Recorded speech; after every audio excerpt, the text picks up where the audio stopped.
streaming the drama, playing the parts. Fans may hate, critics may shout, but Henry resilient, he knows what it's about. Covering the drama, telling the tales, streaming live, setting the scale.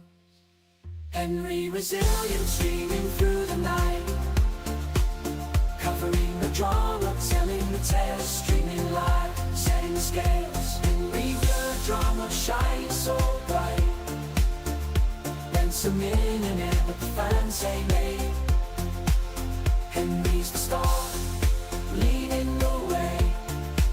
So here's the Henry, the streaming king, covering Power Rangers, doing his thing. Brent might be rich, but Henry's the champ, streaming the drama, making it stand. So here's to Henry, streaming king, covering Power Rangers, doing his Austin thing. St. John, making moves in the game. Quotes on my shirt, setting hearts aflame. Henry resilient, always in my way. But with Brent's support, we gon' seize the day. So here's to the journey, the highs and the lows. With Brent by my side, the world's our next show. Austin St. John, making history in the making. With quotes on my shirts, there's no mistaking. Haters gonna hate, that's the name of the tune. But I'm focused on my grind, under the moon. Brent the millionaire, he's got my back. Together we rise, never gonna lack. In the streams, trying to tarnish my name, but I'm staying true, playing my own game. With positivity and hustle, I'll clear my name. Austin St. John, rising above the fame. Austin St. John, making moves in the game. Quotes on my shirt, setting hearts aflame. Henry resilient, always in my way. But with Brent's support, we gon' seize the day.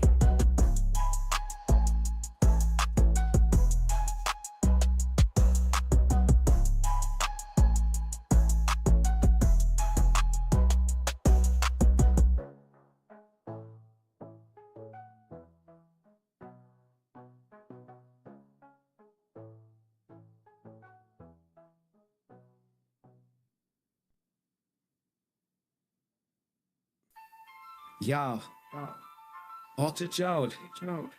Yo, it's Henry resilient, I'm here to spill the tea. Streaming all the drama, got eyes on the scene. Exposed to the truth, yeah, I'm calling them out. Power Ranger secrets, no shadow of a doubt.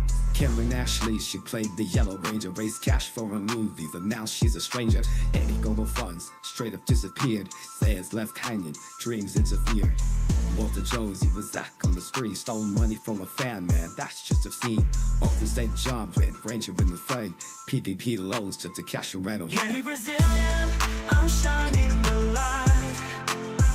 Streaming the drama, I'm ready to fight. Power Ranger secrets, I'm bringing the heat.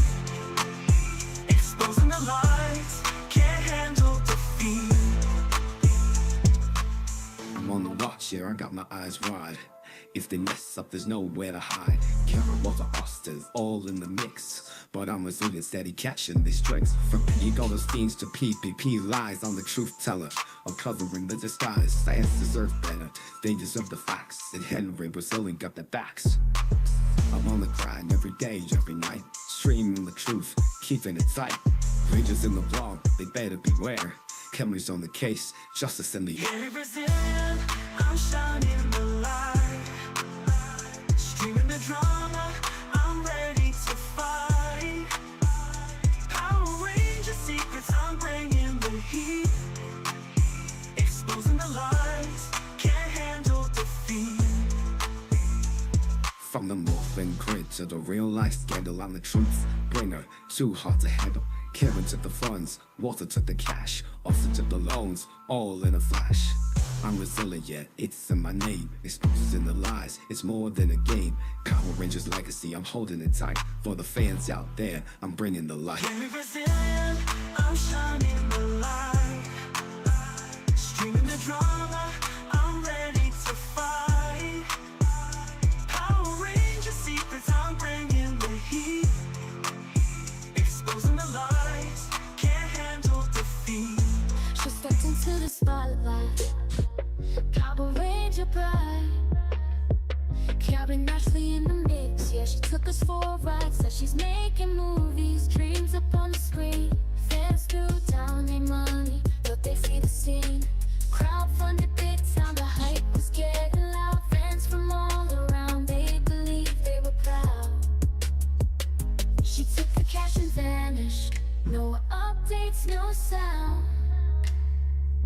left us in the dust, just echoes all around.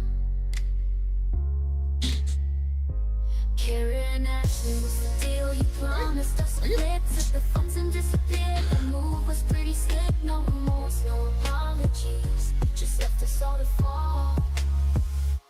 Carrie and Ashley, you played us, you fooled us all. Carrie and Ashley, you played us, you fooled us all. The order was the project, she said it'd be the best. But months turned into years, no movie manifest. Fans started wondering where's the film we paid.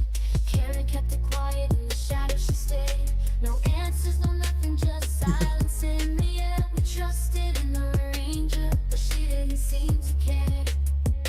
She took the cash and vanished, no updates, no sound. I wish you ill iced tea. That's right, that's some international top shelf hating.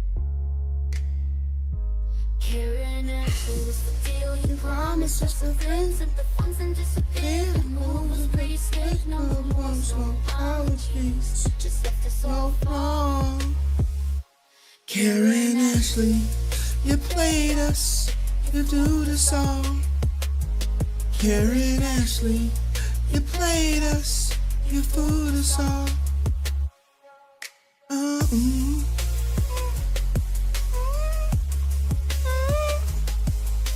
Get your money. My Harry's awful. He ain't nobody. The order What's was the promise? she said it'd Be the best. but months turned into years, no movie clues, no manifest. Fans started Oh my God. wondering where's the film we paid. Carrie kept it quiet in the Oh, shadows I gotta she stayed. post No answers, no nothing, just this on silence in the air. Twitter. We trusted in the They arranger, just but she didn't seem to care. Ooh. All right, everybody. Jesus, how's everybody doing? Whoa, whoa, whoa, whoa, whoa.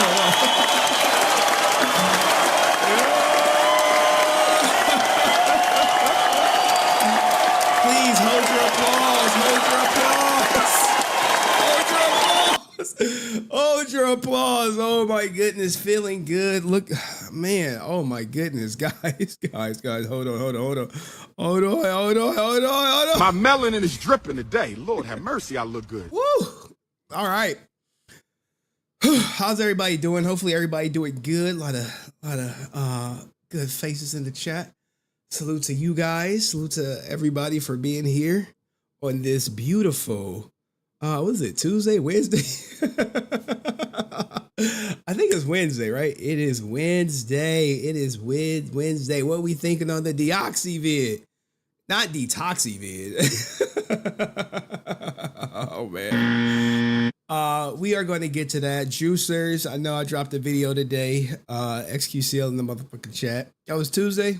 Oh, it is Tuesday. It's Tuesday. You're right. It's Tuesday. Got my daughter on Wednesday.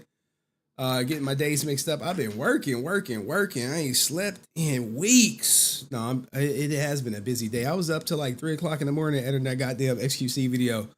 Talking to people and shit, talking to Francis. She fell asleep on the phone. I'm like, she's like, you done? I'm like, is you up?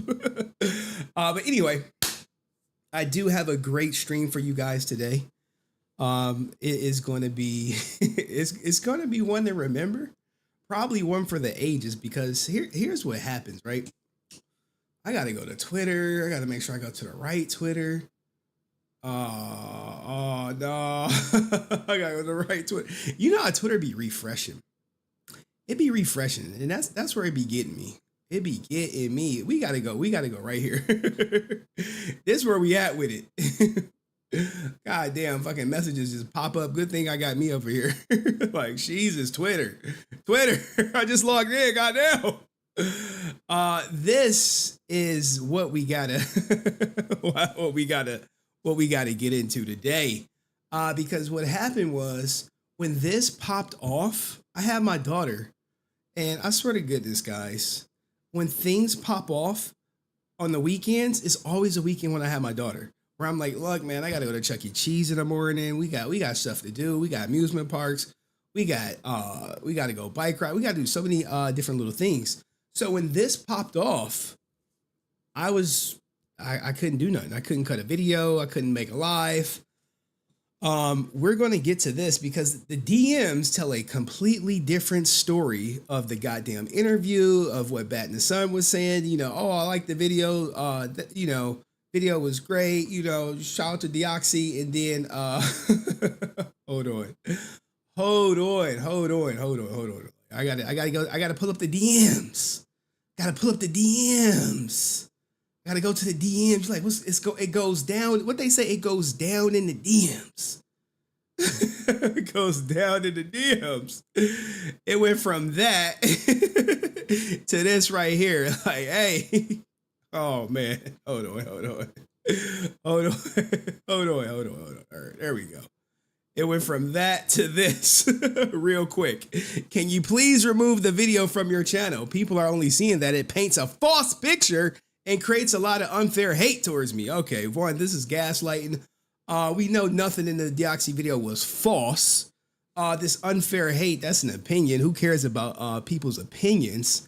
But anywho, shout out to Airlim. I see Airlim in the chat. Man, I know a lot of people got a lot of different things to say that they want to get off your chest. But we do have to, the list. I just want to, look guys, I have so many titles. I have to create a list. This is the most updated list of everything. Hate monger, racist, not black, ain't nobody, awful, trash, YouTube magazine guy, narcissist, cult leader. I forgot the hater in the chat. Where's my hater in the chat? We got a hater in the chat. Stingy, bully, not a good person. The thing that confuses me the most is the cult leader. Can anyone tell me the cult rules? Ringleader, yes. This is a circus. All y'all are clowns. You know, it's a lot of that shit going around. Damn, I'm glistening. So, god damn. Guys, if you're gonna be on the internet, right? we ringleader or ringmaster. Which one is it, Francis? We gotta pick one. They too similar. So because they similar, we gotta whatchamacallit. I don't know the rules of the cult. I know I am the leader, but if somebody can let me know what the rules are of the cult, you can DM them to me. Shout out to my man Dust dropping. I don't even know what the cult chant is. He dropped 5 memberships. Salute to you, Dust. He out here. I got money. Where the Kool-Aid at? Look, Zoe. It's not in Australia, and I honestly have no idea what it is. But you know, here is the list. So anywho, we got a lot to cover. First, I want to cover Deoxy's video. We got a list of things to cover. Deoxy's video. Let me go half screen for you guys. Hate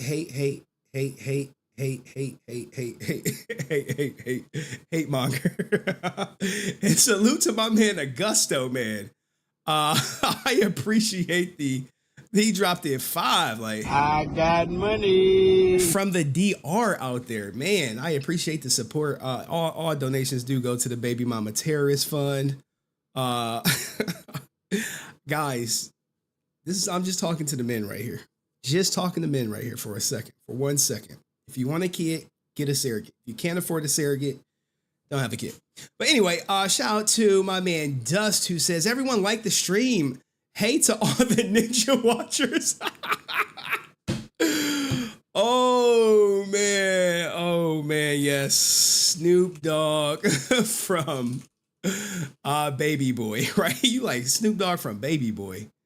Look here, where all my hate watchers? They right here. Hold on. You know what we gonna do?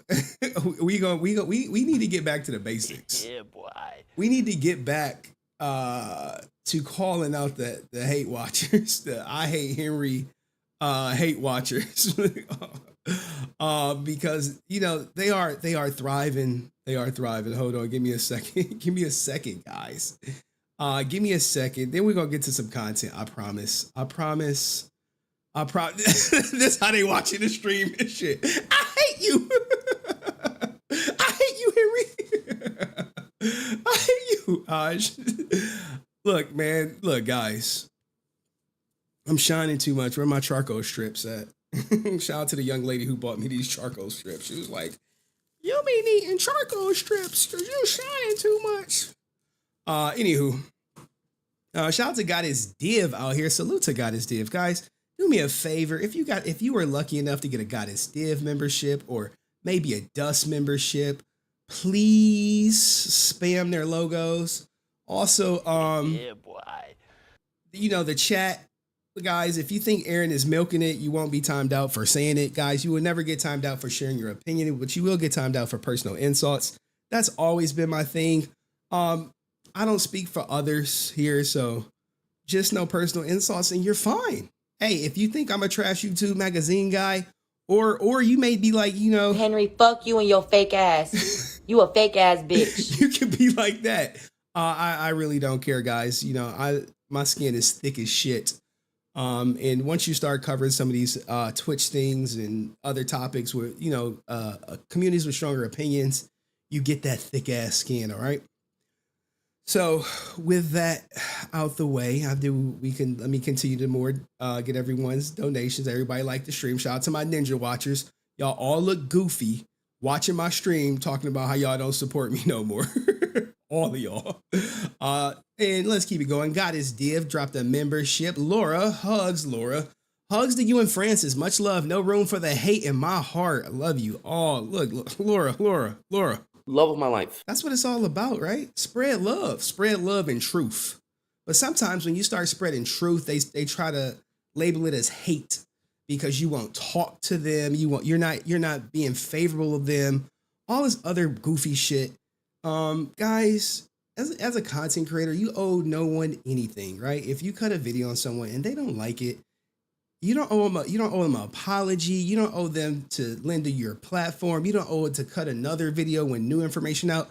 You do your content how you see fit. Now, me, if you're gonna milk that shit, you milk it. Okay, you milk it till nothing is left. Thank you, Sir Singh. Thank you, Goddess Dia, for more memberships. Matt Fischer, where you been at? You guys turned me into a ball of rage watching the replay of the stream. Please drop the link. I got a vent. And you know what? That is 100% going to happen. Now, here's the thing. And shout out to Francis. She did the best that she could do during the stream that we did. I know she was going through a lot of stuff behind the scenes. I'm not going to put her business out, but, she was going through a lot of stuff behind the scenes. And I'm usually there because normally she'll pass me the rock and then I'll pretty much kind of like control showing assets and pulling them down. But because she had like a catastrophe like right before, she wasn't prepped. I was prepped. I was ready. If you saw the interview, I was ready to go. I was ready to go. I had my questions. I had everything ready. I was locked in. I was laser focused. If you saw, my questions were just boom, straight to the point. But it's her platform, so I have to be respectful of her platform. Even though I told her, I was like, Francis, I'd be like, sugar pie, honey bunch, like, baby girl, you got this. She'd be like, no, I need you there. And it turned out I was actually needed when she had an emergency. And when I was going for the gusto, I had him on the ropes. We did do a switch. And first and foremost, like, it's so much stuff going on, guys. I want to get into it's so much, and I don't want to long stroke you guys. It's a lot of stuff I want to get to. It's a lot of divorce going on. Like, J-Lo filed for divorce. Okay, she filed for divorce. We got ninjas getting caught up.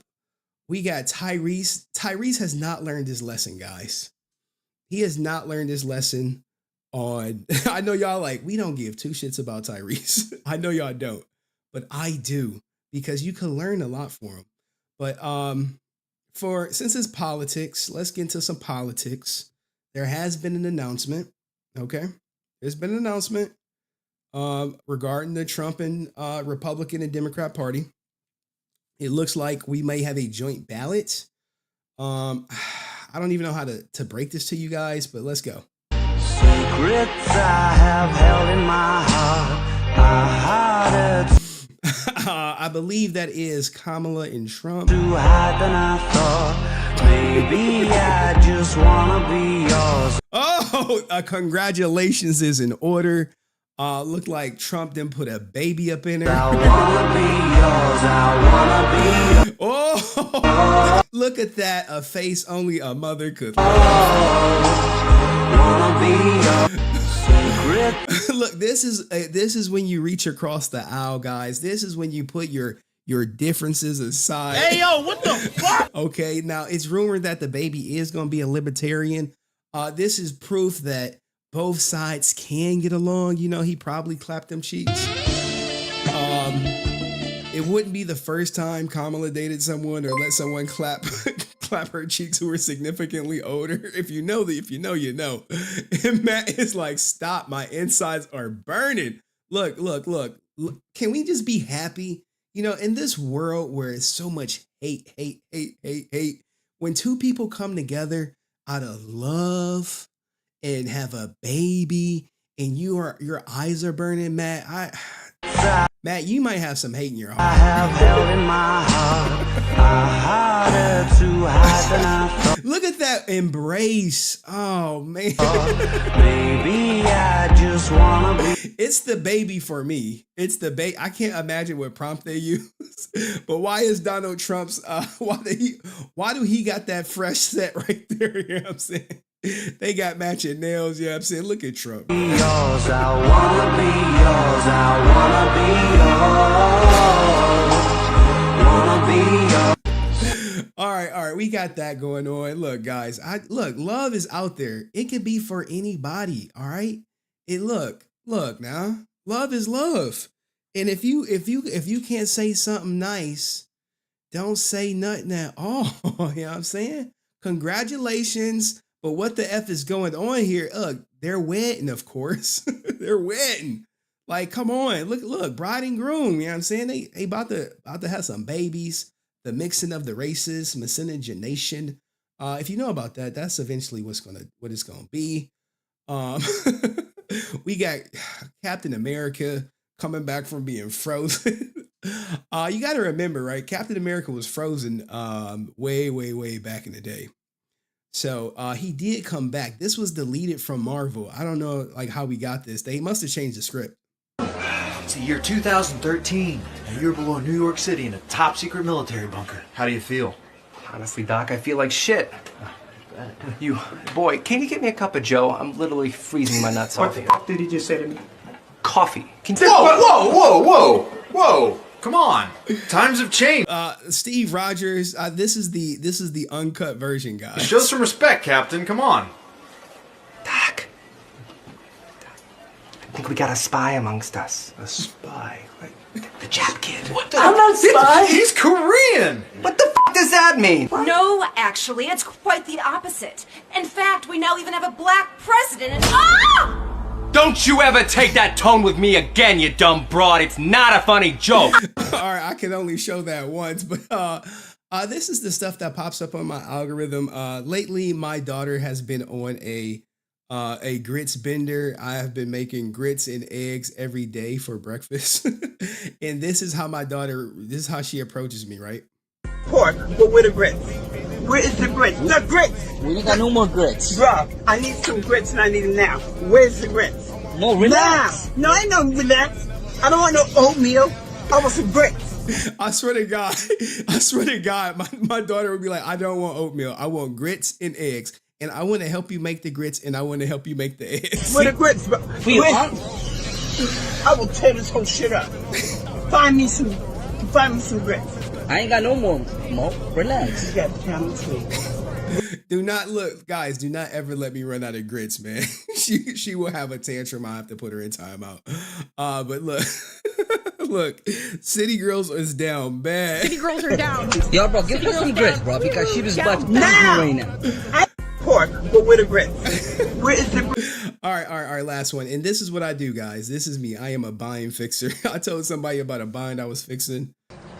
So when do I get my advance? Oh, I don't know. Tomorrow, maybe the day after. Look, Nate, before I do this, I This is literally me in the flesh, guys. want my check. Hey, whoa, look. You not getting no check from me until I'm done, you understand? This ain't right. It's not even worth it. When they right here, I'll be like, when they hit me with that, I'll be like this. I do it just like this. I got money. I'm in a bind, Nate. Some other time.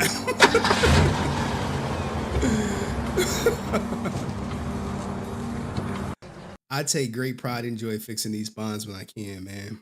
You know, somebody got to do it. But anywho, let's get to it, guys. Let's get to the content. First, we're going to do, it's going to be a two-part. Let's prove Aaron wrong. This whole, it's Francis. But look, I ain't prepped. I ain't prepped like I should be. Where's the video? 3K. And naked is Oh yeah, I already got my timestamps. Look, guys, I'm fucking evil. I'm a madman. Okay. So I never reacted to Deoxy's video because it happened over the weekend. Now we don't have to watch all of it per se. But we're going to definitely react to some of it. And I've said in the live interview, I've said during my live stream with Aaron that, yeah, I told Deoxy to make the video. I was like, oh, what you guys don't know is after, I think my live stream, where we reacted to it or something. I forget what we did. We reacted to the Francis interview. Deoxy messaged me like, yo, here's proof of A, B, C, D, and E, F. And I was like, make the video or I will make it. He was like, all right, I'm gonna make the video. And what ended up happening was, he made a video, he sent it to me. I'm like, I don't like it. It needs more editing. So he put some more editing in it, and look at it, guys. 50 goddamn thousand views. This is more views than anything batinthesun putting out right now. Right there. Boom, 50,000. And that's an issue for Aaron because this video is getting more traction than the latest and greatest video. And because of that, he butthurt. Yep, he butthurt. I said it to him online. Did I say it to his face? He is butthurt. He can say it paints him in a false light, but we know that's not true. And if you believe it paints him in a false light, you have to go through the video and say, okay, well, where out through the video is it false? And if you look at the like to dislike ratio on the video, you can clearly see, you can clearly see right here, hey, look, if it was completely false, I've seen this a million times. If you don't believe me, remember when I put out like a bad video on Destiny and his community came from my ass. And that video is probably one of my most disliked videos. And his community was like, hey, you should delete the video. I was like, you smoking dope. I ain't deleting shit. Okay. I ain't deleting nothing. And I'm happy Deoxy took that same attitude because we're going to get to the DMs that basically Aaron wanted him to delete the video and then they settled on him renaming it. Very shady stuff. But if batinthesun was more popular or if Power Rangers was more popular, everyone would have cut a video on Aaron in this dishonorable behavior, this entitlement that he thinks he has. And some people give it to him. They give him that entitlement. But if it was me who had made the video and he would have asked me to do anything, I would just said no. And if he would have said, hey, I'm going to send you my lawyer, I'd just be all right, well, thanks for the heads up. Because most of the time when people say they're going to send a lawyer, they don't. And second of all, if they're going to send their lawyer, it has to be something that's truly false. So none of that exists in here. And most of it is Aaron's words. Now, Aaron's going to say he cut the video short where we were talking about creative stuff. Now, if you go back to Francis' video,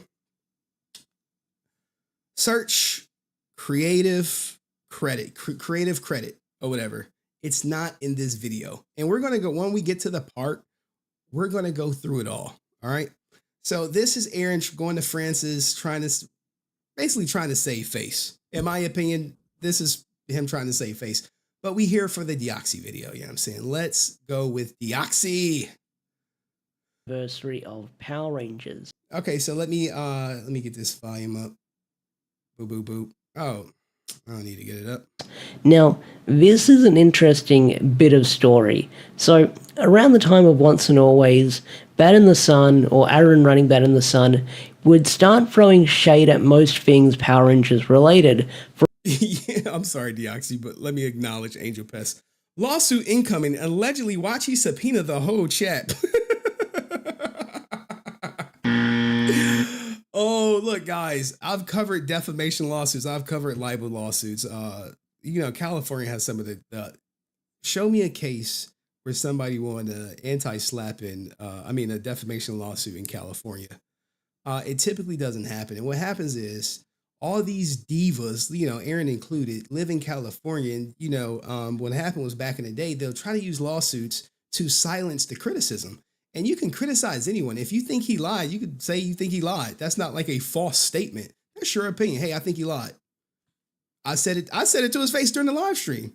But let's keep it going. Let's let Deoxy cook. All right. I want to give him his shine. From Boom to Hasbro, and more recently, Amy Jo Johnson. And what this stems from is he believes that Saban, Boom, and Hasbro treated JDF very badly and stole his ideas by not crediting him. Now, a lot of clips I'm going to be pulling from in this video is an interview that Aaron did on It's Francis Baby's channel. Now, this is proper for a video, as he shouts out the original creator, shows all her tags. I believe she's tagged in the bottom. This is how you do it if you're going to use someone else's work. Francis used to be the assistant of JDF, and Aaron used to be friends with JDF. So this is me not trying to put down Aaron. I'm not trying to attack the guy in any malicious he took it as an attack, all right. way. I understand that. Oh, by the way, I did interview Deoxy. It's coming out tomorrow, 10 a.m. Aaron did lose a friend, and I'm not trying to bring him down. It's just my opinion on most of this situation as it first came out was Aaron was making Facebook posts that spoke on behalf of JDF. And when you speak on behalf of someone who's dead, especially through these vague Facebook posts where you're throwing shade at companies and stuff like that and speaking their opinion that we never heard before because they talked about it behind closed doors, is kind of gross because you're injecting the opinion of someone who's dead, and because you were very close to this guy, a lot of people are going to blindly believe it. I mean, I had no idea about the JDF hating Draken thing early last year until people started commenting on my Draken-related videos by going, oh, did you know that JDF hated Draken? And they started posting it in my comment section here and there, and I had to do some digging, and I was like, oh, so this is where that post came from in the end. So that was my first exposure of it. Now, like I said, Now, my opinion on this is if you in Aaron's position and you like, oh, we want to do a future comic, going back and setting the record straight that, hey, JDF didn't like Hasbro and he didn't like Boom, I think it's poor taste. But hey, if you want to put it out there, fine. But one, that shows two things. That having a business relationship with Boom or Hasbro in the future is likely going to be 100% out the question. And two, maybe that may other businesses may like, I don't know if I want to work with this guy. If shit go left, is he's going to start telling people, bashing us in the media. I'm not maliciously out to call Aaron a liar here in this interview. Watching this interview a couple of times, playing it back, and doing some digging, I found some holes in the stories that he told that kind of contradict what he says, and I'll be showing a lot of that proof on screen as the video goes on. Now, the JDF hating Draken is kind of a weird one because I believe it started when Aaron said that JDF hated Lord Draken because of what the character stood for, which is kind of weird because the character is a villain, he's an evil version of Tommy, you're meant to love to hate him, he's not the guy you want to root for most of the time, and then I've seen a lot of people think that, Boom Studios milked Draken in the comics, which makes me wonder those people saying that actually keep up with the comics, or do they just see a Lord Draken variant cover and they think that Lord Draken's back for the 50th time in the comics? So, makes me wonder. Now, in the interview, there was an audio recording that's gone pretty viral as of the time of recording this video of JDF wanting all the Draken stuff to be removed from the internet. He wanted to... Now, I got to correct Deoxy. I wouldn't necessarily say it's all. It's mostly the JDF filmed Lord Draken trailer. Digitally shut it down, as he says, and IGN gets brought up. Also, I think it is very, very important to look at that Lord Draken footage. I own the digital footage. All we have to do is send a cease and desist to take it down IGN and to remove it from all necessary platforms. I own it for once in my life. Now that trailer, it's upload. It's still everywhere. Like it's on movie trailer source. I mean, I don't need to play it so you guys can get the feel for it. But this is the trailer. And I said during the interview, JDF did create the multiverse for Power Rangers, but it's still up on the internet. It's not on like IGN. It's mostly like the people who like re-upload and, you know, I'm not going to say steal content, but rip content. Also, I need, Nicole, you to reach out to everything that has Lord Draken on it. IGN, everybody that has Lord Draken. I want to send a letter that I own the digital rights and they must pull it off their channel. I don't want no Lord Draken stuff out there. Hey, Nicole, I'm very, very shocked to see the Lord Draken Shattered Grid trailer on my channel. We discussed this a long time ago, and I don't know why it's on my freaking channel. I was going through it, and there's a lot we need to organize. Take that off, delete the whole damn thing, delete everything from there. I literally just watched it today from someone else's phone. Now, we don't know the full context of this conversation from the audio clip. You really don't. But you know, Lord Draken, I don't know. I'm still murky on why he hated it. But he's not here to tell us from his mouth why, but you know, you got to take people's word for it. Hey, he hated it. Maybe he did feel slighted by it. And you know what? If I'm you guys, I might feel slighted too. But that's why you got to create your own stuff. We just hear JDF hearing very heated and upset, learning that IGN had uploaded the Shattered Grid trailer. And I assume that he wanted to remove it because IGN had uploaded the trailer and they were making money off his work because JDF was the producer of it. Now, Aaron claims that JDF was never credited for the Shattered Grid trailer, but if you go back and watch the Shattered Grid trailer, well, you can see JDF being credited as a producer, but not only that. And there go Jason David Frank. Being credited, written and directed by Kyle Higgins. This whole credit thing, right? We're gonna get to it. God damn, Dust dropping 5 memberships. I got money. We're gonna get to it because we're gonna go back to France's video. And then you could be the judge. And there's an interview that Comic Trek did with Kyle Higgins, the writer of the Shattered Grid comic at the time, and JDF wanted to do something with the character Draken, and that's how the short came to be. Well, it was me and Jason. Now, this is Kyle Higgins, right? This is the guy that Aaron wants you to know that JDF didn't like him. And if you've been following the interviews, I've said it during the thing, he's been wanting people to know this for years. Why? I have no idea. He claims it's not to spread hate, but to spread truth. So let's take him at his word. And he told Kyle Higgins to reach out to him. Now, if I'm Kyle Higgins, I have no interest in reaching out to him because where Kyle Higgins is, I mean, who benefits more from the relationship? An established writer, director for a comic book versus, you know, batinthesun. Who would benefit more? Who needs whose resources more? It was our idea. Jason had been hitting me up Jason and I were good friends at that point. And he had been talking about like, dude, like I'm doing these conventions. Everyone's talking about Lord Draken. Like we got to do something with Lord Draken. We got to shoot something with Lord Draken. And I was going like, yeah, but I can't do a fan film or something like that. Like I'm writing the official book. Like, I don't know, I don't know what we could do. And then I had the idea of like, I just saw it all at once, like hearing the voices of Rangers past and using existing footage as an opportunity to celebrate 25 years of Power Rangers, but also show this existing footage like they are other worlds or at least other eras that he's tapped into observing. And then the reveal, like I just saw it all. Then it became a process of actually convincing everyone to let us make it. You know, Boom was totally on board. There were people at Saban that were a little hesitant, but ultimately they came around and they were incredibly supportive of it.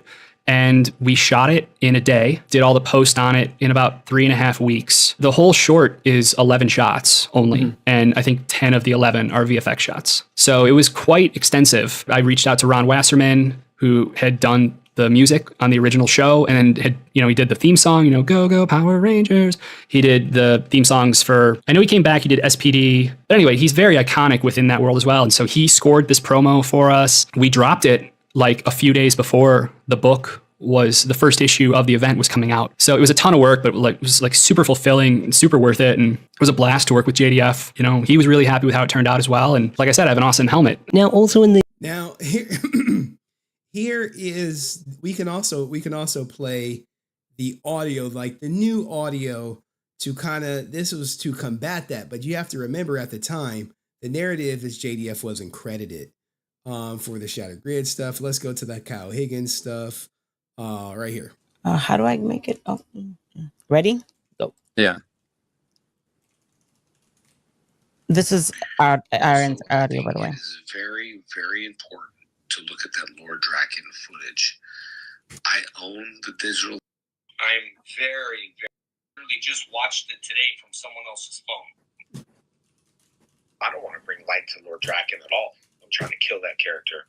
Everywhere I go, I'm like, Legend of White Dragon will kill it. So people do know. And, we could talk about stuff and be like, yeah, man, Aaron, when you came to the house, remember we talked about the Green Rangers, solo series. It's so crazy how we talked about that, this movie, they were trying to do, but just be like, we were basically the creators of that, and now we have our own thing.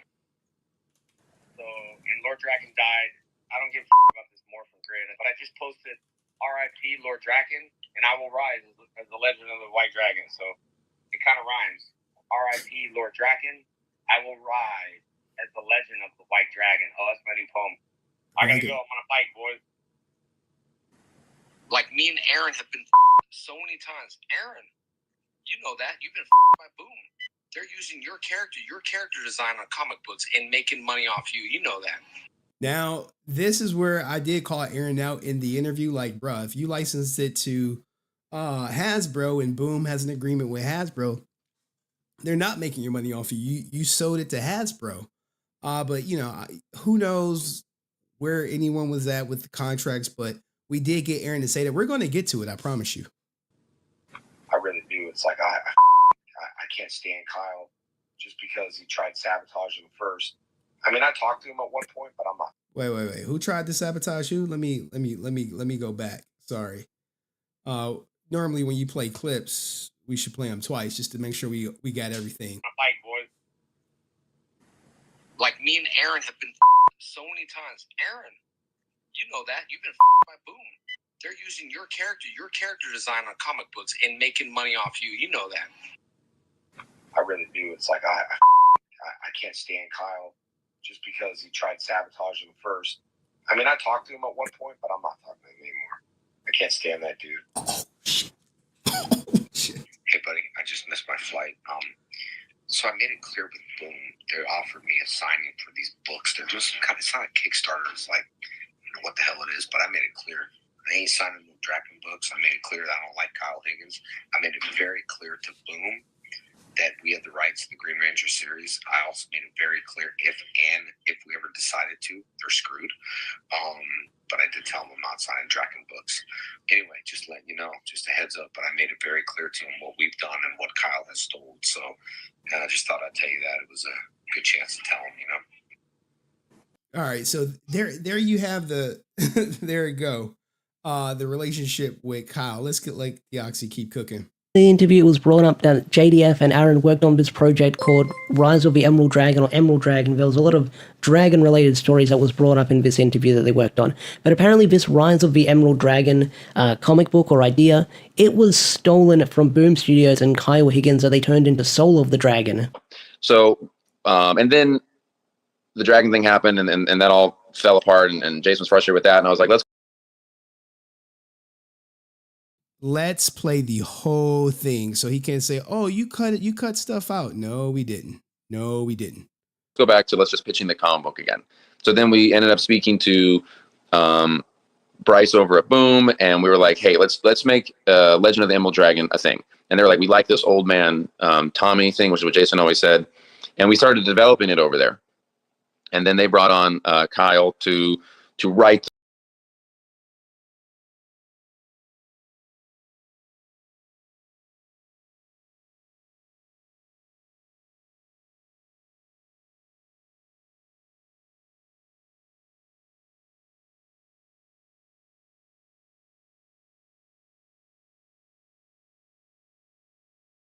Book, he would always sign Bat in the Sun on it, which I always thought was very fun. Of the released, I think I've released most of them. I definitely know some of them. I'd have to go through. I had to probably put maybe all of them out there, but you can see the similarities, very, very similar. And I know that what's funny is when we originally did White Ranger versus Scorpion, they brought us in and they were asking. All right, sorry y'all. My daughter called me. I had to mute the microphone. But we're going to listen to 10 minutes of this. So we could put this to rest of the whole, we were talking about creator credits. No, this creator credit is never going to come up. I promise you. He would create things and not get credit for. When you say creator credit and you look at the cover of the Legend Soul of the Dragon, it says special consultant. How in the hell does anyone know that does not mean creator credit? Not without that video. So when you say, hey, he didn't get credit, which is what is about to be said, then you can be like, well, you said he didn't get credit. Now he got credit. That's a misleading statement because he gets butthurt about the word lie. Now, I don't think Aaron lied. Did I think he misspoke or left out stuff or omitted things? Probably. Was it intentional? That's for y'all to be the judge. But the narrative that Aaron wants to paint is things were stolen from JDF, but it's really that Bat in the Sun never got credit. Because when you look at Boom Comics, you never see Bat in the Sun anywhere.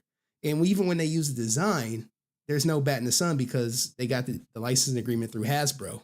And they had all these questions about like why it was getting so many views and what was going on. And I explained, I go, well, it's a voting base. So I'm starting it comes in around 2 minutes. We take these characters and we make them vote. And eventually people enjoy, because I'm a big sports fan. So it's like people enjoy that sort of all these teams eventually coming together to like, who's the real winner. And I remember after Saban brought us in to talk about it, like a month later, they launched, and I don't know if you remember this, they had on Saban's website, it was vote for which Ranger's more powerful, which Rangers vote.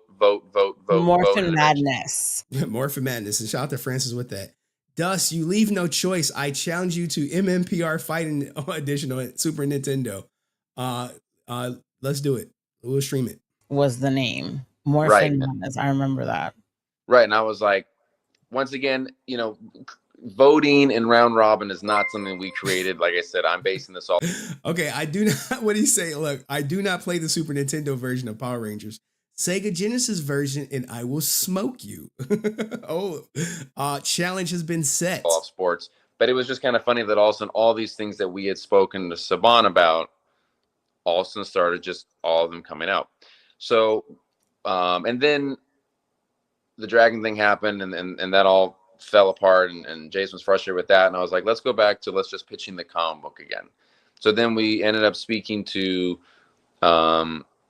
Bryce over at Boom, and we were like, hey, let's make Legend of the Emerald Dragon a thing. And they were like, we like this old man Tommy thing, which is what Jason always said, and we started developing it over there. And then they brought on Kyle to write the story, and then we were going to get credited and all that kind of stuff because it was our story. And then the day of, they reached out to me and Jason and said, hey, we're going to press and we're going to announce the book tomorrow, but we have legally changed the story just enough to where we don't have to credit you guys. And then we're dropping it tomorrow. And me that and Jason, was Soul of the Dragon, correct? And that was Soul of the Dragon, yes. Which is why Jason, whenever he would sign that book, he would always sign Bat in the Sun on it, which I always thought was very funny. Now, I did have a Bat in the Sun signature on a comic for that book, and we can go to it right here. And you can see Kyle Higgins, to Hey Archer, Jason David Frank. This doesn't look like a Bat in the Sun to me. I don't know what this is, but there it goes in the bottom. Hold on, let me make sure you guys can see it. Hold on, let me do this right there where it says special consultant. Now, if you say, hey, he didn't get credit for it, and you right here being a novice and not knowing anything about it, you like, well, he was credited special consultant. And this is the basis of Deoxy's video, is JDF did get credit. So when we did the interview, that's where Aaron tried to clarify and say, no, I meant this. I may have left some things out. We're going to get to it because you're going to see it in 4K when he does get caught saying like, oh, I may have may have left something out, yada, yada, yada. And then he goes with the Deoxy, cut out the part where we were talking about creator credit. Well, he was credited right here. Let's keep it going. So make sure we get all of this Aaron stuff in here. So there's no like, well, you didn't play this part, dude. You can play this whole goddamn interview. And you can tell how loyal he was to you because he would sign, Right. He would sign batinthesun because batinthesun didn't get credit. But the one I showed didn't have it. Not saying that he didn't sign one that did not, but batinthesun was so batinthesun get credit. JDF was everywhere. His name, image, and likeness was everywhere. So he would all, even if they don't put like, hey, Jason David Frank, like, bro, who's on the cover? Dibs on Green Ranger. Dust, you are going down. Okay, I like this this beat down that y'all planning for yourselves. Because you guys worked on it. Well, were part of the idea. Right. And so that led to us eventually getting frustrated with all this, like because we were like, look, we're trying to do something cool. We want to do something for the fans. We don't want to get paid. Like, I don't like, because what they would even offer is so minuscule that I'm like, it doesn't matter. I'm like, so we're just trying to be here. The part about the money for the comic is minuscule. Kyle Higgins did confirm and say it was just enough to pay rent. Here for you to be here for the fans. And then we were like, well, you know what? Let's just cut out the middleman. Let's just make it our own IP so we don't have to talk to these business people who are just dodgy and shady. And this way we can create what we want, which is what we think the fans want. And then we started to nurture that idea and make it its own thing, which actually turned out to be a huge blessing, because even when we worked on Power Rangers vs. Street Fighter with Saban and Hasbro and Lionsgate, you have to keep the brand for kids, which is totally understandable because that's what it's for. That's what it's for, exactly. But all of the people that grew up with MMPR are adults now, and they're dealing with real issues. Now we can keep going, but that was the crux of the whole. Please, if you knew in the chat from that clip, that 5-minute clip that we played, that they meant creator credit, put a 1 in the chat. If you knew that they meant creator credit, and you knew that special appearance was not creator credit, put a 1 in the chat. Because like I said to his face, no, you said he wasn't credited. When really, in turn, it was him not getting credited. It was unclear, about clear as mud. But let's keep going. I see. Hey, I think people are like, no, we meant creator credit. Hey, if you guys, I don't think y'all know, but hey, maybe y'all do. It is what it is. I think we got about like 100 people watching 5 ones. Just wasn't clear enough for me. And let's get back to Deoxy's video. So now we can see exactly what Deoxy cut, where he's like, no, he painted me in a false light. The story, and then we were going to get credited and all that kind of stuff because it was our story. And then the day of, they reached out to me and Jason and said, hey, we're going to press and we're going to announce the book tomorrow, but we have legally changed the story just enough to where we don't have to credit you guys. And then we're dropping it tomorrow. And that was Soul of the Dragon, correct? And that was Soul of the Dragon, yes. Now, if you own a copy of Soul of the Dragon, whether it be physical, digital, if you own a copy, in the last paragraph it says, from Kyle Higgins, artist Giuseppe Gaffro, and special consultant Jason David Frank. There it go. I mean, right there, Jason David Frank, special consultant. On the cover, on the back, comes the final story for the history's mightiest Power Ranger. So JDF did work on Soul of the Dragon with Kyle, and he was the special consultant on the story. So this contradicts whatever Aaron was saying in that interview, where he was saying that Boom Studios and Kyle stole those ideas from him. So let's kind of just start at the start. How did this project come together? When did you get involved? Who pitched it? All of that sort of stuff. Well, this one has a bit of a convoluted history in that it's a premise that Jason David Frank has been really excited about for a long time. Exploring something with an older Tommy where he has to become, a ranger again, having moved on from that part in his life, having moved on from that part of his life was something that really spoke to Jason, whether it be in live action or something like a comic.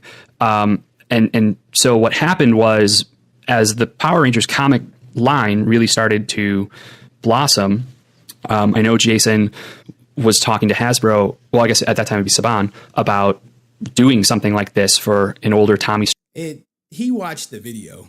You know what? You might be right. He probably didn't watch the video. He probably just read the comment section. Because when we get to Deoxy's DMs, you're going to realize that that's what Aaron cares about. The comment section, not the content in the video, the comment section. And if you notice during the live stream, I was like, hey, where did he paint you? Where did he lie at in the video? He couldn't say shit other than, oh, he cut out this part of the interview. Now we watched the interview. It's out there. Deoxy didn't lie. He didn't paint him in a false light. Aaron put his foot in his mouth by not telling the whole goddamn story, trying to make this victim thing out for batinthesun, because JDF was credited. Like it or not, maybe JDF didn't like the credit, but JDF was credited. Story, an old man Tommy type of thing. So Saban was really excited about it, and they looped in with Boom, making it clear like they would really like to explore something like this, and they wanted me to write it. So I was fascinated by, again, that kind of classic Western setup of like the old gunslinger, strapping on the guns for one last job or one last mission.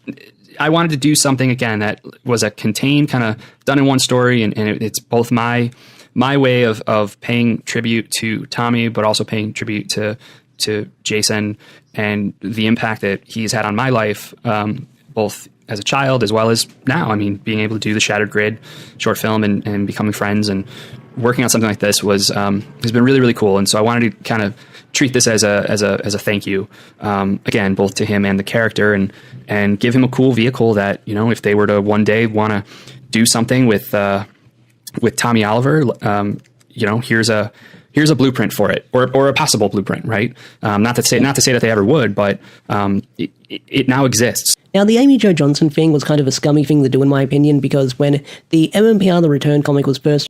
shout out to the person who said, special consultant is a credit. A credit for a credit is a credit. Announced through the Kickstarter, Aaron started throwing shade at Amy Jo Johnson by... I don't know the status of Kyle Higgins. I did reach out via Instagram, and I reached out via Twitter. We'll see if he responds. He probably won't. Saying that this idea was stolen. He was going to do this idea with JDF where Jenna Frank was going to be the Green Ranger and it was going to be a passing of the torch story. And then he went on to say that Amy Jo Johnson and Jason David Frank were never close to begin with. And in that interview, he tries backpedaling by saying, oh, I wasn't throwing shade at Amy. I was throwing shade at Boom because, I don't like Boom. But when I realized it was Amy, I take it all back. Nah, bruh. Everyone in the world knew that Amy Jo Johnson was behind the return. So him saying that he didn't know it was her, he was throwing it at Boom, I don't believe that shit for a split second. It was so much marketing put into the return that even my grandmother probably knew it was fucking Amy Jo Johnson. So to say, oh no, I didn't know it was her, like, bruh. Stop the cap. And then he was like, oh, when I meant they were close friends, I didn't mean they were that close, like that close. I'm doing fingerprint freeze while I'm not on camera right now. But you know what I'm trying to get? He's trying to hint that, JDF and Amy Jo Johnson were never friends to begin with. You can look at that tweet or image or screenshot, whatever's floating around in so many ways. But for him to try and walk it back by being, oh, I didn't mean to offend Amy. I was trying to throw shade at Boom. Now, this one here is the smoking gun. I had to search high and low for this one because I distinctly remember this post when it was first announced. Now, one of the things that... This is where he just catches Aaron slipping right here. Slipping. I get it, man. You put in your work, you want to get credit. They not crediting you. That's just how the cookie crumbles sometimes, man. There's plenty of ideas maybe I put out that was taken from me. Hey, it is what it is. Aaron brings up in the interview is that... And sometimes credit what ain't going to do, it's not going to do for your career what you think it is. Boom Studios stole the design for the Green Ranger suit, or they tweaked it and they didn't credit them, and they're upset about that. And, from your Green Ranger versus Ryu, the iconic new suit came out that was later, was it canon where they were using it? Did they use it in the comic books, I believe? So it was officially in the video games. We had to go through a kind of a whole like licensing thing for that. So that's a playable character in the video games. And then Boom introduced it in the comic books in a very kind of a dodgy way, where it was very similar. And when I spoke to Dan Mora, who kind of interpreted our outfit in the comic books, he said that was the whole reason and was the main influence, and that's what Boom wanted. Now, if we go back to 2020, July 14th, there is a Facebook post from batinthesun, and I'm going to read it out and I'm going to show it on screen. This is where you get them. Oh, I love it. Here it is. Our Green Ranger design has made it into the comics. Pretty cool. It's always nice to see our ideas in print. Note, Hasbro has the license to use this version of the suit as per agreement we made. Smiley face emoji. It's all legal across the board. That's why also in Legacy Wars, we also stated that we've been working on stuff with them for 7 years. There we go. Hasbro has the license to use this version of the suit per an agreement we made. It's all legal across the board. So this is him endorsing, Hasbro bought the design from us. This is, hey, you got compensated. You got a license agreement. That's compensation. Okay. Zoe says, people been writing fiction about Kimberly and Tommy's kid being a ranger since the 90s. Correct. Exactly. That's a truthful statement. I said that during the when we go to me talking to her, I'm like, dude, that's not like some original idea. That's not like some groundbreaking, oh my goodness, idea that no one has ever pitched before. But Zoe, you are 100% right. This idea has been out there by pretty much everybody. Now, what exactly does this mean? Well, like it says in that post, Hasbro has the license to use this version of the suit as per agreement we made. And I'm guessing this agreement was also made back during the Saban era, in the early days when Neo Saban and batinthesun were sort of doing that approval thing for the superhero beatdown video, and that deal just carried over when Hasbro bought the brand. Now, with Boom Studios using the suit, Boom Studios has access to the Hasbro Power Rangers playbox, and they can pull out whatever they can find in that toy chest and use it in the comics if they get the thumbs up of approval. I mean, we've seen Sentai exclusive Rangers show up in the comics. We've seen references from past Saban shows show up in the comic. If they can pull it out of the Power Rangers playbox and they're allowed to use it, then they can. So that's probably the license they had. So yeah, I honestly don't know what else I've got to say in this video. I feel like I've covered everything I wanted to cover looking at my notes. So Aaron, if you're watching this video, hi. I don't hate your guts. I'm just very slightly critical of what you say and how you presented yourself online. I'm sure if you want to chat one-on-one, you'll probably reach out to me in the DM, so feel free to do that if you want to do that. But if this video gets spun into me being a hater because I'm slightly critical, this motherfucking Deoxy can predict the future, then so be it. It is what it is. But if you did enjoy this video, hit that like button. Deoxy can predict the future, but shout out to Eric, who says Aaron comes off as a liar just to make himself look like he does no wrong. Like Mother Teresa, that interview you did was fired, by the way. Great job, Henry. Look, we're going to break it down because I was pissed off during the interview. There were some things I didn't like. I had some answers I wish you would have stayed on a little bit more, but Deoxy knew, because in true fashion, right? Now, here's the update. This is the updated version. But when it first went out, this is all it said. There are a lot of talkers and haters online. This guy posted a video full of false info and edited my interview, so a lot of details were missing. So I reached out to him. He could ask me directly and he won't respond. Liars and cowards. Now, this is to gaslight people. This is to, rev up your fans. As I said, and we're going to get to my tweets about this, Deoxy owes him nothing. He could have just left him on red and said, fuck off. But he didn't. Deoxy's a nice guy. So now this is what you don't do. Now I've covered way bigger stars with way more popularity than Aaron. You never do this, because now what's going to happen? All your followers are probably going to go to this video, right? They're going to go to it and they're going to watch it. And look, he showed the DMs. Hey, would you like to interview me? I saw you are making assumptions and accusations. No assumptions. That was your words, Aaron. I said it. That was your words. And then this spilled over into Twitter. Now we'll get to the update later, but let's get to the tweets. So Ash tweets this, right? This gets revved up way before. Here's the order of events. Ash tweets this. I'm talking to Ash. He tweets it out. I'm like, oh, Ash, I thought we were not we were not going to tweet this.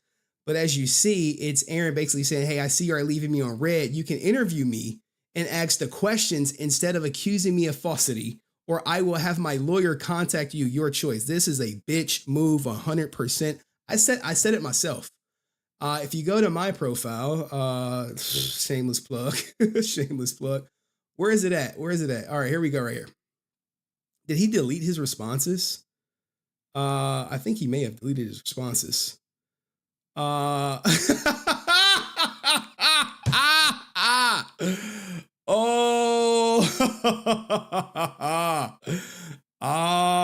look at this. Look at this. Look at this. Hold on. Let me make sure. Let me make sure. Let me make sure. Hold on. Maybe they're on Ash's stuff. Maybe they're on Ash's. Nah. Got his ass. Deleted that shit. Oh, hold on, guys. I think I got screenshots.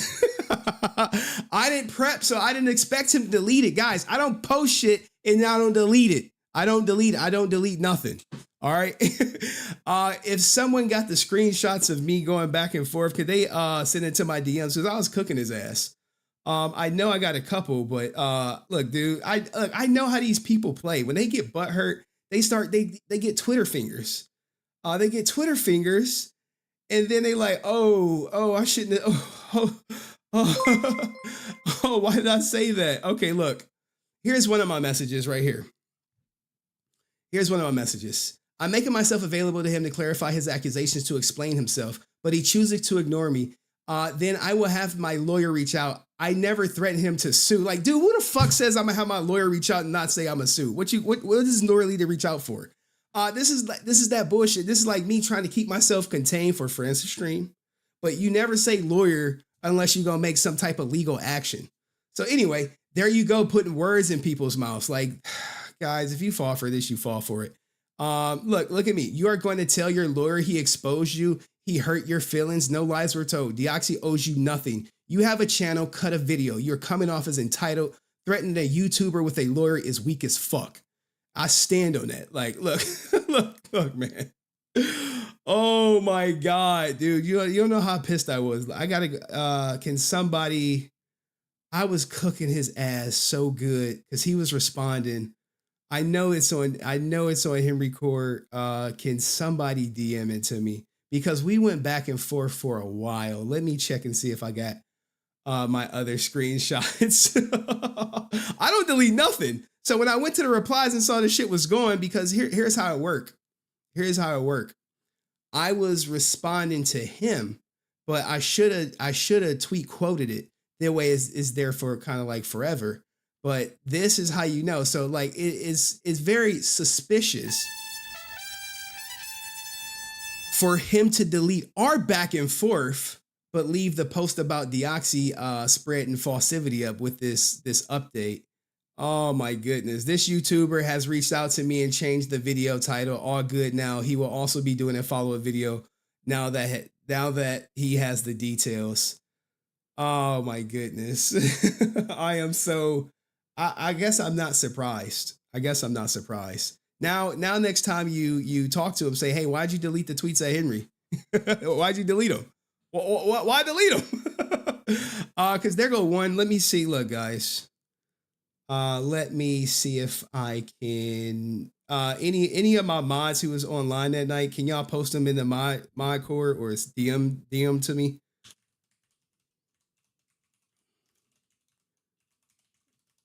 Give me a second.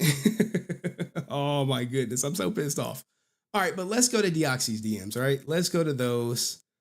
That was me reacting to Deoxy's video and the whole Twitter fingers. Aaron over there.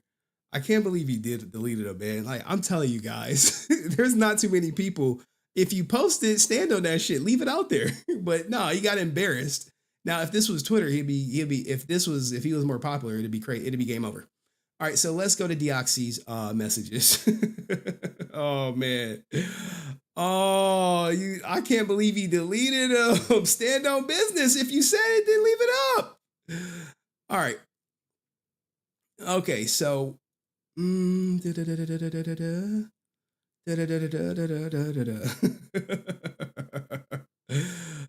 oh man.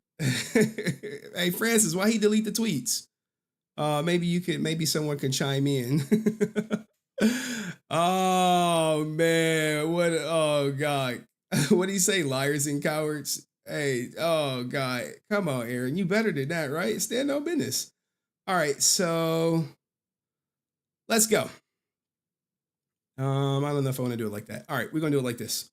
So here is why Deoxy or Ash, the DMs between him and Aaron, who we just know has deleted his goddamn tweets that I was cooking his ass online. I was cooking him. Well done. The tweet and deleters, right?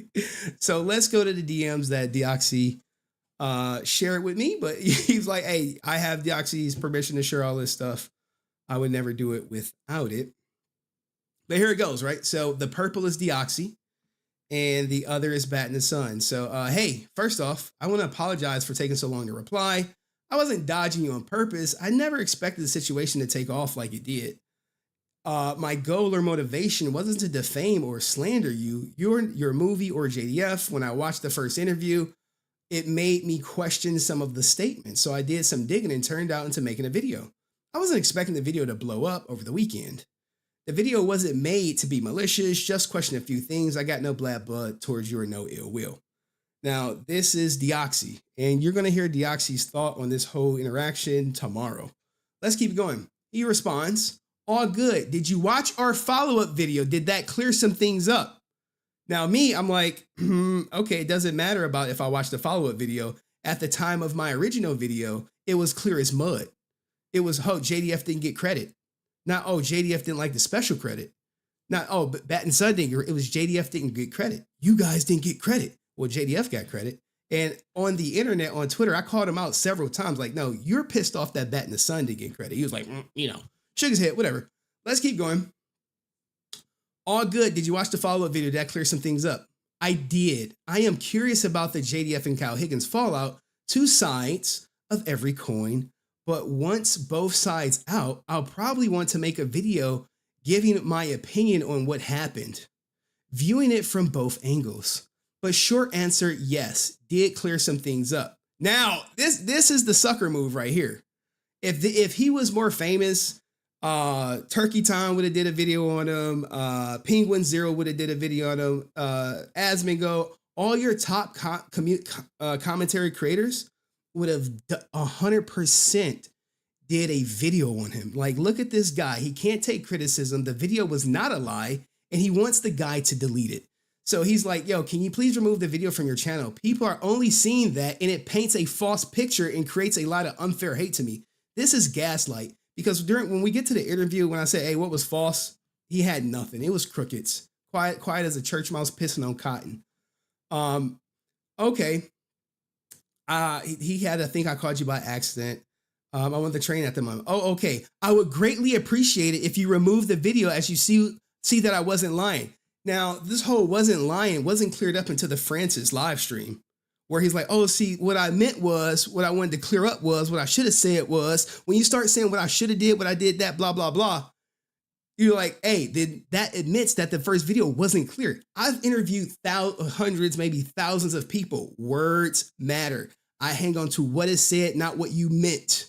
Okay, you're like, oh, I said this, but this is what I meant. Thank you for sending me those, me cooking them on Twitter. I'm gonna get to that right after this. How does it paint you in a false light? How does it paint you in a false light? Like mentioned on stream, everything in the video was already presented on the previous interview. I just questioned it. I can retitle the video if you want. Now look, Deoxy is better than me. He's better than a lot of people because Deoxy owes him nothing. He doesn't have to retitle it. It's did Aaron lie on JDF? That's a great title. You know why it's a great title? Because it it makes you question like, well, did Aaron lie? Well, shit, let me watch the video. There are thousands of videos. Did your favorite YouTuber lie? It's not like it's some like, oh my God. It's, hey, did Henry lie? There's a video like, hey, Henry lied. There are plenty of videos out there on me, made by even bigger content creators. I think I did reach out to them, but they didn't owe me nothing. They called me a liar. I was like, you know what? Maybe I was like, yeah, I was wrong right there. I was wrong right there. I fucked up. But look, here's where there's nothing in the video that's wrong. It's look at the comments. That's the first thing that comes up. Look at the comments. Not, hey, at this timestamp, this is the lie. This is what's false. No. Everyone is saying I'm lying, which you heard the audio I played. The audio you played came yesterday. It was not in the original interview. If I go out today and make a statement and say, hey, I never worked with Francis on a live stream. And people are like, wait, here's a video you working with her. And then on the next, and people cut the video, hey, Henry lied. He's not giving Francis his credit. He said he never worked with Francis. And then I come out and like, oh, what I meant was when I prep, I never worked with Francis while prepping. See, people who know me know I never worked with Francis while prepping. But, I should have said that. But, all the people who made the videos saying I was a liar when I said I never worked, worked a stream with Francis. Can you remove that video? Because I just recently clarified that I meant I never worked a stream with Francis while prepping. See how it works? This is Aaron's playbook right here. Oh, well, I played the audio. Now you know what I meant. Like, wait, bruh. During the original interview, you said he wasn't credited. That's why I made the video. You said he wasn't credited. I found proof he was credited. Hey, let the fans decide what's what. And if the video was bad, if the video was truly bad and they thought Deoxy was shit, this like to dislike ratio wouldn't be so skewed where it's like most people are liking it. There's all 21 fans of Aaron out there like, well, Aaron said it's a lie, so I'm going to dislike it. There they go right there. Right there, all 21 of y'all. So let's get back to these whatchamacallits. 100% manipulation on Aaron's end at its finest. And he deleted the tweets with, I'm so happy my mods got them because we're about to go look at them. Look at the comments. People are saying I'm lying, which is you heard the audio I played. But people are only coming towards your video, not seeing the other. Whose fault is that? That's the algorithm. The algorithm will put the more enticing video in front of it. If he would have gave a compelling story or a compelling reason why JDF truly didn't like Kyle Higgins and went into more detail, maybe the new video would do good. But it's not. And sadly, when you search Bat in the Sun, Deoxy's video is the first to pop up every time. Every time. All right, now look, you know me. Look, I am a friend through and through to my good friends, and I am an enemy to my enemies. Hey, look, if you want me to post them, let me know. I am not scared of Bat in the Sun. We'll see how it goes. We'll see how it goes. Let's keep it going. Well, let's keep it going. Look, I could leave the link to this is Deoxy, like trying to appease Aaron. Other content creators would tell Aaron to kick rocks. They would have probably tried to interview him, but this whole like delete the video, change the name of the video, it's just not happening. Especially when you threaten lawyers in your second message to me. For what? All right, let's keep going. I pinned the comments and I'll promote it in my community tab. What would you change the title to? What would you suggest? So now he's giving him creative control over the video. I would never do that to anybody. There have been way bigger people who told me not to cover stuff, but they never told me to take a video down. And when they told me not to cover it, they went viral for telling me not to cover it because it was it was Mezkif who was accused of covering up SA. Now he's telling me not to cover a topic. It didn't go too well for him. He was crying on stream and shit like, oh my God, my reputation. Like, well, dude, don't be a piece of shit behind closed doors. I like it. Let's see what he says. I meant to say I would not give him creative control over the title. He's on his lunch break. I'm curious what he says too. What do you suggest? This where he says, hey, my opinion of Bat in the Sun's latest interview, part 1. It's a horrible title. This is essentially some shit that you do, and it's not gonna get viewed. So he's essentially trying to basically take out the whole lie part, which he may have a problem with. But that was it. Since you're doing a follow-up video, so people know this is open-ended, I look forward to that info where you play all of Jason's audio and my interview, and then you got to do a part 3 with Kyle Higgins to hear his thoughts. All will be enjoyable. Now, Deoxy don't owe him shit at all. I said it to Aaron. I said it in DMs. I said all that shit. He don't owe him nothing. He don't got to do another video. He don't even have to talk to Kyle. Deoxy is not a drama person. So, here we go. All will be enjoyable. All right, Deoxy, I've updated the title, description, and left a pinned comment leading to the follow-up stream you did. My lunch break is over. I'll be AFK from my phone for a few hours, so any issues, just holler at me. Thank you. I appreciate it. I look forward to your follow-up video talking about Jason's dialogue, because the goal is he wants this dialogue everywhere. Now, if he wants it everywhere, why not post it on your YouTube channel with 2 million views? Why come the guy with 16K and other content creators like, hey, can you post a dialogue? Can you post a dialogue? Can you post a dialogue? Post it on your 2 million channel. Now, if a person has 2 million subs on a YouTube channel and they won't post a dialogue, you gotta be like, wait, bruh. You got the biggest platform. Why you ain't posting this shit on your channel? That's a great question, right? That's the $1 million question. You got 2 million people. You want to do all this promotion. Hey, we'll put this shit on there. Put it on there. Also, if you want to ever do an interview, I'm open. I have nothing to hide. Dude, what do you mean you got nothing to hide? We about to look at the tweets you deleted.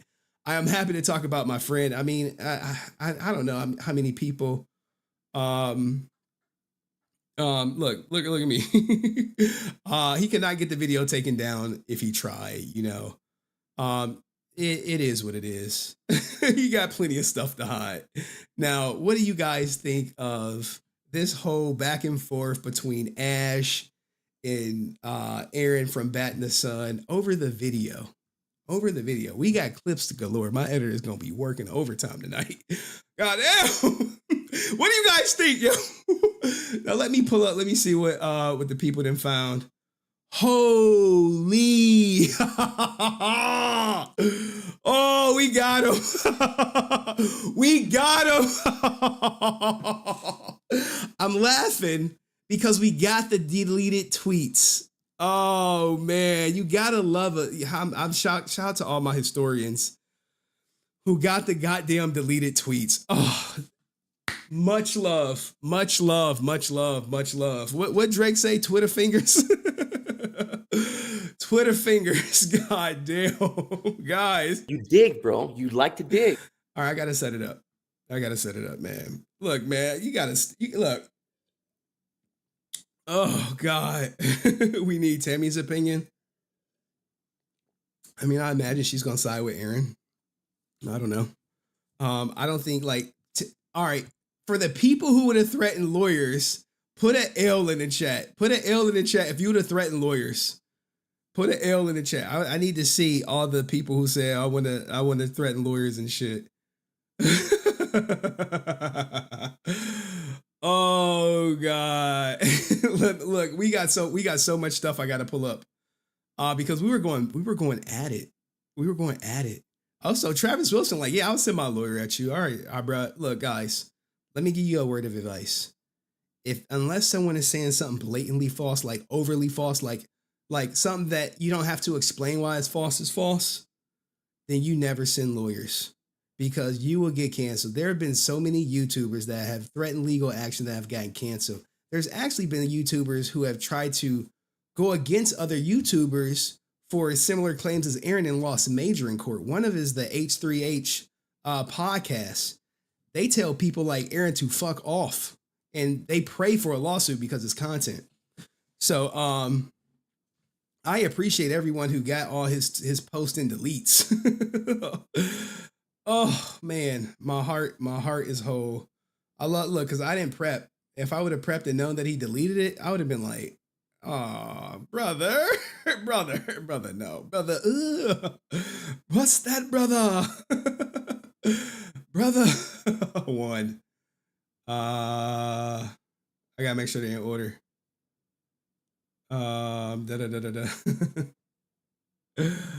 I don't think that was that have anything to do with it. What's this?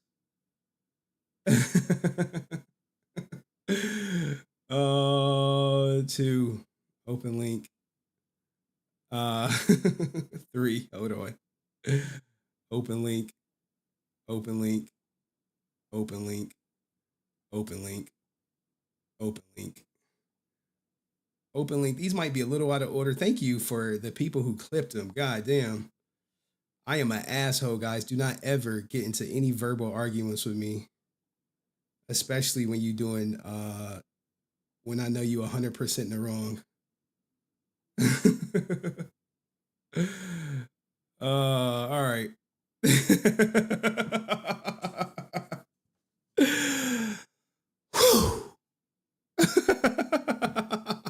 This sets up the live interview perfectly, because this is when I was like, bro, I gave you the questions last night.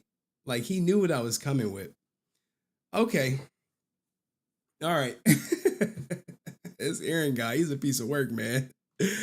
Let's go. So these are the deleted tweets from batinthesun. I don't know why he deleted them. Maybe because my responses were cooking his ass.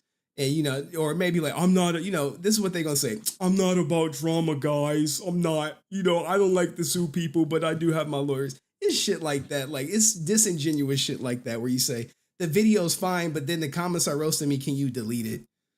Anywho, let's keep going. Let's keep going.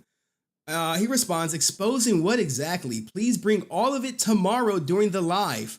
Lawyers get involved with lying or false information is being said. This dude, like, come on. Stop the cap. 100% cooked. Cooked. Because look at my response. What is false? Were you defamed? I hope you have those answers ready. You said JDF was not credited for Soul of the Dragon. He was 100% credited. Maybe you're upset that batinthesun was not credited. And me, I always end with a little gif, guys. Look. This is me. This is who I am. This is who I am, man. Look, these are a little out of order. I will be there. Can't wait to hear how you justify threatening a content creator with a lawyer for exposing you. And I put the I ain't never scared because on his personal Facebook page, he put that I was scared to interview him, which, like, bro, you reaching out to everyone who talked about you for an interview. You never reached out to me because I'm not one of these PG-13 content creators that's just going to go along to get along, ask you all these softball questions. That ain't me. And shout out to my man Dominic for saying, imagine being a grown man with their own business and having your ego hurt by someone's comment section. Wild. That's a truthful statement. Look, man, what you gonna realize is a lot of these divas are so sensitive. They're so sensitive. You played the Joker. Why so sensitive? You know, look, that's what it is. So sensitive. Their egos are so fragile, Dominic. Fragile.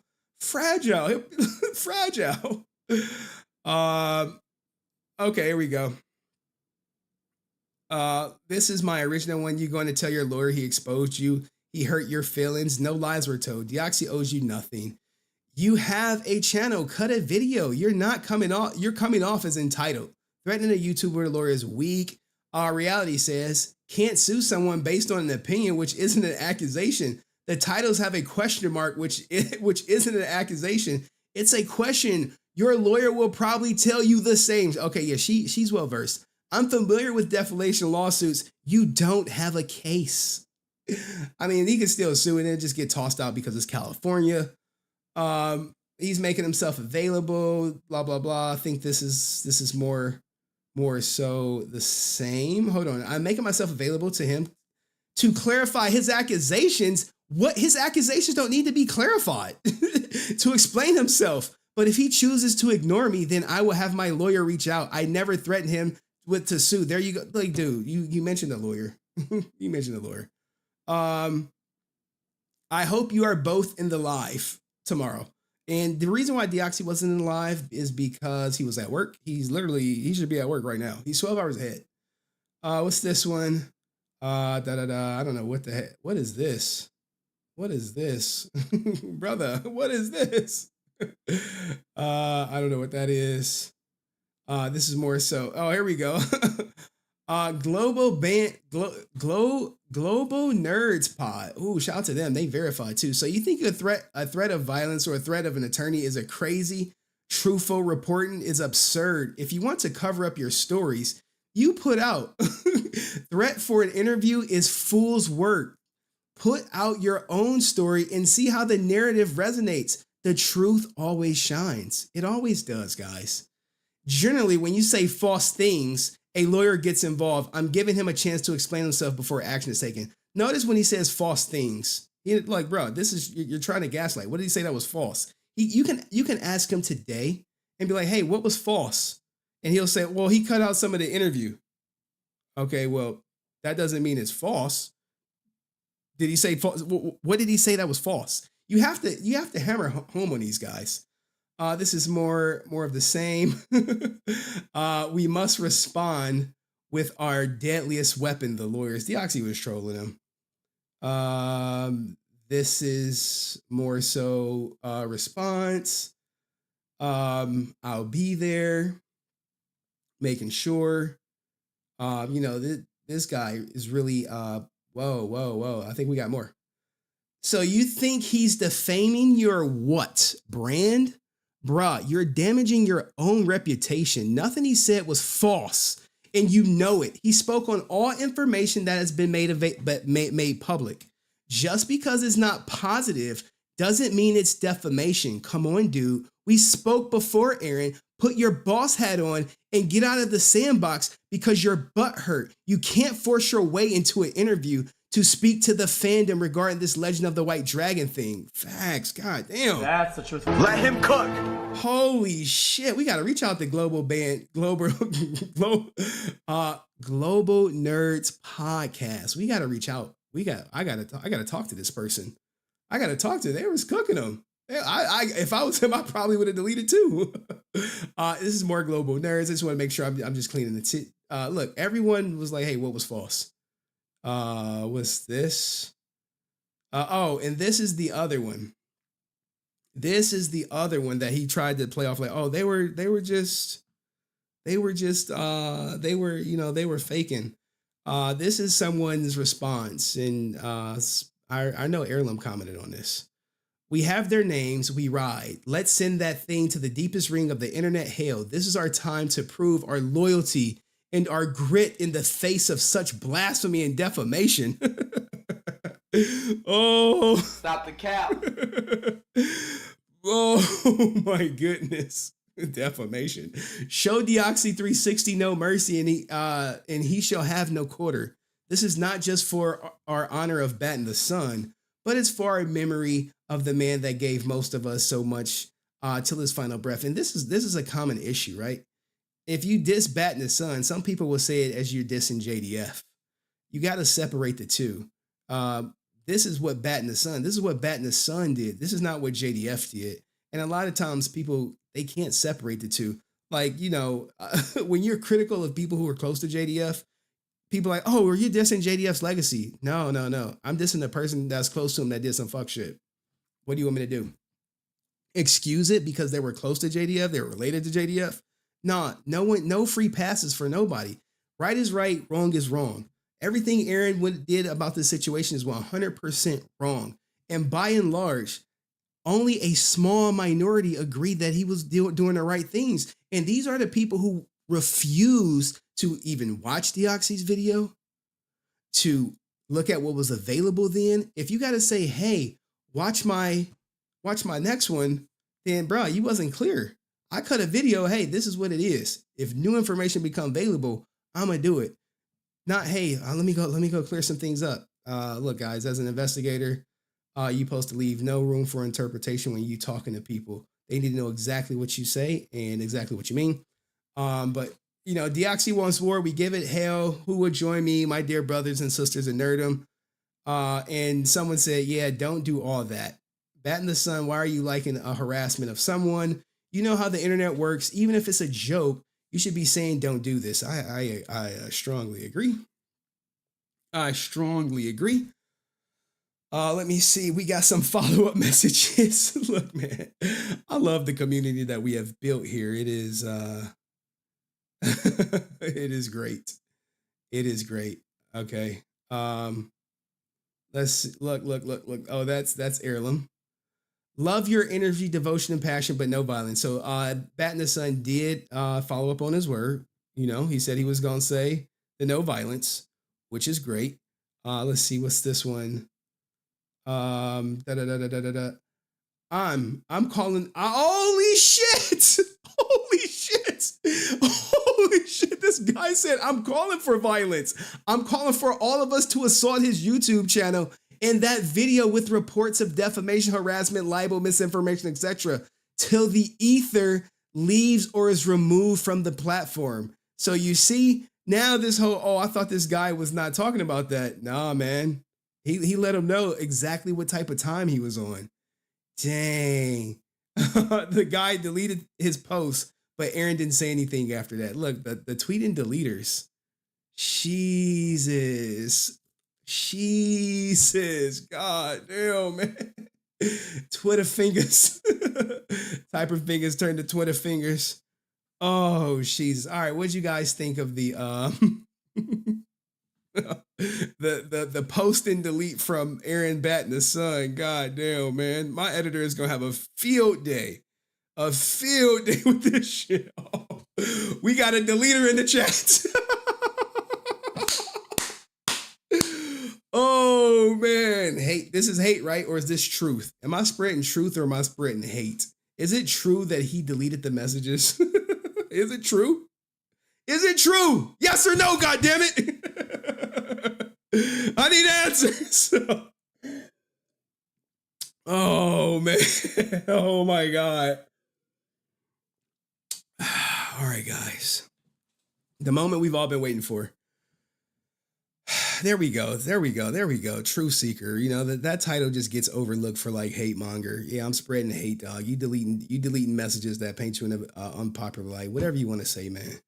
I wonder what his response is to this. Cut a video, go on another podcast or something. You know, Aaron, if you want to come on, it's like he needs media training, guys. Oh, like when I first became an investigator and we had to go through our little media training stuff. I never thought of it as being important until I start doing YouTube and I start seeing it. And I'm like, oh shit. It's a lot of people who are not media trained, who are not social media etiquette. They don't have that. So they're just winging it.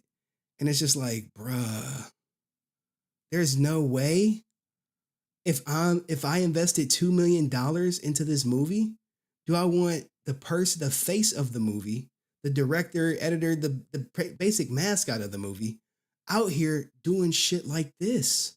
I never would want that. I'd be like, hey, brother, you got a little too much, dip on your chip. You gotta bring it back. Bring it back. You gotta bring it back. Like, Jesus. Yeah. Look, I've given some people advice. look. I thought it was like pointless until I started doing YouTube. And I'm like, these people really don't have no idea what to say when a microphone is in their face, when they're emotional or anything like that. And make sure y'all go see our guy, friend of the channel, Patrick Sky at PMC. I appreciate you, brother. I appreciate you. Let's get to what y'all came to see. I gotta go to my video. I gotta go to my channel. Now look, we only have to watch a half an hour of it when I start digging in. You know what I'm saying? And I'll be like, oh, okay. Oh, that's what you meant? Oh, okay. All right. And then I'm gonna drop the link. Hopefully we could be out of here by like midnight because I still gotta edit. I gotta edit the Deoxy stuff. I feel bad for my man Deoxy changing the goddamn title of this shit. So all right, guys, let's react. Now this video is an hour long. We don't have to listen to it for an hour. We just got to go where we catch him slipping. Okay. And just so he can like have his like, look, he wants people to see this email. This is what he really wants people to see. He wants people to know about this audio. That was France's whole like you know, me and Francis, we do talk before stream. Okay, so I knew the email and I knew the audio, and I'm like, I'm all for it. I didn't know, like, she didn't like send me the email or she didn't send me the audio. But I'm like, I'm all for audio, out of context, all that shit. Hey, put it out there. You know, it's content, it's great content. And when you get to see a piece of JDF, now the other side of that coin is not a lot of people like, man, don't be putting that shit out. If he didn't put it out while he was living, why you putting it out while you going? Hey, to each his own. I want all the audio. I want all the JDF tapes to leak. You know what I'm saying? I'm going to go through them all. And I want them date stamped. I will introduce him. Hey, Este in the goddamn... Look, guys, this is the undisputed pound for pound king of Power Ranger content. No lie. He takes small stories and digs into them and crank out some high quality videos, man. Este is the GOAT of Power Ranger content. Goated. Put some goddamn ESTEs in the chat. Where the E gang at? Put the E's in the chat for Este, man. Oh my goodness. Put them in the chat for Este. Going to PMC this weekend too. Man, great, man. Enjoy, have fun. We looking forward. Hey, cut a video on how it goes, man. Maybe on, I don't know. I got a lot of stuff going on. Put the E's in the chat for Este. Goated. He did do an interview on the channel. So you have that. You know what I'm saying? And he spoke his mind too. He spoke his mind. He spoke his mind. He was candid. Look, so shout out to Este. All right, let's go. Again, like I told everyone. You just have to release it. Who cares about the money? And I was like, well, the investors do. They care about it. So there go me, right? Oh, investors, hey? You see that finger? I'm like, oh, investors. Guys, once you have investors, you kind of are beholden to them in some instances. And also, usually with investors, their last money in or first money in, first money out. You know, if Chris J put in $2 million, if the film only generates $2 million, that money goes to Chris J. But, you know, it could be different. I don't know their splits. I don't know what it's looking like, but let's keep it going.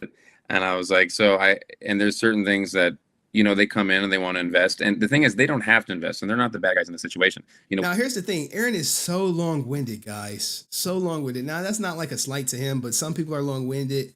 Like me as an investigator, to the point. Answer the question in 3 seconds or less. 3 seconds or less. If no explanation is needed, just yes or no. Will they make all their money back? I don't know, but they want to make sure they make, obviously, some of it back, obviously. But they also want to ensure Jason's legacy. So there's a fine line. People talk about films who have no idea how any of that works. And it's very complicated. But we would love to go theatrical because Jason wanted to go theatrical. And we would love to do that, even if it's, like I said, it's always been a plan to do a small release. But if a streamer comes in, because we've had early conversations with a lot of streamers, and if they want to offer us a profitable sum, which me and Chris, who's the executive producer, you know, we would be really ecstatic about that, because not only would he make back his money, but also then some money would go to the, you know, Frank estate, which we would be really excited about, because I would love to see Tammy and Jenna be taken care of a little bit, you know, through Jason's legacy, because obviously, you know, they get nothing from Hasbro or Saban or Boom or anything like that. So it's kind of like you have to wait and see. And here we go, right? Someone, Nerd Talk knows, hey, their best bet is to go with Fathom Events. I've seen plenty of movies, low budget movies through Fathom Events. Now the tickets are a little bit more pricier than normal, but you're about to get to see like something, you know, relatively exclusive. Also, if the film is so good, you want to get that shit in like Sundance Film Festival. You want to, you know, try to get your film there. Any local film festivals, that's what you want to try to do to kind of build buzz. There have been plenty of small budget films that blew up at a film festival that got big bucks behind them. At the beginning, we were a little naive, and the project was much smaller. So that's why we... Let me stop this. We got some heavy hitters in the chat. Montyverse. Deoxy is one of the kindest people in the space. He didn't deserve all this nonsense. That's a truthful statement. That's a truthful statement. That is a truthful statement, man. I felt so bad when I saw him go at Deoxy. I'm like, bro, Deoxy don't bother nobody. He cut a video pointing out some inaccuracies, some inconsistencies, some omissions, however you want to talk about it. And look, he doesn't even do drama like that. He like, man, I do that. I'm back to Boom Boominger. Said certain release dates and different things that have now kind of got us caught up and these different things. But the movie was funny. One person was like, I know the movie's done. Release it right now. Like Aaron's just holding on to it to milk it, which I don't know how I would be. Look, this is how milking thing. You can say you're milking it for attention, but I don't know about the milking it for money. Milking it. Yeah, I think like there's no profit. Yeah, I think that what happens is that this, and you guys could correct me if I'm wrong. It started as a Kickstarter, which was way smaller than what it was. Started as a Kickstarter, got bigger. Jason passed. Now there's more pressure because now it's like it's his last film. People are investing. People want it to mean something. Now you're also adding in there's documentaries happening. There's this happening. There's people reaching out, and you have a lot of pressure. And unfortunately, the delays saying, hey, it's going to come out this year and this year and this year. Boom, boom. make you a target. Makes it a target to like be made fun of, or people thinking that it's not going to happen. So before we answer that, one of you, let me acknowledge Laura. Hugs and love to you, Aaron. Hugs to Laura, man. Look, guys, Francis is my greatest, student for following the stream module thing. Aaron, you're doing a good job. So that's very kind. Thank you, Laura. So to be fair, you do have a fiduciary responsibility to the investors to get as much money as you possibly can for the movie. Is that correct? Yes, but it's correct. That shows, hey, he has to go to the biggest bid. Now, here's the thing, right? If there is no bidding war and you see it on his channel on Patreon, now he does seem very confident, but I asked that question because he said Amy Jo Johnson was only doing it for the money. Now, you can say what you want about that, if she is or if she not, but now because he does have investors, a piece of them, whatever percentage of it, it has to be about the money. I'm not giving you $2 million on the minimum for you to give me back 1.5. Correct. Okay. Correct, but also like most investors in Hollywood are greedy jerks, and they will gut the movie or make decisions that are purely financial. And our executive producer, who has invested millions into the movie, is that Chris J? Okay, dude, that's me doing my research, dog. I had everything planned out, guys. Yeah, he's invested millions into it, plural. And so he is happy with just breaking even. I mean, he is okay with even having a little bit of a loss. He preferred to obviously make a profit. We all would, so Jen and Tammy could make some. But his main goal, unlike a lot of Hollywood producers, they just want to greed, money. Who cares? He wants to, and just like, which was so nice, Francis, at the end of the interview we did, you said, thank you for loving Jason, because you saw how many people used him and didn't really love him. Okay. This is like a long-winded answer, like, bro. I tell Chris that all the time because Chris, grew up being a big Power Ranger fan, and he saw Saban and Boom and Hasbro take advantage of him and never appreciate him. And he's like, I'm going to believe in Jason all the way, and I want to make his vision come true. So he's all in. If we can make some money back, great. That's wonderful. We have to at least try for that. But we're not going to sacrifice quality of the movie, and we're not going to rush quality of the movie based upon some sort of financial, profit or anything like that. So it's a fine balance, and you can vilify a lot of people in that process. But if you really know what is actually going on, it's like to say, that we're sitting on it or not working on it is, me and Chris have these conversations about some of the fans getting mad at us, and we're like, all we do, like Chris's blood pressure's through the roof. People like see me like, whoa, Aaron looks like you've aged 10 years in 4 years. And I was like, all we do is work on this movie. Like this movie is so important to us that it is perfect and it's great. And, it's not going to be some giant Marvel movie that makes, $100 million or anything, or look like $100 million. But, we're hoping it to look a little above CW, even though, some of their budgets are higher than ours. Some of them are not. So the quality is the most important thing. And this is me, like, I don't want to interrupt them. So, like, when you're doing this, on someone else's channel, be respectful of Francis' channel. Don't go out there acting an asshole. Okay. Yeah. To be fair, would you guys take a loss to get in front of a bigger audience? Would you say, hey, we'll take a 50% loss or whatever percentage loss to get it above in front of the most amount of people possible? So, like, Netflix has 270 subs, whereas like Hulu has 50 million. If Hulu offers you a break-even point versus Netflix, who is going to offer you a loss, but they have about 5 times the amount of viewers, would you go with Netflix? Now, he's going to exaggerate, like Netflix will offer $1, but I'm just like, bruh, I want to know, because if this is on Netflix, maybe, and they say, hey, we took a loss, but we put it on Netflix, they have, it's a Netflix exclusive, then I'm like, okay, I would say, hey, They did right by the fans. They took the L, but the most amount of people are going to see it. Much respect for that. But if, maybe Netflix, the money ain't there, remember, you got investors. They want to get their get back. They want to get made whole. Possibly. It depends. That's a really kind of loaded question. I see what you're saying, because you're saying, do the fans matter more than the money? And ultimately, yes. But it also depends. Like if Netflix is like, hey, we have 275 million subscribers, we're going to give you $1 for it. And Hulu's like, hey, we only have 50 million subscribers, we'll give you like 4 million for it. And you're like, well, we get help, because then you're like, well, you want to help the fans because that's what Jason wanted. But I'm like, but that 4 million, we'd have to be offered more. But it would, if you could help out his family or whatever, or you could use some of that money and donate it to charities. Like you have to look at like there's like a lot of different things that come into play there. And who has the final decision maker? Is that you? Is it you and Chris J? Is it you, Chris J, and Tammy? Like, is there a group that makes the final decision on the sale price? There is a group, yes. How many people that has this? Just out of curiosity. So it would be essentially batinthesun and Chris, and then the Frank estate has a say to do in it as well. batinthesun, Chris, Frank estate. So that's what, 3 people? If three entities per se? Yeah.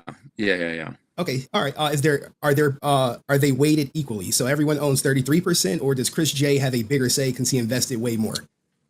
No, and see, that's kind of the amazing thing about Chris is, bro, if I give you 2 million and other people, I might be like, no.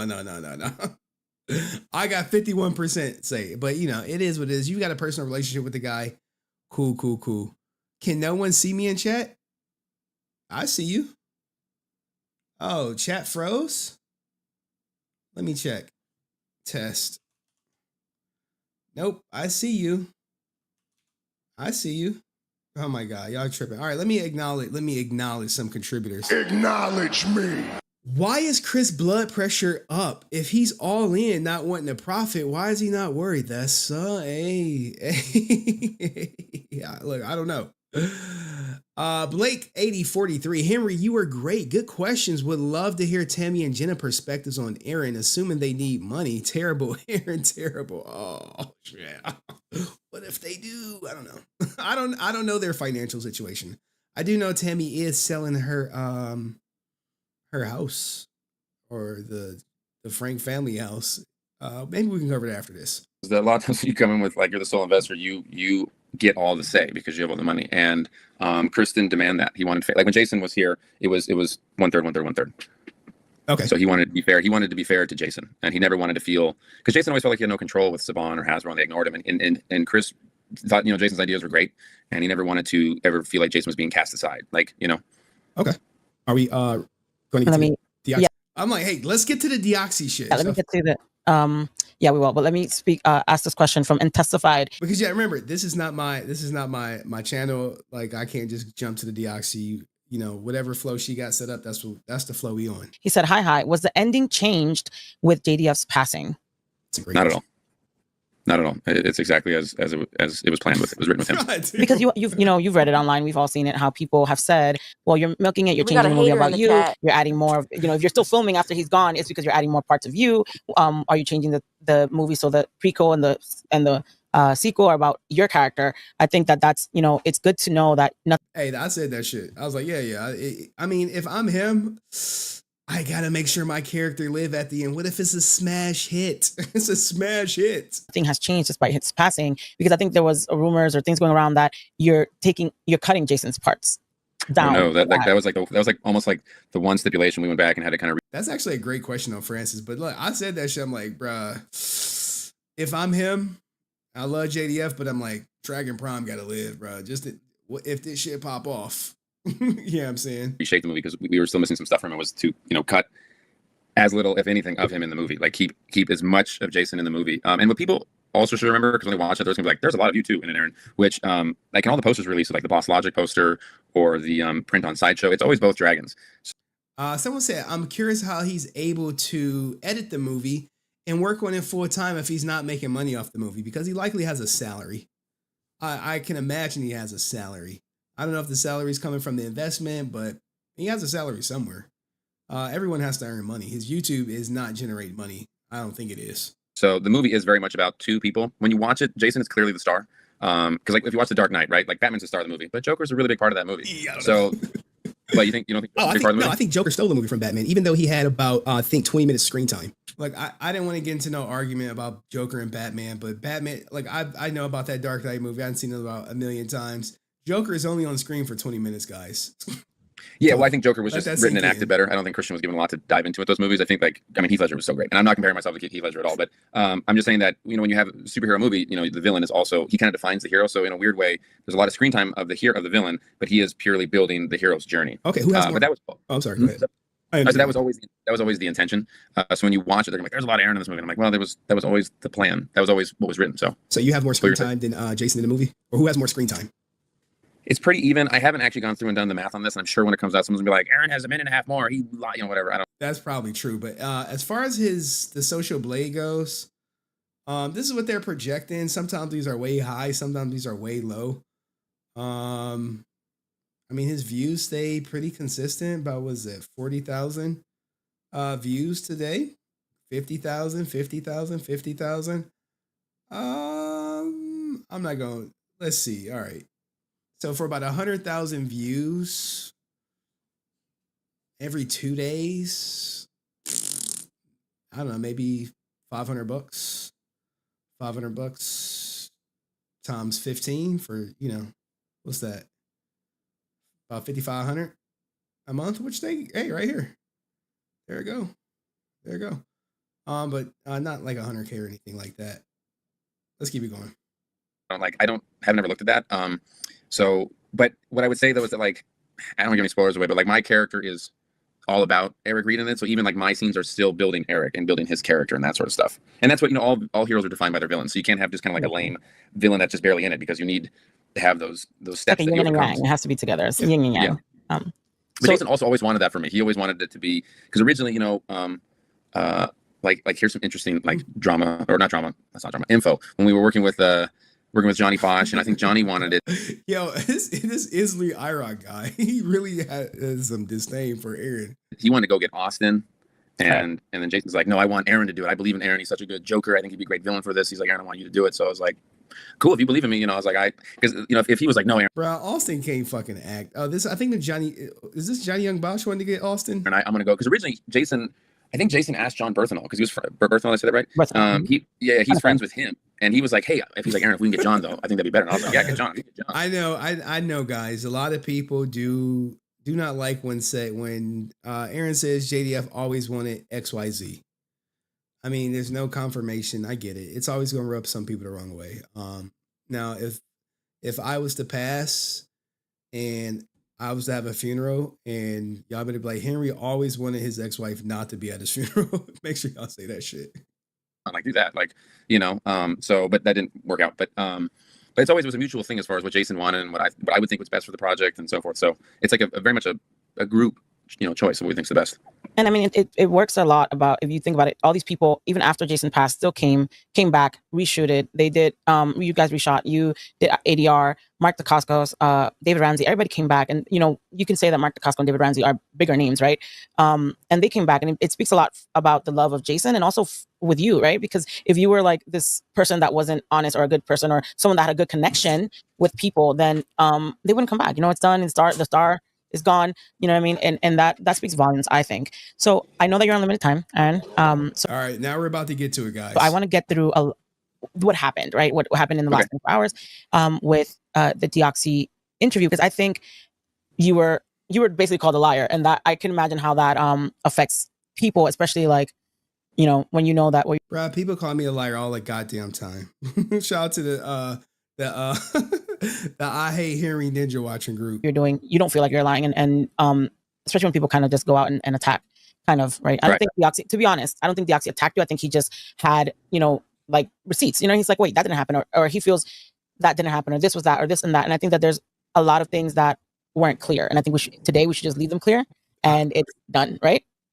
Well, I mean, yeah, ask away. Go rapid fire, Mike, with these questions. What I would say about the Oxford quicker is that I don't mind people coming to their own conclusions, as long as, and I posted this somewhere, as long as your goal is for communication, understanding of a situation. And dude, no one has to have a goal of communication, understanding.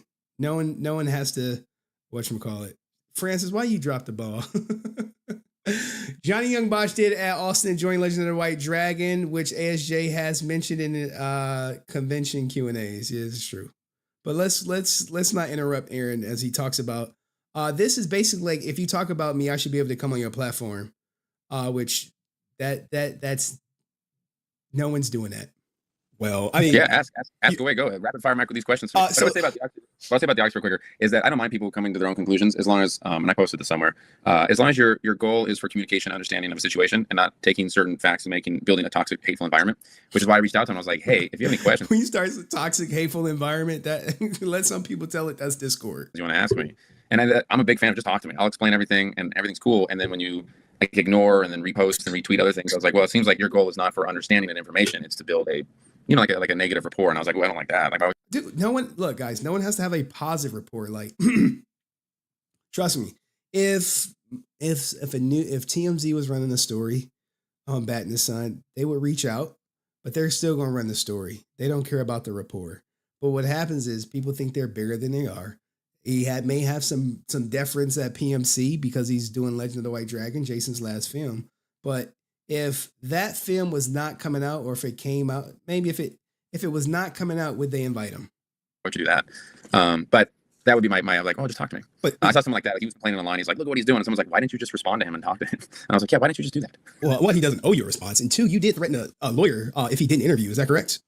Yeah. That's how a lot of people, I don't think understand that's how that works. Now, guys, he's trying to little bro you. That's not how it works. Look at all the videos on Mr. Beast. How many content creators have been threatened with a lawyer? Only one. And what did the guy do? He said, F off, Mr. Beast.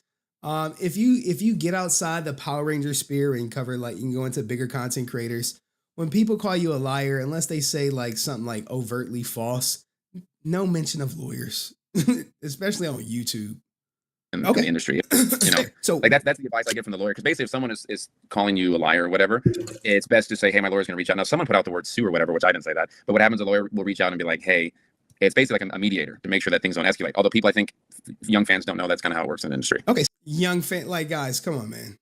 You at this point, we're all older, right? We all know how things work, or at least you have the internet. You could figure it out. This is about where I'm about to say, hey, what was false? So, do you feel like Deoxy lied about you? His headline is "Batinthesun lied?" ?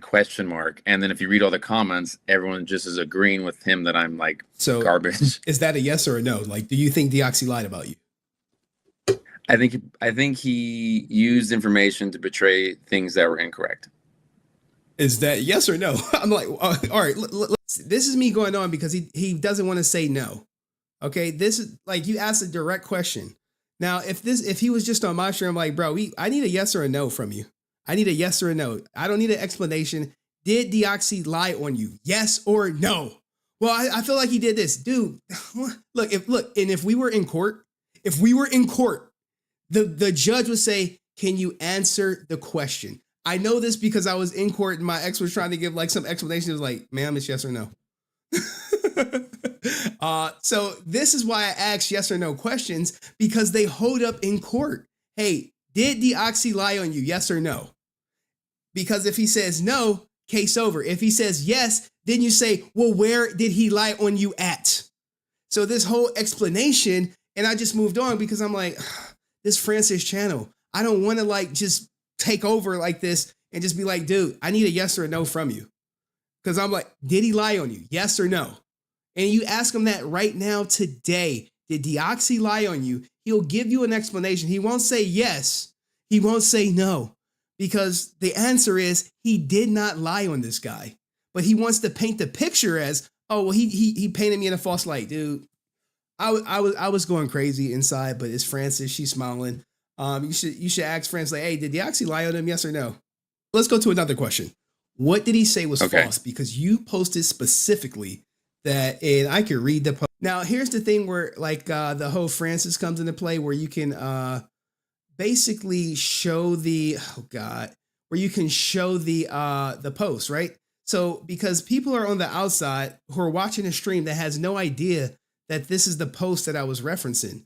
Hey, this video is full of false info and edited my interview, so a lot of details were missing. So this is why I'm like, hey, what is false? What details were missing? because if you say this, then you should be like, oh, well, this is false, and this is false. Now he pulled the wool over some of y'all head, a lot of y'all heads with the, oh, I didn't watch the video, you know, I don't know off the top of my head. And he's smiling. I'm like, oh God, post, or I could share the post. You said there are a lot of talkers and haters online. This guy posted a video full of false info and edited my interview, so a lot of details were missing. So what was false in his video and what details from your interview were missing? It's kind of like a two-part question. These are direct questions, guys. These are direct questions. Direct questions. What is false? Hey, what is false? This is where you can be like, okay, this is false at this timestamp, because we've covered it. We've covered it. If you've been on my channel for a while, the Mizkif defamation lawsuit, we've covered it. You need to have a false statement, but he can't say the false statement. Question. So, okay, so that's, I'd have to go back and watch it again. Oh, God, I watched it, and Bro, I'm very busy. And this, I'm very busy, but I make plenty of time to make sure I'm messaging Deoxy for, you know, throughout the day to take the video down, to edit the video. I've got Twitter fingers on the middle of the night. I'm going live in the middle of the night for an hour to say, hey, I'm about to go to the gym. I'm very busy, guys. This is cap. Stop the cap. stuff. I know it's like a big deal to you guys. I know it seems like a really so now he's trying to little bro me. It's a big deal to you guys, but it means nothing to me. But I'm about to threaten a lawyer. a really big deal. You guys like think about it all the time. I don't. So you think about it all the time, like, this is driving me crazy. You see my face. You see my face. You see my face. Really, really, really, really, really, really. We thinking about it all the time. You message him. He said like a lot of stuff he said about Boom and Hasbro and Amy and stuff that I posted. Like that stuff was just all like a lot of information was missing, and like he took out a lot of the story. So I have to read the comments again. I try to respond to them. He has to read the comments again, not watch the video again, because he's more concerned about the comment section than the content in the video. And that's what a lot of people do. Hey, well, what the comments are saying this. Who cares what the comments are saying? What did the goddamn video say? I got to read the comments again. Like, oh my God. Because I live in the moment because I'm busy doing stuff. That's why I respond. And if this was ever to go further, I would definitely reach out to my bigger YouTube friends and be like, hey, can y'all do a solid for me and cover this for Deoxy? Really quick, because I'm present. So you didn't watch the video. So did you watch his video? Okay. So yeah, I did. You watched his video, but you don't know off the top of your head what was false or what was missing from your original that he manipulated. You see that like, oh shit, here we go. He is really not letting me up. Now France is about to bail his ass out, and I'm about to be so pissed off at this bailout because I have him on the ropes. Look, I just keep pressing. Hey, what's false? What's missing? What's false? What's missing? What's false? What's missing? He can't say anything. Some details. I gotta go read the comment section. You're like, dude, the video is what you're talking about. You can't be like, oh, well, they're making comments about me. The video. What's in the video? Oh. If you ask me the questions, like I said, it had to do with stuff about Amy. Okay, it had to do stuff about like Jason not like, oh, he was credited, but I'm like, but he wasn't really credited. Okay, so whoa. He wasn't really credited. Wait, what? Hey. Let's back it up. Let's back it up. There's a big difference between wasn't credited and wasn't really credited, guys. So you didn't watch the video. So did you watch his video? I did. You watched his video, but you don't know off the top of your head what was false or what was missing from your original that he manipulated. Now keep in mind, last night, hours before the interview, I said, hey, I'm going to ask these two questions. I'm going to ask these questions. I hope you have your answer ready. I said that. But, here we are. If you ask me the questions, like I said, it had to do with stuff about Amy. It had to do stuff about like Jason not like, oh, he was credited, but I'm like, but he wasn't really credited. Okay, so it was like that kind of stuff. Start with that. Ask me questions. Like, go to the whole video and ask me. You stated that JDF was not credited for Soul of the Dragon. In your interview, that was a correct statement.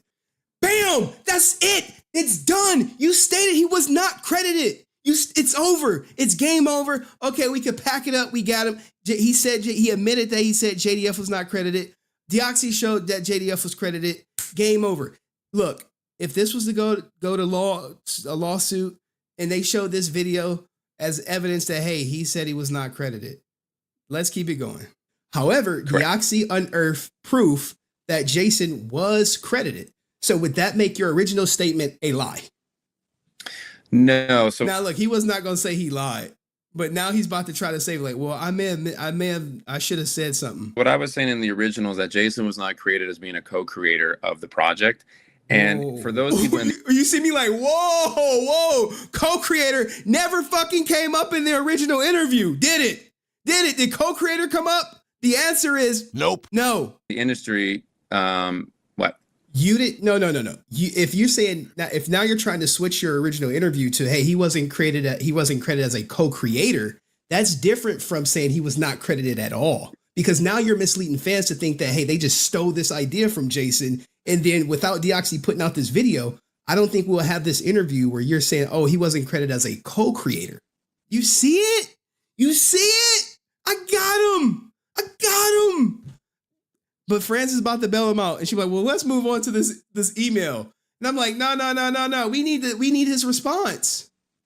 So I probably left it out, and that was my mistake. And I probably left. Oh, no. Dude, I was like, wait. But you got all these people in the chat like, oh no, just leave him alone. He's like, dude, no. Like, look, guys, when people slip up, I'm there. I'm like fucking Allstate. You're in good hands now. I caught you. I got you. Because now you're misleading fans to think that, hey, they just stole this idea from Jason. And then without Deoxy putting out this video, I don't think we'll have this interview where you're saying, oh, he wasn't credited as a co-creator. So I probably left that out, and that was my mistake. And I should have said that he co-created. But when I was talking about it, because the whole topic was about how, don't roll your eyes, Henry. I'm just saying, you said he's a liar, and I'm like, well, he didn't lie in his video. His video's true. But here. Now here's Francis. She's about to come. Like, well, we were talking about creators. I'm like, no. You can't say he wasn't credited and then say, hey, we were talking about creator credit. It don't work like that. That don't hold up. You can't expect someone to infer what you meant. Here's how you're misportraying the truth. When me and Francis had the conversation, we were talking about how Boom stole ideas that we created, and I go, Jason wasn't credited. So what happens is if you just go, Jason wasn't credited, you're like, well, he got credit. And I was like, but if you take that first part out, where I was talking about how we created it and he wasn't credited for it. That part is in the video. It's in the video. I go, then it looks like I'm lying. But I wasn't lying. You just took part of what I was saying. And that's the point I'm saying. So when we talked on there, I said that but we didn't like, we should have went back right then and there. If I was in control, like, hey, let's go watch the video. Hey, it has the part in there where it says y'all wasn't credited. What are you talking about? We can, where's it at? Where's it at?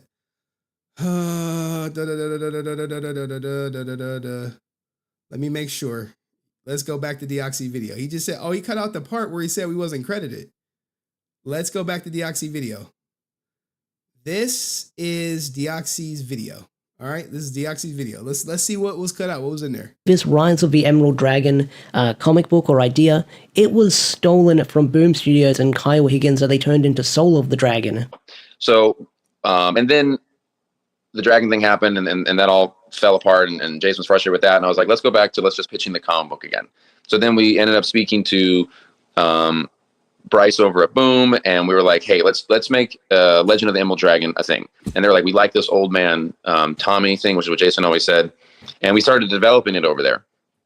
And then they brought on Kyle to write the story, and then we were going to get credited and all that kind of stuff because it was our story. And then the day of, they reached out to me and Jason and said, hey, we're going to press and we're going to announce the book tomorrow, but we have legally changed the story just enough to where we don't have to credit you guys.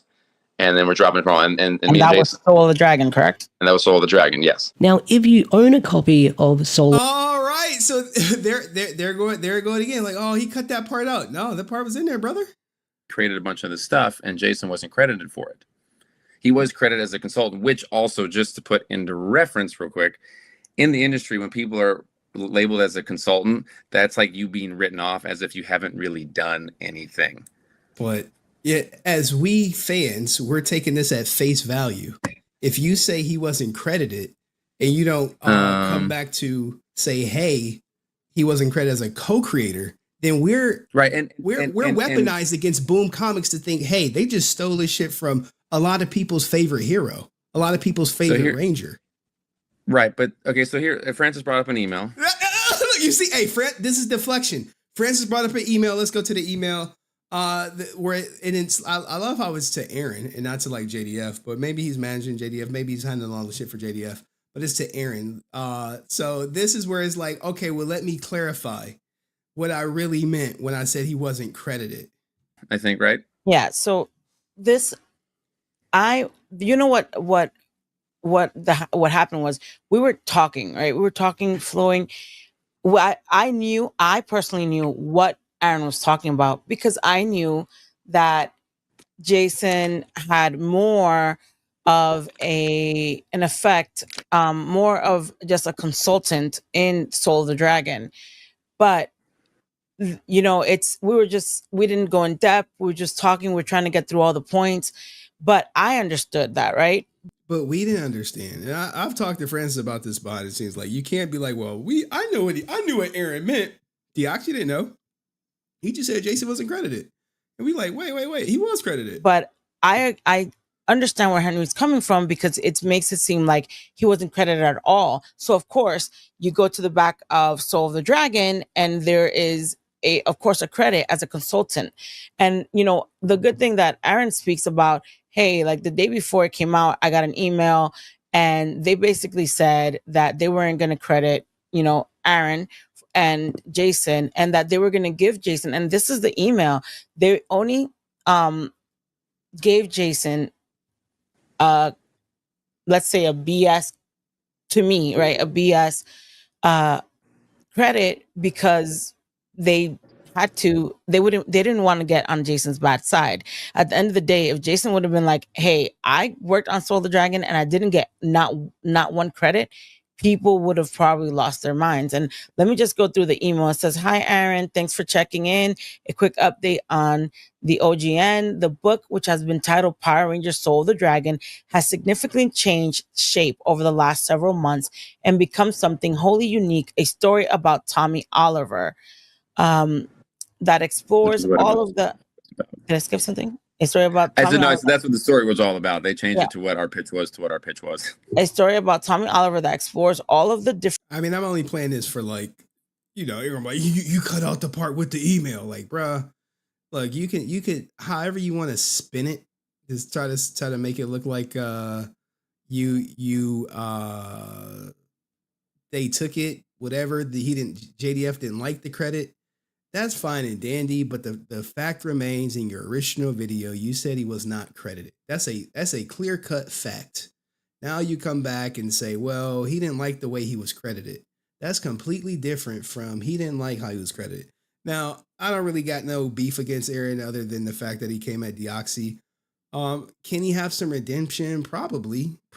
I mean, Legend of White Dragon, if it does great, is him. Different Ranger personas he's assumed over the years. Where's the other one? Considering how far this project has evolved and how new and unique it has become, Boom has an obligation to reflect those changes in the crediting of the series. This means that we will be focusing on the primary creative staff only. That said, in all transparency, we'll likely reach out to Jason David Frank to discuss likeness, which could result in some kind of specific credit to be determined. Suffice it to say, I'm not going to read the whole thing, but suffice it to say, I want to thank you for your passion. Please know that the door remains open for future Power Rangers discussions as well as other kinds of creative. To me, this means that you had obviously they spoke to you guys, which I mean, some kind of special credit to be determined. I mean, you and I know, and I know Jason has spoken. There's countless interviews where Jason speaks about, you know, going and giving these ideas and then never getting credit or then never getting anything out of it. So here they're saying they're only giving Jason credit because of his likeness, not because of the input that he put in the Soul of the Dragon. This would have been great, right. And if it was in the go interview. Further, you're right. Here's an actual text from Jason that you can see right here if you want to screen. So this is where he's like, well, Jason didn't like the credit, the way he was credited. Not that he was not credited. shot or whatever, and I'll read it to you. Let me see if I But can zoom in. basically, Hold on. I'll say, Hold on. still pissed they took our names off it. You know, it was us who went to Boom to get it started. And Jason replies, they put my name on the front cover like some BS consulting to sell books.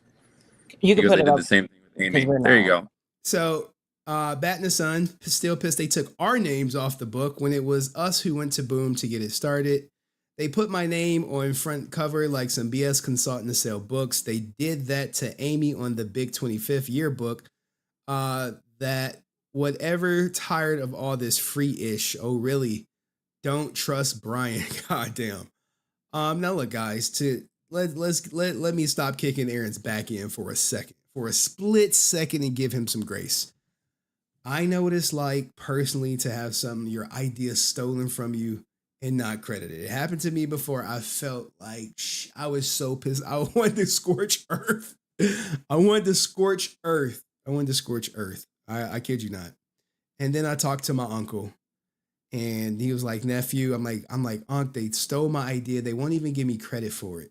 I get like a VIP to this event, but they stole my shit. And he like, nephew, don't worry about it.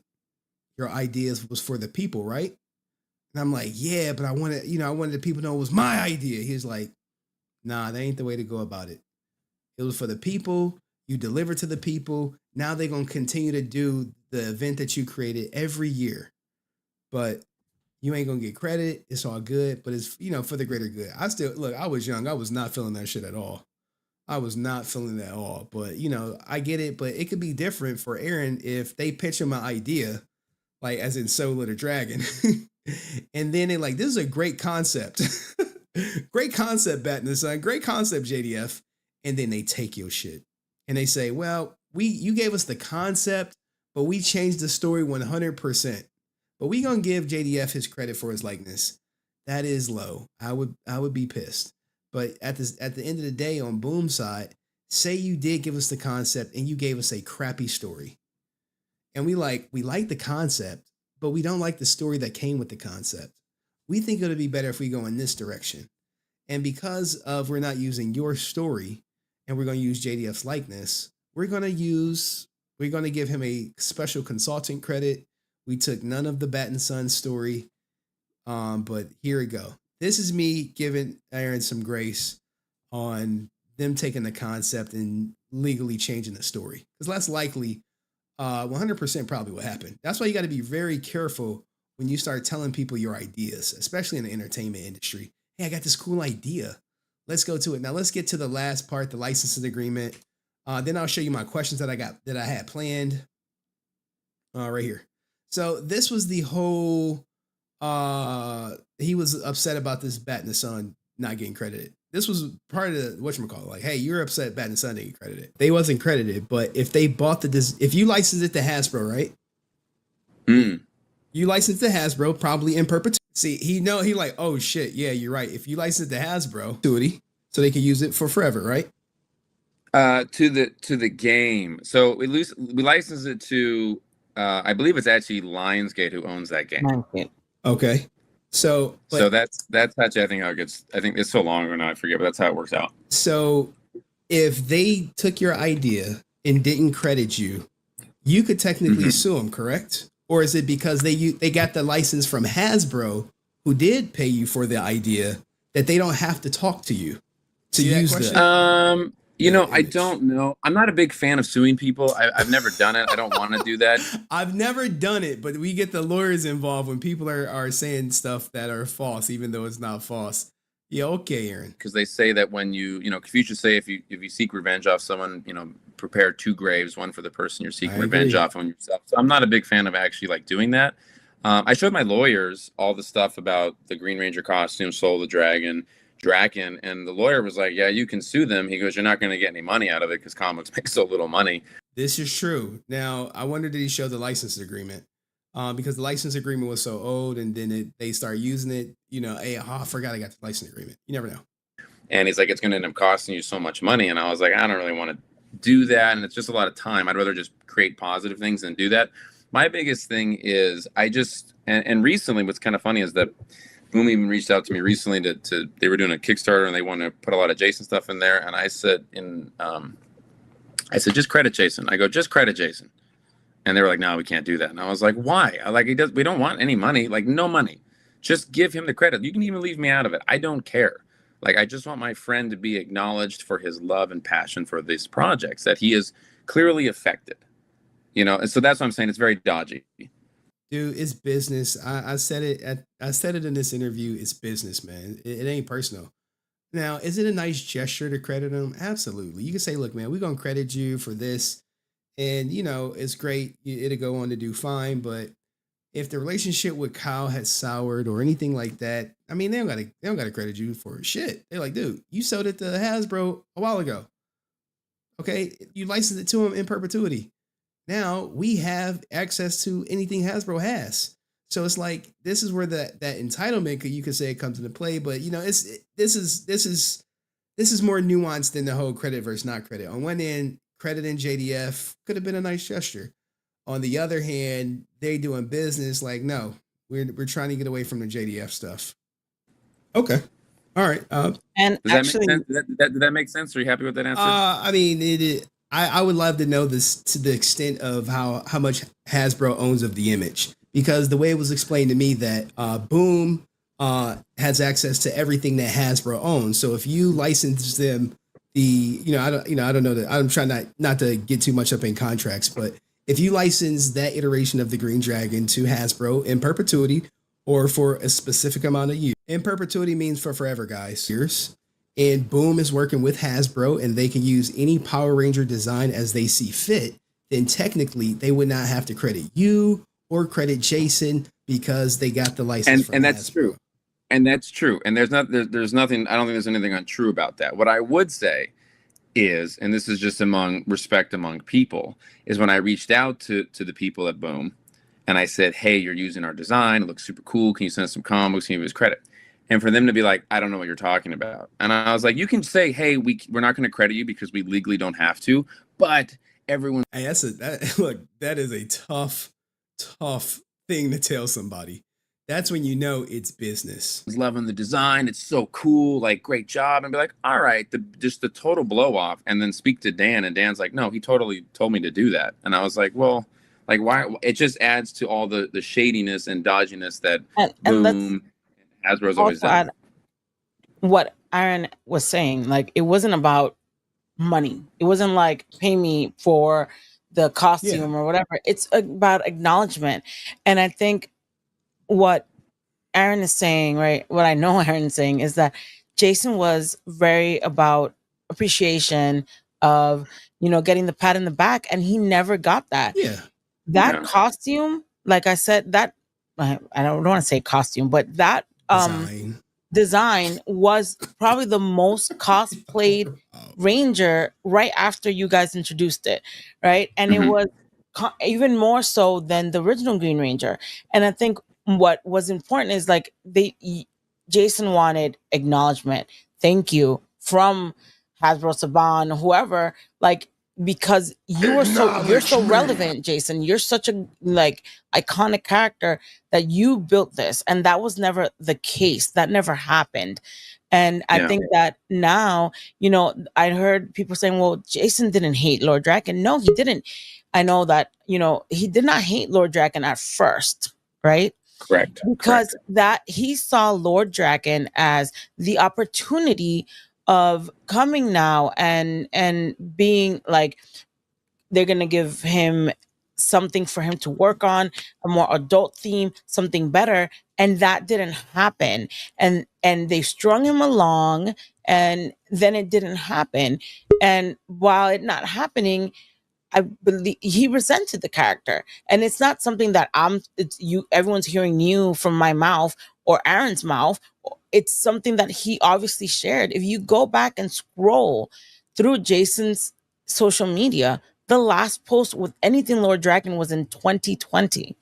Like, he just wiped everything out of that character because he resented the character, not because he hated the character, not because the character was bad or whatever. It was because it was another thing that he made popular with the Shattered Grid. Oh, 100%. That later he did not get any appreciation. Didn't get any appreciation for it. So, you know what I mean? Like, it's not that Aaron is speaking for Jason. They were out there. All right, we get it. Now here, I'll show you guys my my questions that I had for him, and then I'll start bringing people up. So here is the questions that I wrote or whatever. Let's make it bigger. Aaron batinthesun, 25 theory. Like, this is like me like summarizing his answers because I knew I was going to do like content for it after. He says, flights, hotel, roughly $1 million. They're going to put it in 25 theaters and to get people to show up at premieres. Like, I never built the movie. I have no idea. I have no idea. Schedule of conflict. This was his sandwich reading. This was some fan questions that like people were asking me, like, can you hire someone for Legend of the White Dragon Instagram to give updates? He joked about doing a Kickstarter and said it's like $500 a week or something. $500. Yeah, $500 a week. So it's like $2,000 a month. It's a lot. So there's no marketing budget. When can people who did the Kickstarter get the rewards? I was impressed that the rewards that were available that didn't involve JDF were fair. I like that. Will there be a Blu-ray? I'm sure he would love to. Pops went out. T-shirts went out. No scripts are out due to the video not being out. I believe Francis may have some contact information for you to mail your stuff to.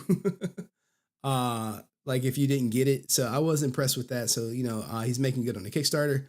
Why did you call me scared? Like, guys, he said I was scared when most of the people you interviewed are, you react to or criticize you. Look, guys, I never insulted him. So he's like, I only reached out to people who insulted me. I don't think that's true. But a lot of people be ducking the smoke. It's fine. They'll get put in the hot seat and, it is what it is. Deoxy lied about what explicitly? Mute point. Deoxy did not know. That was his rebuttal. He didn't know about the Kyle Higgins audio. But Deoxy didn't lie, guys. I'll take that. I'll die on that hill. Why does it have to be on his why do the interviews have to be on his platform? I meant to ask that question. If Deoxy does not give you an interview, are you going to use Kickstarter for lawyer fees or will it be Indiegogo? I never got around to this question. I never got around to it. But that was one of the questions. We touched on fiduciary responsibility that he has to his investor, Chris J. Now, are all investors aware you're threatening legal action against people who criticize you? And he said, yes, they support what I'm doing. They support how I go about promoting the film. And I was just like, wait, what? No way. No way. I can't see Tammy like, yeah, get on that Deoxy. I can't see it. I can't see Chris J like, yeah, get on that HenryResilient guy. Threaten those legal fees. Tell him you're going to send the lawyer who does the interview. I just can't see it. I can't see it. What is it? What info is false? What details were missing? Investors support him. That's all I wrote was investors support him. Why did you tell Deoxy 360 interview with you or you have lawyers at him to foster communication allegedly? I'm like, bro. Oh my goodness. Who owns batinthesun? That's irrelevant now. We do have the 3 entities that own it. Why will there not be a theatrical release? We touched on that. Fathom is a great place to go through for low budget films. Who was going to distribute the movie? Who was the distributor launching the movie theaters? Any thoughts on Fathom Events? We asked that. Now his whole Amy Jo Johnson thing, like he said he had no idea that she was behind a return. I just got to call cap on that. Everyone knew she was making a goddamn return. I'm not going to play the part where he's like, oh, I was just going at Boom. I'm like, bro, you were going at Amy Jo. And you went at her like more than once. But records show he was credited. This is a statement, not a question. Have you ever threatened other legal action? Is there a way? And in a way, that's this was a good one. In a way, this is a good one. If you go out there, right? Now, Boom would never fucking sue Aaron. If you go out there and you say Jason was never credited by Boom Comics for Soul of the Dragon, you're defaming Boom, right? So imagine like fans start boycotting Boom. Like you never credited Jason on Soul of the Dragon. They experienced some losses because Aaron has a huge following, which we know he doesn't. Then they could go after him for defaming them because it's a false statement. Also, I mean, we talked about the licensing agreement. Technically, Boom did not reach out to batinthesun to use his design. Jason's ideas were stolen. If you have a legitimate proof, why was no legal action ever brought up? When can people who donated to Kickstarter get rewarded? So those are all my questions. I thought they were good. I don't know how people thought about the interview. Some people loved it. Some people hated it. It is what it is. With that out the way, let's start bringing people up. I'll try to give everyone like 5 minutes. Okay. Try to give everyone like 5 minutes. Let's see who's back here. Let's see who clicked the liggity link. Oh, it looks like just our guy, Agusto Andres, who dropped 5 memberships. I don't know where's whatchamacallit? Where's Drew? He was like, I want to come up. I'm like, if you want to come up, then I couldn't bring Drew up, guys, because I didn't have control of the whole stream. But I know Brent said he has Brent was going off on him. Anywho, let me make sure I got all my stuff loaded. Give me a second. All right, yeah, bring that over there. Oh, we got some heavy hitters. So since Angel Pest, I see Angel Pest, so we're gonna go Agusto Andres, Airlim, Angel Pest. In that order, everyone is going to get some time to get some clock per se. Let me I gotta set something up to make sure you have something to look at, goddammit. You know what I'm saying? So you're not just up here like, hey, what's going on? Give me a second. All right. Whoa. Look, we got somebody who was explicitly told not to come on my goddamn platform back here. I saw it. It was like, yo. All right. Look. All right, I'm gonna try to get through everybody. I appreciate everyone watching. But I got it. Let's go with my man Agusto. Mute the stream, brother. How are you? How you doing, man? I Good am to well, see man. you. Thank you for Dude. the donos. I appreciate it. Holy, the pleasure's all mine, man. Henry, holy turd in the toilet bowl, man. What'd I do? What the heck?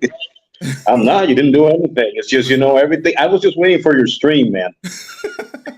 Look, I was just waiting for. I on Sunday, I didn't know that you and Francis were gonna stream together. So went into YouTube and you were like an hour into the stream. I listened to all your questionings. And people were like, who, there were people who agreed with you, people who disagreed. I said, I'm going to wait for the stream. I'm going to wait for that. I know, something's going to happen. Something's bound to happen. Now, the Deoxy video, I didn't know that was a Deoxy video, but I can tell you that it's been making rounds online for the past several days, but I didn't know. I watched it, but I didn't know what it was because, sometimes I just hit on something and I watched it.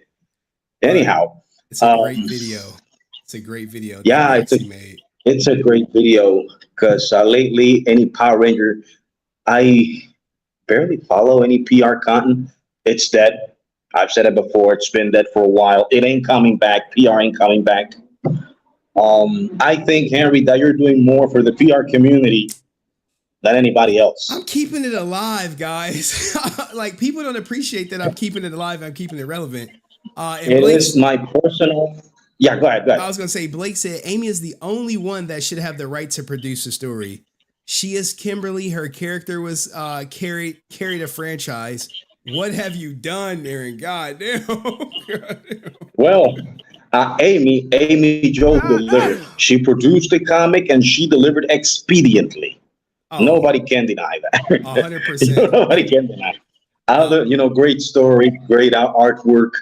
I don't think at all. I never thought of her stealing, anybody else's idea. If you're a fan of PR, you know that, the Tumberly, if you will, the Tommy, Kimberly baby story has been going on fan sites since the 90s. So that's, everybody's trying to do that. But I think that what Amy put out there was something really, really heartfelt, really good. Now, because I wouldn't want to take much time from other guests, because I hope that Drew can come up, because he wanted to come up on Saturday, on Sunday, and I was rooting for him. I was bring him up until you said I can't, because it's hitting my stream. There's a lot of stuff out there, but regarding Legend of the White Dragon, I don't think we're going to see that.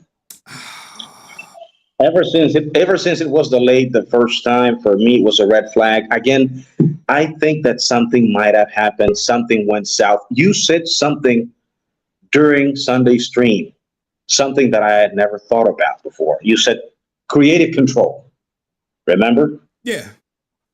You don't know who has creative control there. Maybe something is pulling things back. Aaron said he had his dad, and Chris J have 100% creative control between the three of them. Now, here's the thing with that. If Legend of the White Dragon bombs, it's all on Chris. It's all on Aaron. But also, if Legend of the White Dragon does well, it's all on Aaron. Whereas me, I contract my editing out to an editor. So the thumbnail, the clip, I'm like, hey, they're like, why'd you clip this? I'm like, oh, that's my editor. I don't know. Look, he put the clips out. So, but he's betting on himself. It's going to make or break him. It's going to make or break batinthesun Productions. Maybe. I believe you. I believe you, and I agree. I back you up. Maybe that's why the film has not been released, because it could be maybe too much of a risk. Oh, yeah. Again, 100%. Sorry, guys, I wasn't speaking into the mic. Exactly. Look, the momentum has waned considerably. Okay, it has waned considerably. Even people who were interested in watching it have lost interest by now. Okay, possibly. How can I say this? When the thing was announced after, in the very beginning, and then when what happened, everybody wanted to watch it. Fans and non-fans alike. Because of JDF, charisma, what had happened, people were interested. Now, I think, and this is just me, because, I don't have the data, but I think that the most interest that I've seen about the film is the community we guys have here. Damn. Okay? Well, that's my personal opinion. And now that you say that, now that you told me that after you cleared the creative control, I think it's they're in a very risky situation. Okay. I never thought, that he's been milking it, as people believe. No, I thought something else is going on.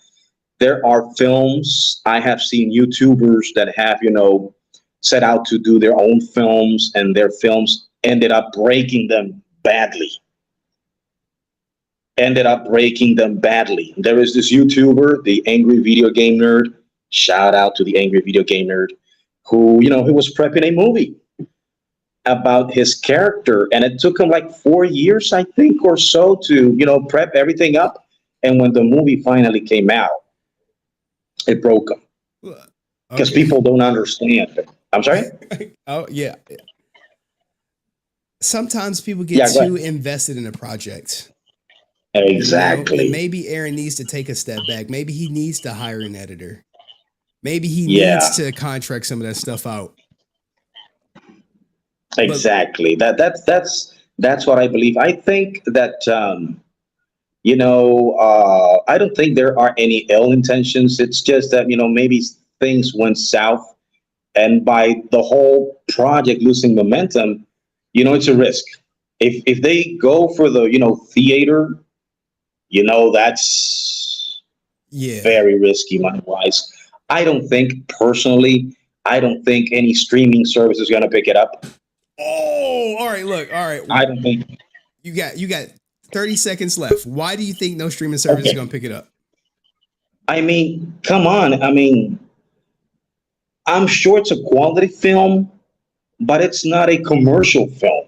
That's what I'm trying to say. I don't think there's going to be a guaranteed, let's say, a huge amount of viewers who are actually going to be tuning into, other than the small pocket of PR fans that are still interested in it.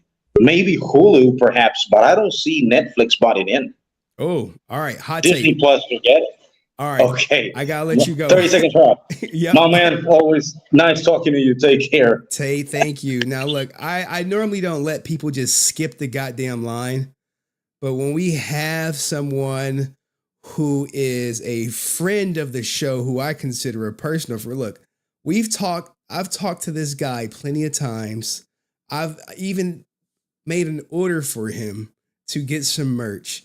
Let's bring up the owner of More Phenomenal Expo. Please don't reveal a band list. You know, we want to make sure you get to book some other. I added another one to the band list. I'm just kidding. I just kidding. All right, guys, this is owner of More Phenomenal Expo. They coming off of it. How do you feel? Honestly, I know people that are really close to the film, and I've heard from them. They've seen clips of it, and they've basically said that it's a glorified YouTube video. Like, that's what it is. Is that good or bad? I mean, that's bad. I don't want to see Power Beatdown for 60 minutes, 90 minutes of Superpower Beatdown. Oh shit! Look, okay. Look, let's defend Legend of the White Dragon. Considering that just because it's of low quality, that does not mean it cannot be good. There are plenty of films out there, but I get the quality will instantly off-put some people. Instantly. Yeah. But Jesus, so you haven't seen any clips either. I haven't seen. I've just heard from people who have seen clips of it. They've seen a few minutes of it, but like they said, it's basically, you know, glorified YouTube video, you know. Damn, but to put two. So what you see in the Power Beatdown is probably what we're gonna get. The same, you know, the same style. Holy shit! All right, now what did you think of? How long have you been here? I've been here for a good minute. Okay. So I let you know I was watching yesterday's stream. I saw Aaron backpedal a lot about, you know, not answering any questions. I'm happy you saw that, right? Yeah. He just kept avoiding them. Okay. Yeah, like did Deoxy put anything that's false? He wouldn't say yes or no. Deoxy lie, yes or no. Yeah. He just didn't answer it. Yeah. Exactly. So just avoiding it.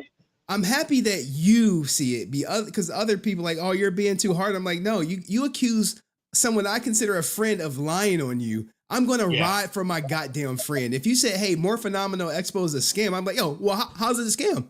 Well, did something that he advertised didn't happen, you know? Because we had someone say that in my Discord, and I was like, hey, whoa, hold on. What do you mean it was a scam?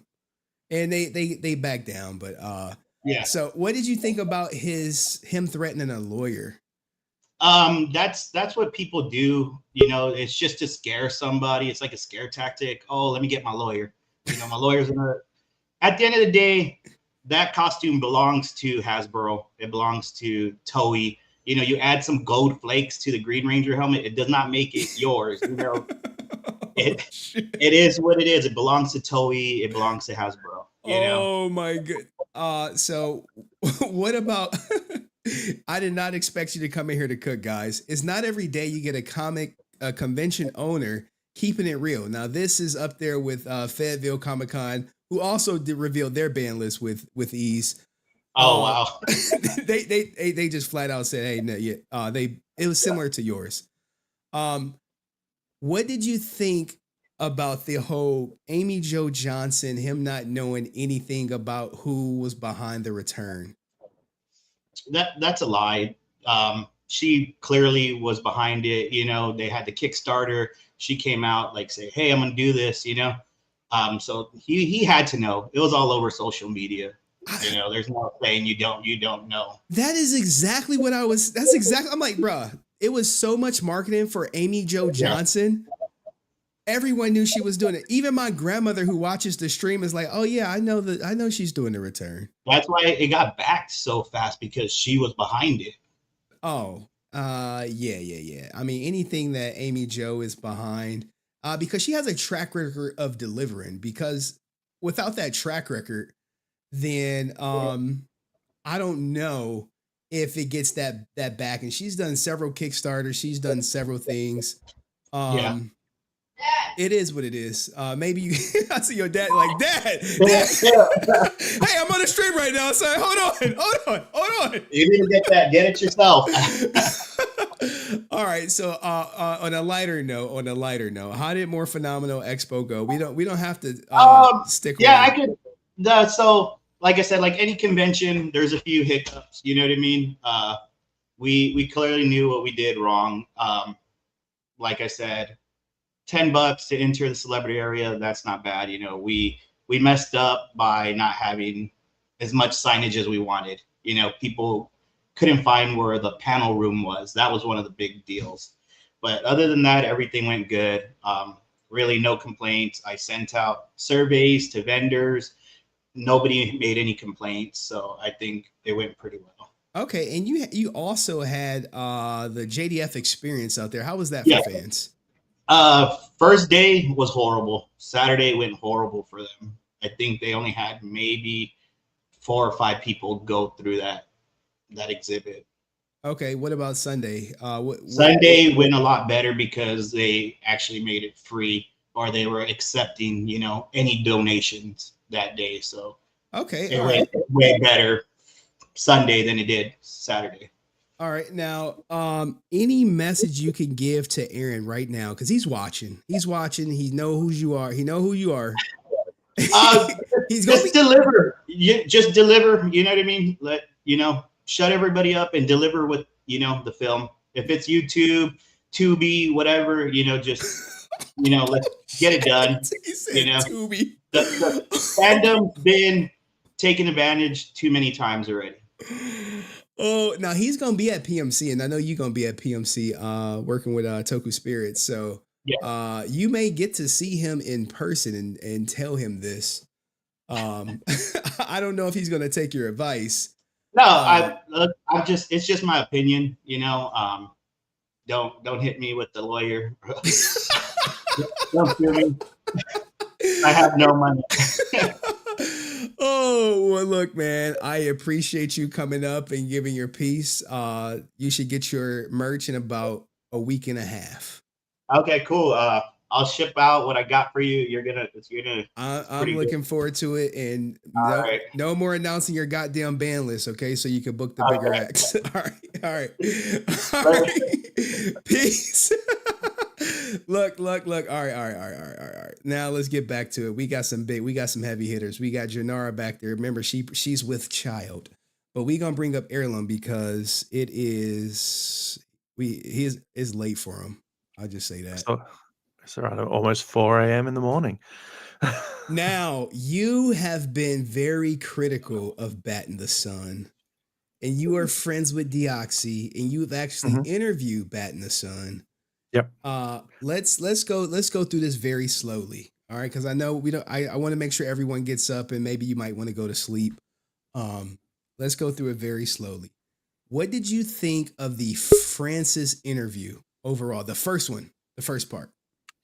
To be honest, all right, this is just I think the interview is fine. The way that I saw it was he's one of JDF's friends, so I have to be kind of nice to him. And it really kind of infuriates me a little bit because when it's like, these are the questions that you've got to ask, these are the questions we've got to bring up, you can be a little bit mean to friends. And I just felt it was more kind of like patting on the back, like, you get him, yay. And that's absolutely fine. But when you've got someone like Aaron, it's just more kind of like, look, be a little bit tough with him. So sorry, Francis. I know obviously, like everything, it's just how I kind of felt from the first one as well as the second one too.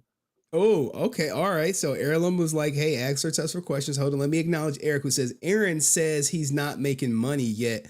Cool. But isn't there a store that sells apparel tours? Aren't there residuals from that? Might not be much, but it's still, I think he made like 6% of sale, 3 to 6%. He didn't know which one during the interview, but yes, he does make them. I'm not sure if they're like flying off the shelves or anything like that. No. Apparently they've been breaking. Oh, is that the report that they're breaking easily? I think 1 or 2 people have said that. I don't know who the company is, but I think they've been breaking quite a bit, and it's just like, great. Well done. Airlim would know, guys. Deoxy is comic books. Airlim is the toys. So like you literally, I'm the drama. You really have like the full court press if we all link up, all right? If we all link up, it's like Voltron with information. Okay, so now let's go to the second interview. No, let's not go to the second interview. Let's go to Deoxy's video. What did you think of Deoxy's video when it first came out? 100% solid. Like, there is no lie. Like there is no lie in it whatsoever. He literally went, here's the receipts, here you go, done. And even stuff that I didn't know, like I didn't know that Aaron was just like, yeah, we sold the rights to Hasbro, they've got it now, woo. I didn't know anything like that. And Francis has said, no worries, Airlim, I totally agree.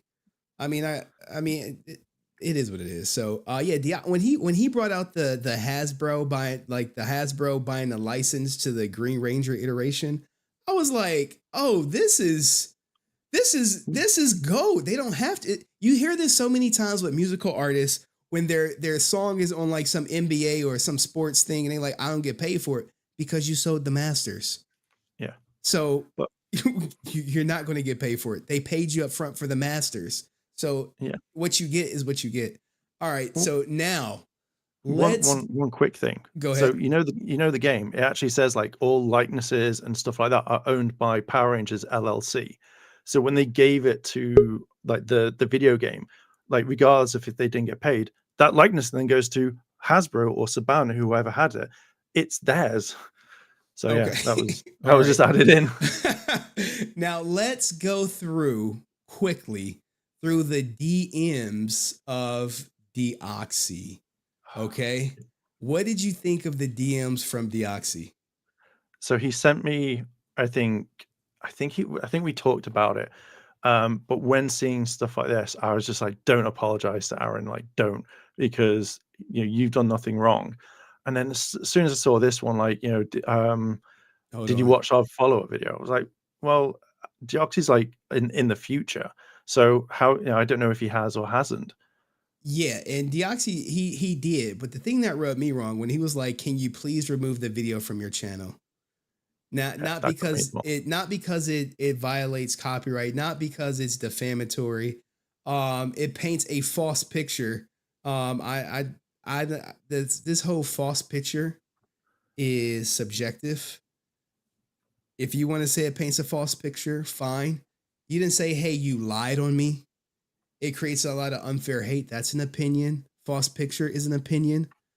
I can see if you said, hey, you defamed me at this timestamp. You lied at this timestamp. And in that case, can you remove that timestamp? Can you put out a statement addressing that timestamp? Not can you retitle the video? Mm. If someone put out something that's false about me, you got to retitle that shit. Yeah. I mean, you got to remove it. Hey, here, cease and desist. You said I punched Airlim. I never punched Airlim. That's defamatory. Here's the cease and desist. Okay, you kept it up. After I sent you the cease and desist, excellent. Now we can move over to defamation. But it is what it is. So you told him not to apologize. What did you think about Deoxy saying he would rename it? I think I turned around and said like you don't have to or something, or I can't remember what I said to him about it, but he did say that I'm going to rename it, and I was just like, no, like leave it, like. What's Aaron going to do? He can't sue you because international lawsuits are really expensive. So, and Aaron's lawyer is just going to go, what? That's it. Oh, $5,000, please. Oh, pretty much. We'll try to get them served over in Australia. Yeah. We'll send some snail mail. All right. Now, what did you think when I was interviewing him? I could see your frustration, and I was frustrated as well because I was just like, this needs to go harder. Like, I got very frustrated. I could see you getting frustrated. Oh, I was pissed. Yeah, like, and I was just like, what? No, no. Oh, So yeah, okay. I Now- hated Aaron's comments as well. Like, he was using he was pivoting all the time. So where did Deoxy lie? Well, I had a Mars bar today, and I had some cereal. What? Oh, sorry, that's what I had with that person. What? Look, I wanted to nail him down on where Deoxy lied because basically when I say, hey, where did Deoxy lie? I know he didn't lie. I want to see if he's going to try to twist something and say he lied right here. That's what I wanted. But he was like, well, he cut some things out. Like, bro, so did Deoxy lie? Yes or no? Well, some details are missing. Like, dude, did he fucking lie? Yes or no? Like, if you were on the court, if you were on a stand, like I only know this because I've been with court. When you ask a yes or no question, you have to answer it because it's not answered. We still have no idea if Aaron thinks Deoxy lied, and you will never get that answer because the answer is unequivocally no, he didn't. So what did you think about batinthesun crashing out on Twitter? Because you were there live. You caught some of it.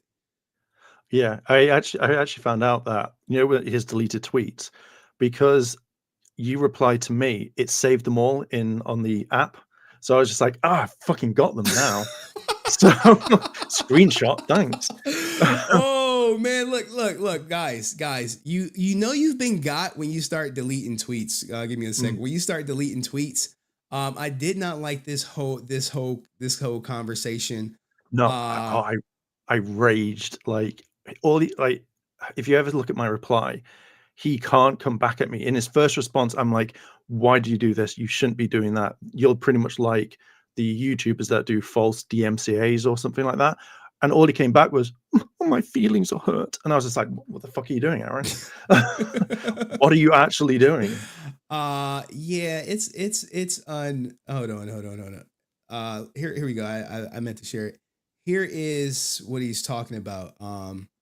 This was batinthesun's reply. I mean, he said he was going to do this after the interview, which he did. But initially he did like the post calling for, I guess you can say, well, now we know he wanted violence on Deoxy. And I'm like, really? You liking that stuff? Like, what the hell is wrong with you? This is stuff you're never supposed to do, guys. And you can't come back and say, well, oh, I thought they were joking. Nah, that shit don't ride. Because all it takes is one person to like do something violent against Deoxy, and you like, oh, I thought they were joking. It was like, no, you never disavowed it. That was the one thing in the second interview that really wound me up, where you asked him the question of like, why did you like the thing? You're just like, oh, it's shits and giggles, isn't it? I know what it is. I'm so happy about this or whatever.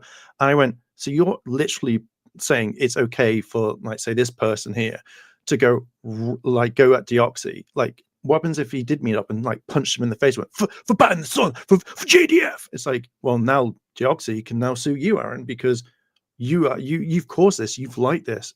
Aaron knows what it's like because he's been in these communities with like Marvel and DC fans where he would have seen someone go like, well, I love Spider-Man, but Spider-Man, and then there's arguments. And the fact is that, every single YouTuber goes, I do not condone this. Please do not go after people. And then when you see him going like, love your energy and devotion and passion, but no violence, it's like, you should literally have gone, do not say that. You are not a fan of me and you're not a fan of JDF if you incite that. Bam. And then that would have been fine. I would have gone, no, that's fine. But no, Aaron's like, oh, shits and giggles. It's all fine. It's just joking between friends. No, in this day and age, it's not. And that's what really angers me to the point where I'm like, Thank you, International Quiet Storm, man. Hope your travels are well, man. Appreciate the support. If you could talk to Aaron, because he's watching, despite him saying he doesn't have time to watch these type of things and we're consumed with them, and this is all we think about, where he's trying to like downplay it, what would you say to him, considering you interviewed him? What would you say to him right now? Well, first of all, my friend literally tagged him and went, cheeky interview for Mark. And I went, and he went, yeah, okay. So I was like, okay, well, I can get an interview with him then. But if I can say one thing is, Aaron, you need to literally think about this.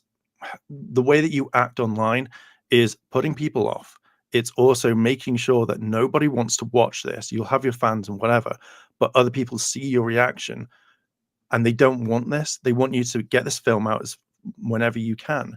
But also, if you're going around inciting violence and riling people up, liking stuff, this is wrong. How would you like it if someone that did that to you? Or you had, like, say, Marvel or DC put out a thing going straight for you, saying, like, I can't believe that Wolverine fought Batman.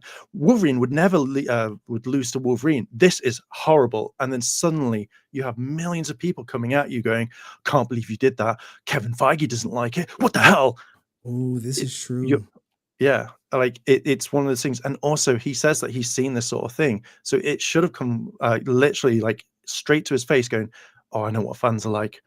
Oh, crap. What have I done? And yet also, and this is one thing that gets me, the fact is he hasn't taken that entire thing down, yet demands Deoxy, demands Ash to suddenly take his video down to change titles. Why is this still up? Why the hell is this still up? I'm getting angry now. I'm getting angry. But yeah, apart from update, this YouTuber has reached out. Say his name. It's freaking there. You know, all good now. Okay, so if it's all good, delete the entire thing. You don't need this. No. I think you just want the attention. I think you want people to lay eyes on this and go, oh, my thing's coming out soon, so I'm gonna watch it. No, Aaron, just take it all down. Or otherwise, you're just a P word. Not the bad one, because I don't know if I can say it, but you know what I mean. It's just like, I'm sorry, but you can't demand one thing of Ash and yet you still leave up this one, because I don't see Ash lying. Ash wouldn't lie, and I know this. I know 100% he wouldn't lie. Oh, 100%, man. Wait till you see the interview I did with Ash today. I cannot wait. It's definitely going to come out where you can get his perspective, because you know Ash is not a drama tuber like myself or anything. So you know he cut the video on batinthesun and then went right back to what his normal regular post should. Even Francis thinks the post should be deleted, but you know, maybe it will, maybe it won't. But thank you, Airlim, for coming on, man. I appreciate you staying up for the stream, because I know the 5-hour difference. I saw you here from the beginning. I was like, damn, man, Airlim really about to stay up, and you know you're getting clips, so. No, that's fine. Like I will stand by what I say if Aaron wants to go off it. But if Aaron's going to make any kind of comments, I want this entire clip done, so we can't cut it and be like, oh, well, you know, he's lied. No, I want the entire thing. If Aaron wants that as well, believe me, because I've been writing a video on this. Like he's like, oh, I don't want this. You have to cover it. Well, yeah, there's like a 20-minute whole thing of his rant where he goes on about stuff. And I'm like, all right, I have to leave that in for context, because Aaron doesn't like being clipped out of thing. Oh no. We're looking forward to it. We'll promote it. Same thing I told the Deoxy when he caught the evidence. I was like, oh, I'm gonna promote it for you. I'm gonna promote it. But thank you, Airlim, for coming up, man. Appreciate anytime. it. Thank you for having me on. All right, that was Airlim, everybody. I see Dust, I see Reek, and I see Matt Fischer. We're gonna do Angel Pest, Dust, Matt, Janara. Why do I see? Oh, I see Ray. I thought Ray and Drew were the same person. Angel Pest, you coming up next, brother. And I appreciate. She was like, "Hey, I need an application." I'm like, "You need a job? Shit, you gonna have to." You know what I'm saying? Look, you want to work for me? You gonna have to work. I got. All right, don't be shaking the melons, goddammit. All right. Anyway, let me acknowledge Blake. To Aaron, it's trivial. To people who lost a hero, to someone who's lost a friend, it's never trivial. Moments are pivotal. Jason knew, so should he. Hey, that's a truthful statement. That's a truthful statement. That's a truthful statement. I love when y'all come up. I should be able to finish by 12. All right, great. All right, Angel Pez, how is it going, brother? I see you went. What's up? Shit, Jesus, man, I ain't Brent, man. I ain't saying nothing bad about you. I'm all right, man. He like, what's up? All good, brother. All good. What's up? Why you saying my name? Remember when he came on like that, y'all? He like three times. Henry. Why you saying my name? I'm with my times. wife and shit right now. We watching the stream, and you saying my name, Brent. I was like, oh, uh-oh. What happened? What happened? Oh man, I don't know what happened to him. I don't know. Let's see if we can get him back. He was about to cook and then he went off. All right. We gonna skip to Dust, then Matt, then Janelle. Oh, I think Ray. Let's get Ray up here. Sorry, she been waiting. Hi Ray, how are you? So you want to work for the Resilient Army, huh?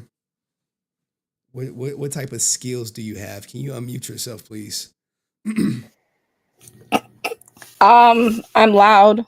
We like it quiet. We do like it quiet, but if you got some skills that can overcompensate for the loudness, then we may be able to work with you. Okay. I don't think this is the place to talk about my skills for the job I think you're trying to offer me. Okay. All right. Well, we could blow right past this and go to the next topic if you. All right. So let's go, Ray. You've been very vocal about Batin the Sun. You've covered this. We've got you. We got one of your tweets out here. If you calling them out, what is your thought? Let's take it from the beginning. What are your thoughts on the first interview? Well, no, let's skip past it. What are your thoughts on the Deoxy video? It was great. It was great. Did Deoxy? It was great. Did Deoxy lie in his video on Aaron? No. Oh, okay. Did he paint him in a false light? No. Are you compelled to say no, or like, do you truly believe he didn't? I truly believe he didn't, but I'm also showing how easy it is to answer yes or no questions. Okay. All right. So let's get to your tweets, because you were there for the crash out. Mm-hmm. You were there for the crash out. You were there. I think were we all online during this? I think we were. Maybe. Right. So you said, hey, can't sue someone based on an opinion, which isn't an accusation. The titles have question marks in it, which is an accusation. It's a question. Your lawyer will probably tell you the same. It's one, you can't wait. If you say, did Batin the Sun lie? That's a question. That's an accusation. You can say it's an accusation. But if you say Batin the Sun lied, then that's a statement.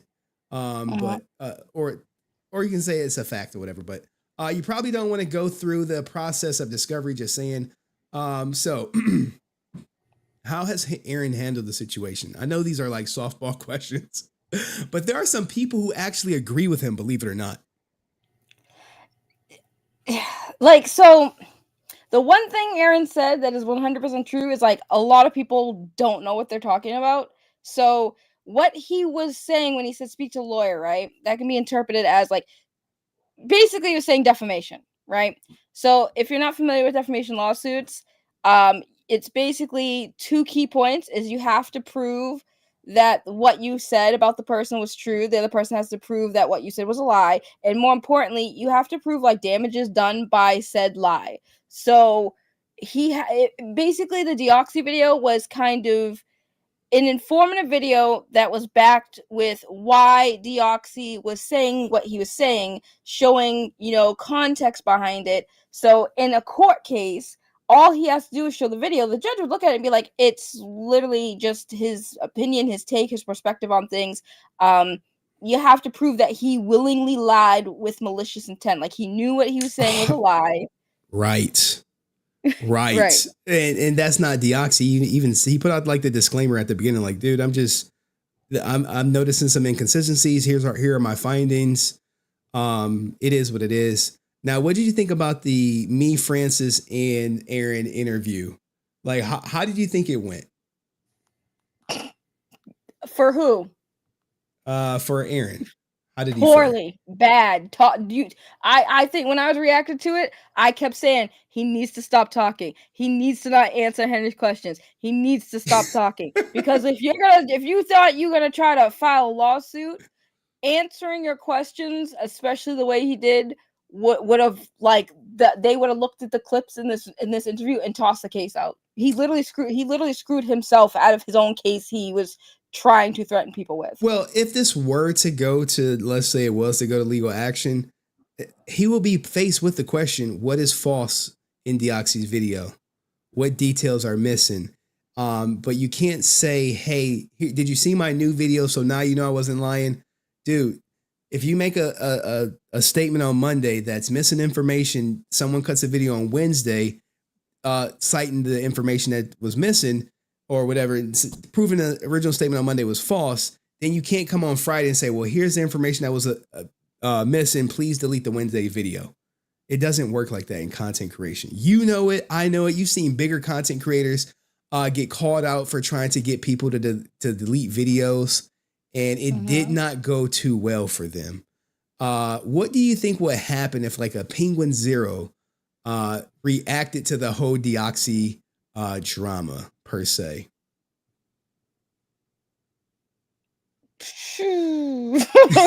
Penguins is like the number one, or Charlie is the number one commentator channel on YouTube. You talking about 1 million views in probably an hour just saying hickory dickory dock. And that's what I would try to explain to some of these the people in the chat. Like, if this were a bigger content creator, he would have gotten canceled probably within 24 hours. It would have been on Chud Logic stream. People would have been tweeting about it. But because the community is so small, so compact, you can do stuff like this under the radar and get away with it. Another question. Yeah. What did you think about Deoxy changing the title of the video in the DMs? Oh, I was so mad. Okay, so you were pissed off. I wasn't mad at Deoxy, just to be clear. I wasn't mad at Deoxy. I understand why he didn't, but I feel like that shouldn't have been a thing. I feel like he was kind of bullied into it because, like, yeah, he was bullied into it because there's no reason why he should have changed it. It was, at best, you could say it was a good clickbait title to get people to watch the video. Yeah. So, like, why would you change the clickbait title just because somebody who has no idea and probably didn't even speak to a lawyer threatened you with one? I like how he went from, I would greatly appreciate it if you remove the video, as you see I wasn't lying, to settling on changing the title. I do find that to be a little suspicious because if someone is putting out something false about me, I'm going to want the video deleted. Right. I'm not going to be like, well, change the title. No. Right, because the title doesn't change. Because the thing is, right, he said there are things mentioned in that video. He clipped and edited things that I said. So the title isn't the issue. Your issue was the video. So why is changing the title going to change what was said in the video, which seems to be your issue? Which is another thing I was going to say is that he is playing like semantics here with words. Like, well, you know, I mean, it was my mistake that I didn't specify the credit, but like he still lied. Bro, if your whole thing is you have to understand people aren't gonna listen to the whole thing and put two and two together. You guys sometimes gotta be like talk to people like they're sometimes dumb because sometimes people can misunderstand. Now, could this be chalked up to a misunderstanding? Sure, 100%. But you're sitting here calling somebody a liar, saying they knowingly lied about you is a falsity. That's the falsity. Is you assuming that he did it knowing that he was lying, right? He didn't. He was speaking on your words because you didn't properly explain what credit Jason David Frank didn't get. 100% agree. 100% agree. Well, Ray, look, girl, I really appreciate you coming up. If you could talk to Aaron right now, because you know he's watching, even though he said he's too busy, what would you say to him? Thank you, Sir Singh, for the Dono. I see you. What would you say to Aaron? Less is more, Aaron. You need to not talk like at all. Like I get it. You might not be terminally online like the rest of us, but just take this friendly advice. I'm gonna be friendly. I'm gonna be nice to you now. The internet doesn't care about your feelings. They don't. It's a F your fifis type of it's like culture. Okay, F your feelings. We don't care. You should focus on whatever you need to focus on. Putting this project out. I will not be seeing it now because I don't support police. But for those of people who still are interested in seeing it, you should be focused on that. Not doing your little internet tour and then saying I don't have time. Like it makes no sense to me. Like, hey, do you, boo? But like, let's keep it a buck. You got all this, you're so busy, but you're sitting there threatening lawyers on YouTubers, doing interviews on the spot. Like, yo, I don't know how you're so busy, but like, yo, I want to do an interview. Okay, Francis, we're gonna do an interview on your channel. Henry's gonna be there the very next day, but you're so busy. I'll leave it at that. Thank you, Ray. Thank you. Thank you. We appreciate you coming up. All right, Dust and Matt Fischer. Thank you, Ray. Dust, my man, how are you doing? How is it going? Not bad, not bad. Just watching the dumpster fire that's still happening. Oh, I think the fire may be done. You actually was there. You were actually, I don't know how we were all out because I think I had my daughter the weekend that this happened.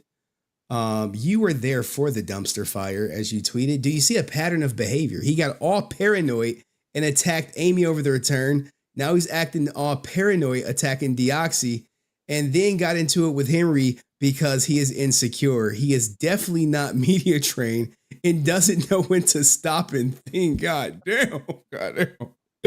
Oh my goodness, man. What no lies were told. No lies were told. I agree with you. No lies were told. But what did you think about the Francis interview with me and him? Going at it as much as we could, respectful of Francis' platform. What did you think about some of his answers? He was dancing around like your questions, not wanting to answer them. And like he's asking you yes or no questions, and he's not wanting to answer yes or no. Like he just refused to do that. Yeah, and like we can actually play one, right? For the whatchamacallit, for the video. Give me a second. Is the transcript up? Give me a second. What was false? Jesus, here we go. Let's go to it. 17. What did he say was false? Because you posted specifically that, and I could read the post or I could share the post. You said there are a lot of talkers and haters online. This guy posted a video full of false info and edited my interview, so a lot of details were missing. So what was false in this video and what details from your interview were missing? It's kind of like a two-part question. So that's, I'd have to go back and watch it again. I watched it and look, my face is look. The reason my face is like that because you were up and I was like, hey man, I'm gonna ask you these questions tomorrow. Be prepared for the answers. And then he gets here and he's like, oh, I gotta watch this. And I'm like, wait, you knew this question was coming. So we'll keep it going. And I'm very busy and this stuff, I know it's like a big deal to you guys. I know it seems like a really, really big deal. You guys like think about it all the time.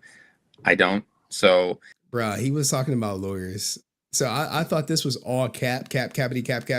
He said like a lot of stuff he said about Boom and Hasbro and Amy and stuff that I posted, like that stuff was just all like a lot of information was missing and like he took out a lot of the story. So I have to read the comments again. I try to respond to them because I live in the moment because I'm busy doing stuff. That's why I respond really quick because I'm present. So you didn't watch the video. So did you watch his video? Okay, so yeah, I did. You watched his video, but you don't know off the top of your head what was false or what was missing from your original that he manipulated.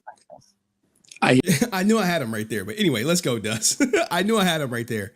What else is on your mind, Dust, tonight, man? What else is about this whole situation? Do you think? I just can't believe that the night before the live interview, he decides to just go at it with you and Deoxy on Twitter. Like, I couldn't believe it. Like, as soon as he started doing that, I'm like, man, he's butthurt. Like, he is pissed. He doesn't know how to handle it. And as soon as he started going against you on Twitter, like, it was just, You done wrong. Oh yeah. you know, You done messed up AA right now. Look, man, my tweets, my responses, they were cheeky as hell. Everything was a meme. Everything was it was just in there and all that good stuff. But I think my best one was this one. Oh Jesus. Right here. Let me share it. I don't know. This one, I knew I was getting at him because he responded to it or whatever. right. But what did you think? Like, do you think he can recover from this? Do you think it hurt him at all? I don't think it hurt his career. I think it hurt his feelings. And that's why he was so like, and I don't even think he watched. Like, do you really think he watched all of Deoxy's video? I don't think so. I think he just went to the comment section. That's because he couldn't tell you what the lie was in Deoxy's video that he thought was there. You know, and as far as Francis's interview, like, yeah, like it was a good interview, even though Aaron was dancing around questions. But I think that the only way you got to interview him was on Francis's channel, because you didn't get to go as hard as you wanted to. I know. And so I think Aaron knew that. I think Francis knew that. And that was the only way you were going to get to ask any questions, because I do not see Aaron coming on your channel, this channel, because Francis wouldn't be there to de-escalate a situation. Yeah. Like, We go to war because we could go to war. here's the thing. When I asked him what's false, it would have been, hey, all right, well, this is what we're gonna do. Since you can't tell me what's false off the top of your head, let's watch the video. And you could point out what's false right there for me. And then if he would have said, no, I don't got time for that, then I'm like, all right, well, I guess that's the interview, because it's hard to move forward when you won't answer this simple question, what's false? But you know, it's Francis' platform. If he would have said, hey, what's false? If he would have said no answer. All right, well, we need to play it. But because we're on limited time, it wasn't there. So any last words, Dust? I wish that other content creators cover Power Rangers, I wish they would talk about this. And we saw some heavy hitters in the chat. You may or may not have highlighted some of them. It would be nice if we said something. It was cool that they showed up. Look, I'm not talking trash. I'm not talking. I'm not talking trash on them. I'm just saying. This is definitely 100% off brand for Este. 2 is off brand for Montyverse. No, it ain't. Not for Montyverse. I think it's off brand for Montyverse because he's watching Power Rangers. He's reacting to social media stuff. He's not really into the drama. So I really don't expect them to do it. But there are content creators who posted about Austin St. John. Anyone who posted about Austin St. John PPP fraud or Hector David Rivera and didn't cover this bat in the sun, then you could look at people who like that. But as far as people who've never cut a video on Austin St. John PPP fraud or the Karen Ashley stuff or the Hector David Rivera, who's never made any type. What about maybe a content creator who only covered one side of the interview? Like maybe only in support of maybe Aaron or something. Am I taking shots? I don't know if I'm taking shots. I don't know, but some people they want to get invited to the Bat in the Sun premiere. They want to maintain that positive rapport that Aaron has. And even when Aaron does wrong, maybe they call him out privately, but they would never use their platform to call him out publicly because they want that. They want that connection. And I'll just leave it at that. I'll leave it at that. Thank you, Dust, for coming up, man. Yep. I appreciate it. All right, that was Dust Productions, everybody. All right, Matt, are you ready? Matt Fischer, are you ready? I need, like, you got your face. What's going on, Matt? I can't see you. Are you talking? Matt, are you there? All right, Matt's gone. Let's check in with Janara. Janara, how are you? We hear you are with child. I am, yeah. Have you got any ultrasound pictures for us? I'll show you next time. Okay, next time. I have something for Aaron. Okay. You can hide all you want. You can say what you want about JDF or the movie. You can talk all your crap. If you come on the HenryResilient show, you're gonna be eaten alive. Yeah. I wouldn't say he'll be eaten alive, but he'll have to show me where Deoxy's video is false. That's 100. Like if we can't show me, give me a timestamp where it's false, then we really have nothing to talk about. Yeah, he was just on French's show, but he's dancing around the questions. Yeah, he was. He was. He didn't want to answer the questions right. Yeah. Anything else, Janar? How far are you? When is the baby due? Do we have a due date yet? The baby is due in the middle of August or September. Okay, middle of August. Well, we are at August 20th. Is the baby coming in 2025 or 2024? 2024. Okay, so we probably looking at the middle of September because we're past the middle of August. Did you pick out any names? Bailey Cranston. Bailey Cranston. Okay. Yeah. Okay. There's something special for me and mine and Billy. We're looking forward to it. We want to see pictures. Did you have a baby? Yeah. Did you have a baby shower yet? No. No baby shower? Are you inviting people from the Resilient Army to the baby shower or no? For instance, you and Drew and some in Chanzo or somebody. Chanzo. Yeah, okay. All right. Well, thank you, Janar, for coming up. We wish you great success on the baby. All right. And you have a great night. Okay. Right. Peace. You said hi. All right. I'll let everybody know you said hi. All right. All right. That was Janar, everybody. Drew, Rican, Matt Fischer, going once. Hello. Yo, you got to cam up, Matt. You know the rules, man. What the hell are you doing? Okay. Oh, hi. How's everybody doing? Hey there. How you been? So, let's talk. No, I miss one stream. And everybody goes kind of, I don't know, loony. So let's see here. Where do I begin?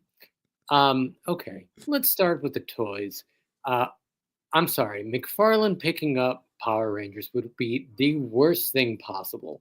Yes, McFarlane does make highly detailed action figures. Unfortunately, they fucking break all the time. And I don't know if you guys know this. I don't know what you guys do besides Power Rangers. But if you try and put together a McFarlane Build-A-Figure, your hands are going to bleed. Because this dumb shit decides to make figures with spikes on their arms.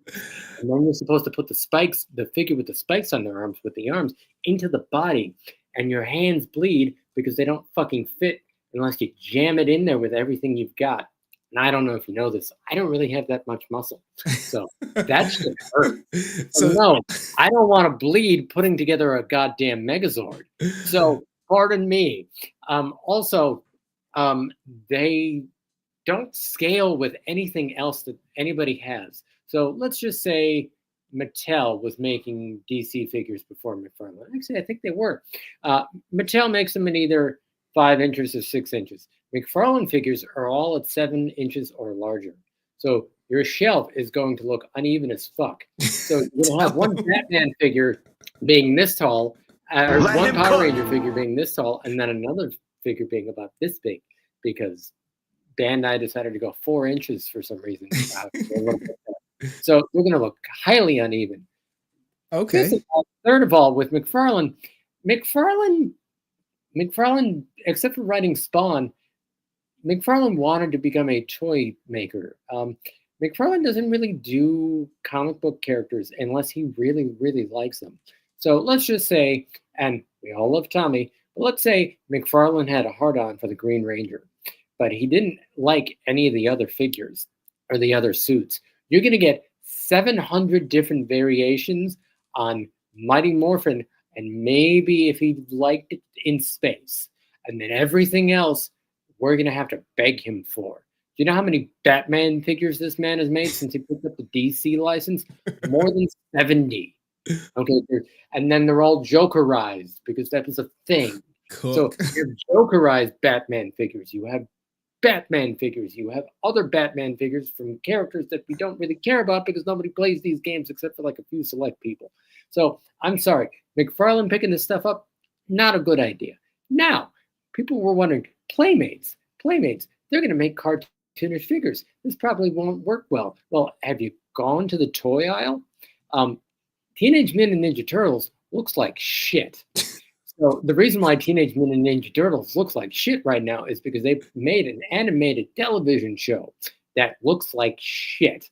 I don't know. I don't know the quality of the actual writing of the show. I don't fucking watch it. I work for a living. And then I go home and I go to bed.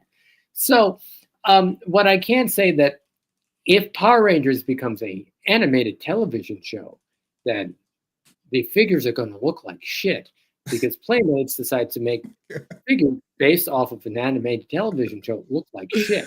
If there's not an animated television show, maybe they can put some quality work into them. Now you're probably thinking, but Matt, animation's the way to go. That was what some people were saying on the stream last time. Unfortunately for everybody else, Power Rangers does not work as an animated product. I'm sorry, it doesn't. Disney tried it. Saban tried it round 2. I guess Hasbro wanted to do it for a little while. Nothing worked. Disney wanted to make it so fucking Doggy Kruger, the little dog guy from SPD, taught a bunch of random Power Rangers how to be Rangers. Sounds like a good idea. Never got off the ground. Why? Because Power Rangers is a show about 5 or 6, or if you got Dino Charge, 10 Rangers running around in spandex fighting a giant Roman pig who eats stuff, with the guy wearing the suit and little squibs throwing out sparks when they hit them with plastic swords. That's Power Rangers. You know why Power Rangers lasted 30 fucking years? Because that's what they did. You know why Sentai has lasted 50 years? Because that's what they do. They don't change what they do because it works. Sure, they change the costumes and they change the story. That's fine. But Power Rangers is, you have the Japanese footage over here and you have a bunch of teenagers over here. And you film them doing non-Ranger-esque shit such as, I don't know, picking up recycling or working with the homeless or the old folks. And then over here... Whoa. We don't do Power Rangers with old folks. We saw what Hector David Rivera did with the old folks. We got to leave the old folks on there. Touche. All right. You have them dub the Japanese footage, and then you go watch them film some other stuff, and then you combine it. And that's what Power Rangers is. Big budgets do not work. The only time it has worked is in 1995, because that was at the height of Mighty Morphin. That's because we had a villain such as Ivan Ooze, but a great Paul Freeman who actually knew what the shit he was doing. Let's go not talk about anything and go make Turbo, which, bless their heart, but they were in those suits for maybe about 20 minutes in that entire movie. It didn't work. It didn't work in 2017 because they weren't in the suits for more than 20 minutes. And then Megazord, I'm sorry, looked like shit. Okay, That Matt. that is something out of Pacific Rim. You can't. The reboot doesn't work because you can't use you can't make American suits. Yes, we did it for Lightspeed Rescue. That was one Ranger. I love Cosmic Fairy. They're very sweet people. I've met the actors. Those suits look fucking terrible. Okay. Terrible. Matt, we Power got Rangers is Japanese footage when you dub it over. So I'm sorry. That is being animated. That's not Power Rangers. Big budgets. That's not Power Rangers. So if we want this brand to survive, we actually have to come out and appreciate the things we've got. I don't know who has the more toxic fandom anymore, Power Rangers or Doctor Who. Star Wars is another thing because you have a bunch of aging old men who can't get over the fact that there's Kung Fu in Star Wars anymore because they decided to cancel the Acolyte. So fuck you, Star Wars fans. It's not for you anymore. All right, Matt. I'm sorry. One last thing, Henry. One last thing. Go ahead. Okay. I'm fine. So let me end with this. We have a brand that is currently on live support. Henry, you may think it's dying. You may do the little beep, beep, beep, or you may have Brent coming in with the little sound effects going, so what? So what? So what? I don't know what you're going to do on this.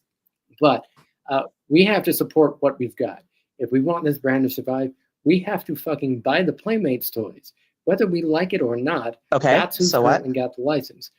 We may not want to spend $400 on a 6-pack of Fig Zero figures with the Zeo and the Turbo coming out and everything. But if you like one of those figures, buy one of those figures. Support what we've got, or this line will go away and we will not get it back. This is not Star Trek where they can do 17 different variations of people running around on starships. No, this is our chance. This goes away, it's going to go the way as He-Man, it's going to go the way of the Thundercats, it's going to go the way of G.I. Joe. So fucking support it. And Henry, bless your heart, I hope that you never change any of the names of these videos. And Brent, I know I said I'd leave you out of my mouth, but why not? Stay resilient, bitch.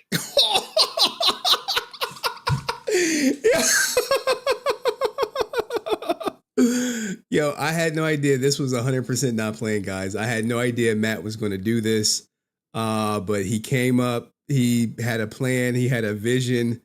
And the ironic thing is Matt and Brent will be at PMC this weekend, so maybe they'll go in. Yeah, I'll definitely have my editor clip that. I need to figure out the title. Power Ranger fan goes on epic rant about their brand being dead and how to keep it alive. Title there. All right, we're getting down. We're getting down to the nitty gritty. We gonna do Rican and then we gonna do Drew. Rican, how are you? Rise of the Ninjetti, Legend of the Ninjetti, Rise of the Ninjetti. Yes, sir. Yo, shout to Magneto, man. That guy's a chick. He just came and just. Yo, listen, I just want to rebut that real quick. Then you can run my clock. If you don't think it can be animated, I had my words with this guy. Go check out Dom Estefan on YouTube. He's got a whole animated saga already popping. Check it out, Matt. And if you feel the same way, stay holla off at me. the all right? weed. What you got for me, Henry? You tell me, man. What'd you think of Aaron's whole saga? This thing that has lasted for probably this whole week. Well, I know how you get down, right? So I try to stay neutral because you got a job to do. Brent right? is And ready, we appreciate guys. that. He is ready to cook. He has lasers in his goddamn eyes back there. Go ahead. So with Aaron, it's unfortunate to watch somebody so close to JDF mishandle the rock, so to speak. You know, so I was talking with Drew earlier. I'm like, what do we do to save this guy? How do we save this guy? Because it seems like, you know, I was asking questions last night in the court. I'm trying to gather information. I'm like, did this guy really, you know, I don't want to say hang himself because that would be horrible to say. Holy shit, man. You know what I'm saying? It's getting bad. That's what it is. That's what it is. And it's hard to watch. You know, I'm not going to sugarcoat it, but we shouldn't be doing that because he has to deal with that part of it. That's how they come at JDF. So it's like anyone attached to his legacy right now who's mishandling the rock, it's like this movie should have came out a long time ago. I know that it requires a lot of work to get done, but now the fans are, it's like the ticking is getting louder and louder and louder. I would just drop it if you can. If it's done, hopefully this is just a way of some kind of sick promo by going at YouTubers. But now I'm learning how to not promote my movie, you know what I'm saying, and what not to do with a comic book. So I appreciate you guys and everybody involved in this saga, because I'm learning what to not fucking do out here. You know what I'm saying? So I'm trying to keep that perspective. Now, Aaron, I love to help. Drew made a point that he needs help. And we talked like, you know, if you're a Power Ranger actor, it doesn't matter what season, if you love JDF, the people around him and what's going on is like, it's hard to watch. If you want to help, if you can help, Tammy dropped the video today. I mean, they're doing the JDF Legends stuff, the experience. Like, there's stuff going on. Like, there's positive shit going on. Like, can we focus on that stuff? Like, I understand it was a YouTube war about this, and Aaron kind of came at y'all sideways. And once one YouTuber gets attacked, then you got to deal with all of them. You know, so he seemed like he kicked the hornet's nest and he did it to himself. So, you know, I don't want to sit here and condemn anyone. I know I was teasing Ray about it, but it's all in love, you know, because this is what you being a YouTuber is. They can't sit there, and I do content too. Not everybody loves my content. So it's I understand from that perspective too. It's just hard to watch for me, Henry. I'm just being honest. You know me, I'm team JDF, squad leader all day. So, and his is his best friend, his homies. Whose man's is this? You know what I'm saying? That's what he's saying.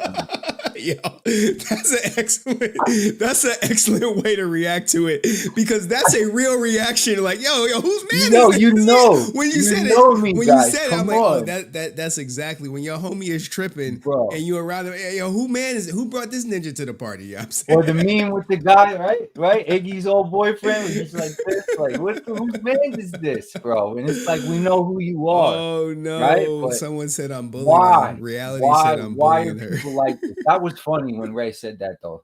Why are people like this? It's true. Sometimes you got to let people do the whack shit they do. That's all I can tell y'all, bro. So people are not perfect. I don't think Henry was necessary here to drag Aaron, even though I think you went too hard, bro. What the when fuck? You had him on the stream, you damn near did a backflip when you caught him in the lie, because I was watching the whole fucking thing. That's what you're supposed to do. If like you had him, I would do the neck, same bro. for you, Rican. If someone was like, "Yo, Rican said this," and Rican lied, I'd be like, "All right, well, where's the lie?" And if they start backpedaling, I'm like, no, you said Rican lied on you, so you would hope I'm going hard for you and be like, no, you said Rican lied. Where's the goddamn lie? If you're not gonna point out the lie, stop saying he lied, because now you're lying on him, lying on you. So that and I've interviewed Deoxy. I've spoken to Deoxy plenty of times. Yeah. So I just felt for Francis, because I felt like the exchanges made Francis feel a type of way. I was kind of just clocking the energy of the stream and the room. You know what I'm saying? So I appreciate Francis for even bringing him on the platform, because like Dust was saying, he made some good points too. I don't think he would have gave you that interview. He would, you know, I don't think a lot of these Power Rangers want to acknowledge the resilient army in general as a whole. You know, Brent gets this type of smoke. There's a big power. Which one's this weekend? Is it Power Morphicon? I think. Is it coming up next week? So, okay, what's happening? You know what I mean? I'm kind of in standby in Jetty formation. I want to hear this news. What's going on? You know, I'm copywriting stuff because we got some thievery out here. You know, so it's whoa. You wanna announce the thievery, or you want to keep it I'm low? trying to be on some WWE shit out here. You know what I'm saying? Together we rise. I just want to know what's going on. My crew's been trying to reach out for a while, and I know you're the mighty unworthy, but you know, I feel like the ideas are worthy, so I want a conversation, and this was prior to everything going on. So I know people are saying, well, you're doing the Aaron too. You don't really know Ninjetti's a mass idea. It is, but my shit is very specific. So it's creating. I would tell you. Now, me, as someone who has your best interest at heart, would tell you what you think is happening is not happening. Yeah, that's what I'm hearing. So I'm chilling. And I feel you. if you want to destroy that bridge, I'll let you. But I'm telling you, you're making a mistake. If you feel in your heart that you were wronged and you want to vent that frustration, I'll definitely let you do it. However, there's going to be some serious backlash, and you would never be able to cross that bridge again. I feel you. Well, this is just throwing rocks at the window. That's all. It's just throwing rocks at the window. I want to know what's going on before I build a house next door. That's all. I wouldn't even tell you to throw rocks. But Ray said you could smash. Or no, she said Rican got them lips though. Not you could smash. I misread it. She didn't say she doesn't live in reality. She said you got them lips though. I for some strange reason I read that as you could smash, but she said no. Save it for the court after dark. She says I'm lying and she's suing me. Oh my god! All right, thank you for coming up, Rican. No doubt. All right, let's get Rican out of here. We got Drew and Brent. Who do you guys want to see first? And I'm gonna try to get Trey Me JDF up.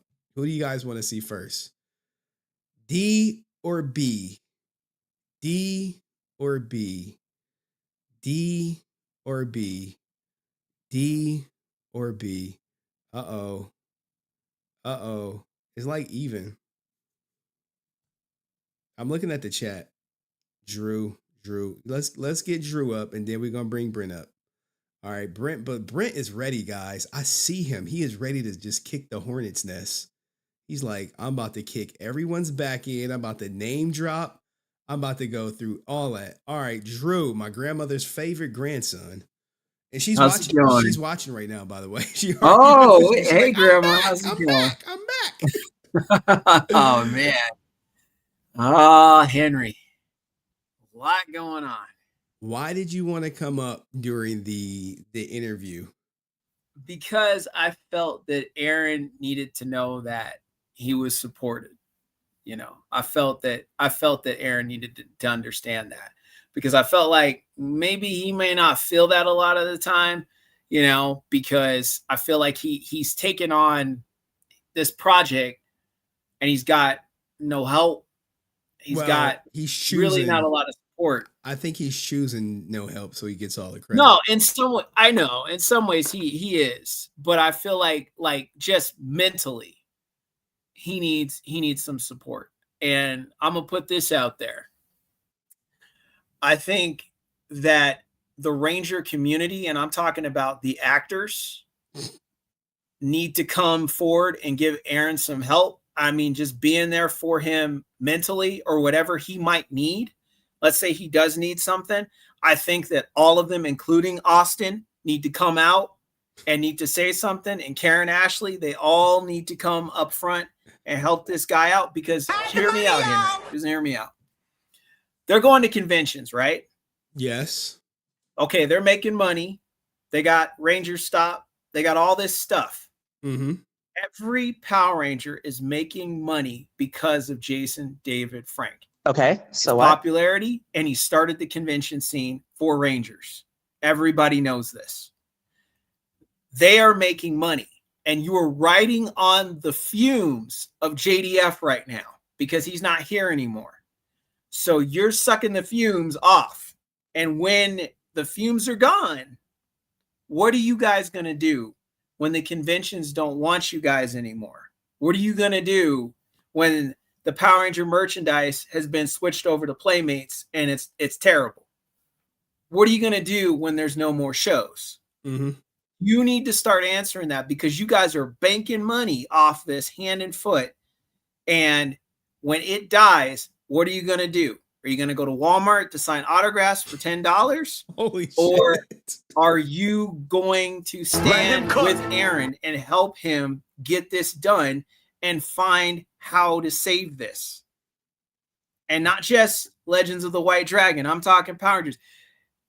Are you guys going to get together and do this? Or are you just going to sit back and lose what you have? Okay. Because this affects you guys too. What if they come together to say, hey, Aaron, we want to help you, and he just says, no, thank you? Then that's one that he made a decision on. Okay. Then and that's fine. But I think that they definitely need to make a stand and at least make that known. I think that they need to. And I think that even like, you know, Austin coming forward and everything like that, because if Austin's going to say there's no problem and I'm all good and all this stuff like that, now's your time to show it. Now's your time to make things better. If you're going to be the Red Ranger leader and you're better than everybody else, then be the leader and jump forward and be the first one to say something. I challenge you to do that. But if I am running a business, would I want someone who pled guilty conspiracy to wire fraud endorsing my product or not? Don't have them touch the money. Just say I'm here for emotional support. Just say I support the project. That's all I'm saying. Saying I support the project. People that want to do more that are legitimate and Aaron's cool with that, then all right. But just say I support the project for emotional support. Just say I stand behind the project. That's all I'm saying. Everybody get involved, because I haven't heard one of those guys or girls talk about this project and really talk about doing anything or what they could do or they support JDF, especially even after he died. You know, the crazy thing is, what's that? Let's just say when Legend of the White Dragon comes out and there's a premiere, they're all going to be invited. And I imagine they're all going to repost it and say how proud they are of the project, yada, yada, yada. And they're going to, you know, the people who could be there at the premiere are going to be at the premiere. But I'm curious to see if the whole community shows up. Not just show up in a post, but show up in person at the premiere. Yeah. See, that's the thing about it, is like, show your love right now, all you guys, for JDF. Because of him, you have this. Well, and when he died, Francis said they won't, because it's all about jealousy. See, that's what I'm getting to too. It's like, okay, you're going to use this guy. You're going to use him to get your foot in the door and get everything that you want. But when you really should come out for him to show some love, because now you have all the stuff you have, all the money you have, all the Galaxy production, whatever Zach McGinnis's company is called. You got all this because JDF made it possible for you to even step foot in a convention and get that type of money. Okay. All of you begging to go with him on conventions and all this stuff like that. And you can't even show up for him. I bet you even half of them didn't even show up to the funeral or try to even come. See, that's what's messed up. Now's your time to redeem yourself. And I don't see anybody standing around Aaron. I don't see anybody doing anything. Heck, I would even be surprised if any of you even called Tammy or Jenna or anybody. Because, see, this is what it gets down to. This whole situation gets down to this. And this is why, guys, you know, I know you want to see this movie. I know there's a lot of things, Deoxy and all this back and forth, and Aaron did this, Deoxy did that. I got you, okay? But it gets down to this. This is JDF's last thing. Think about this, guys. This is his last thing. And he wanted it a certain way. And Aaron's trying to do what he can to get it to the certain way. The best he can right now. Okay. Despite what we all might think, you know, that's the truth. He's really trying to do that.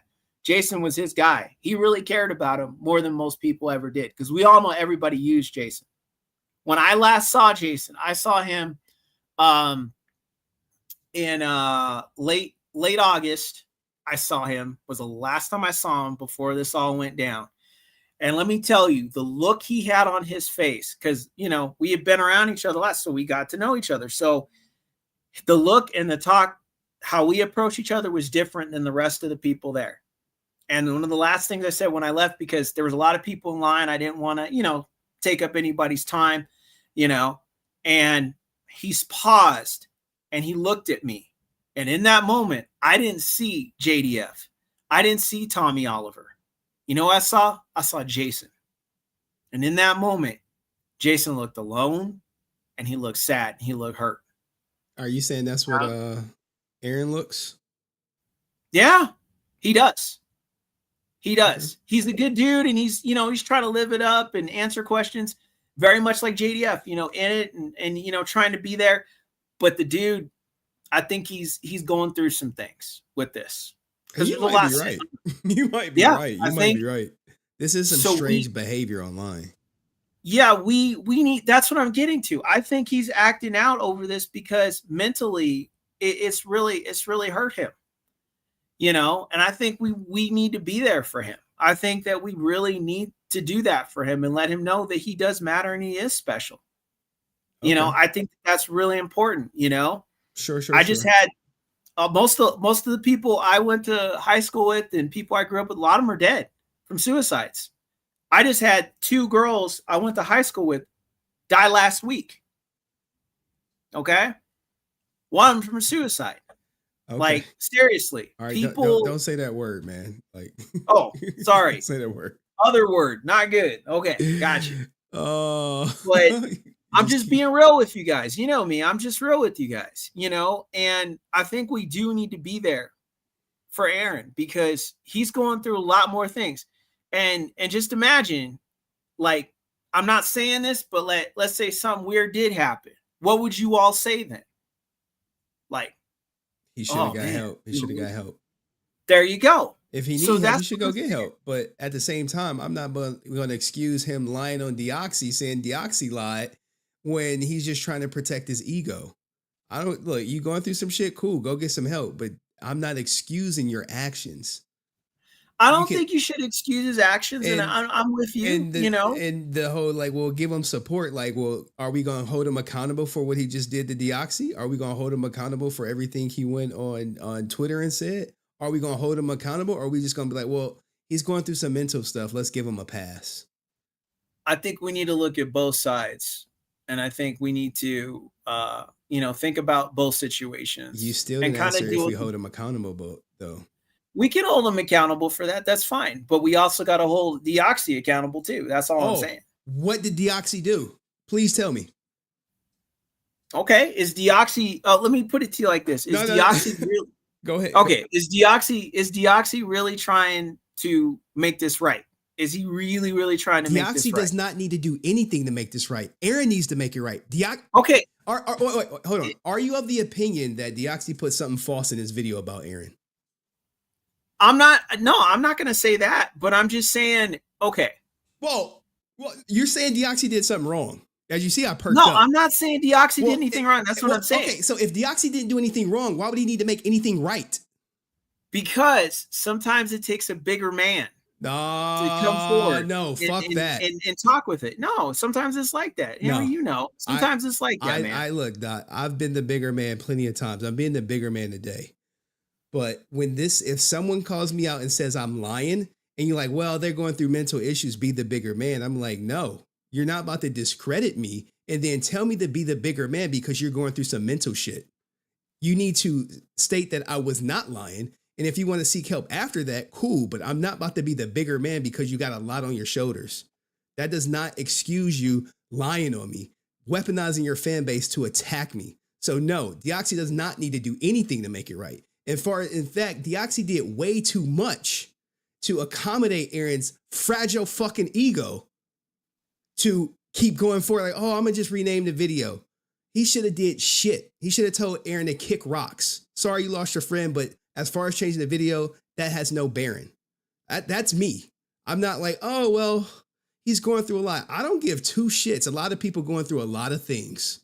That does not give them anything to be like, oh, well, this person is lying on me. They're weaponizing their fan base against me. They're threatening lawyers against me. Let me give them a pass and be the bigger man. There are times you could be the bigger person, but this ain't one of them. This ain't one of them. So, but go ahead. If you think Deoxy need to do something right to make it right. I just think in order to deal with the situation right, both people just need to come to the same level and just work it out. You know? I 100% disagree with you, but keep going. Go ahead. I just think that will fix this whole situation. Like they can start a healing process. Did you see the? I mean, yeah. Did you see the DMs? Were you here for the DMs? I saw the DMs. I saw them. Where Deoxy was like, I was just going to go along to be nice and change it. Like when you see the interview, you're going to be like, hey, Deoxy he going to say, oh, I just went along to be nice, but I knew I didn't have to do anything for the video. So he did make it right, but he shouldn't have had to do anything. I would have told Aaron to kick rocks. So it's luckily that it's Deoxy and not someone like me or even a bigger creator. They would have told him to fuck off. Oh, you got mental issues? All right, cool. We hope you get some help. But in the meantime, fuck off. But that's the real world. But, you know, and Airlim is right. Stop being blinded by JDF. I'm not saying that's you, But a lot of people like, well, he lost a friend. Yeah, a lot of people lost somebody. What are we approaching? 2 years ago? I'm just saying. Yeah, it's about 2 years. I'm I not just giving- seen a lot of people like just stuff just happened that like I can't say the word, but and violence and just different things that just got out of hand, and I'm just like, yeah, I think we got to do something a little bit better about it. Okay. I'm just tired of seeing people get in these spots and bad things happen. So Drew is coming from a place of compassion. I'm really trying to, because I just seen, because I had a brother that did that. Okay, so you worried about Aaron doing some self-harm. Any last words, Drew? Yeah, I want to say to Frances, like I really felt for Frances, I hope she's doing well, and my heart goes out to you, and I hope your son's feeling better, and that you're doing okay. We appreciate you even making this whole thing happen. We really do. So you've got a lot of love for me. So. All right. Thank you. Thank you. That's my grandmother's favorite grandson. All right. Let's bring up. Look, man, when he was like, Deoxy need to make her, I'm like, hey, yo, look, Drew's my guy, but that Deoxy need to make it right shit. I'm like, he ain't do nothing wrong. All right. Oh, snap. Hold on, Brent. Oh, the video, right? The TJ Lawrence video, right? We forgot to play. Let's give you a different intro. All right, here's Brent, everybody. Oh, I can't hear it, but I'll hear it later. The more we could discuss, you guys feel, or that soft behavior. So, why the fuck you here? Not a bunch of bullshit. Expect people not to be mad at you. I forgot. I can't use that one because he says, "Why the f you here?" Hold on, Brent. We got to do the regular. We got to do the regular intro. Sorry. The regular one. Man, TJ Lawrence has quite the resources. I mean, some of those songs are actual. People are always putting it on their playlist. I mean, that's how good they are. I mean, not all of they're not perfect by any means, but kind of like, Jesus, is he like a DJ or something, like a composer? I mean, it's just like the Hector David. I mean, how do you come up with that song? Is actually pretty good. Like, it's actually better than some songs that are out there. It's just kind of like wow. But anyway, all right, Brent Pham, the one, the only, longtime commentator on the channel. You're a staple now at this point. People are looking forward to you. What do we call the Brent? What do we call the Brent Army? I forget. Some person said Team Brent or whatever, and I was like, or should we call it the family? Because Brent Pham. With the PH. I've heard that one before. So what did you? Let's take it from the beginning. Have you been following this whole Bat in the Sun drama? Yes, I have. Okay. And you know what? I bought a Boom Studio comic, so that shows me where I stand on this. When I heard about this, I bought a Boom Studio comic and by Amy Jo. So you didn't buy Soul of the Dragon? Oh no. But yeah, I got a Boom Studio comic, the one that Amy Jo made. And so, but anyway, this drama is it's pretty crazy. All right. Because let's start at the beginning. What did you think early on of the Frances interview, the first interview she did? Before the one without you, right? Yes. The words are clear. No credit. And Aaron is very condescending. How he wants to talk about the investors and like, we need to make money to help the Frank family. Yet in the same interview, he trashes the Power Rangers fans who go to Jenna's lines and support her, even though she hasn't been in a movie or have any acting credits. They do it out of passion for for her father, and he belittled them. Trash! How dare you do that to treat the fans like that?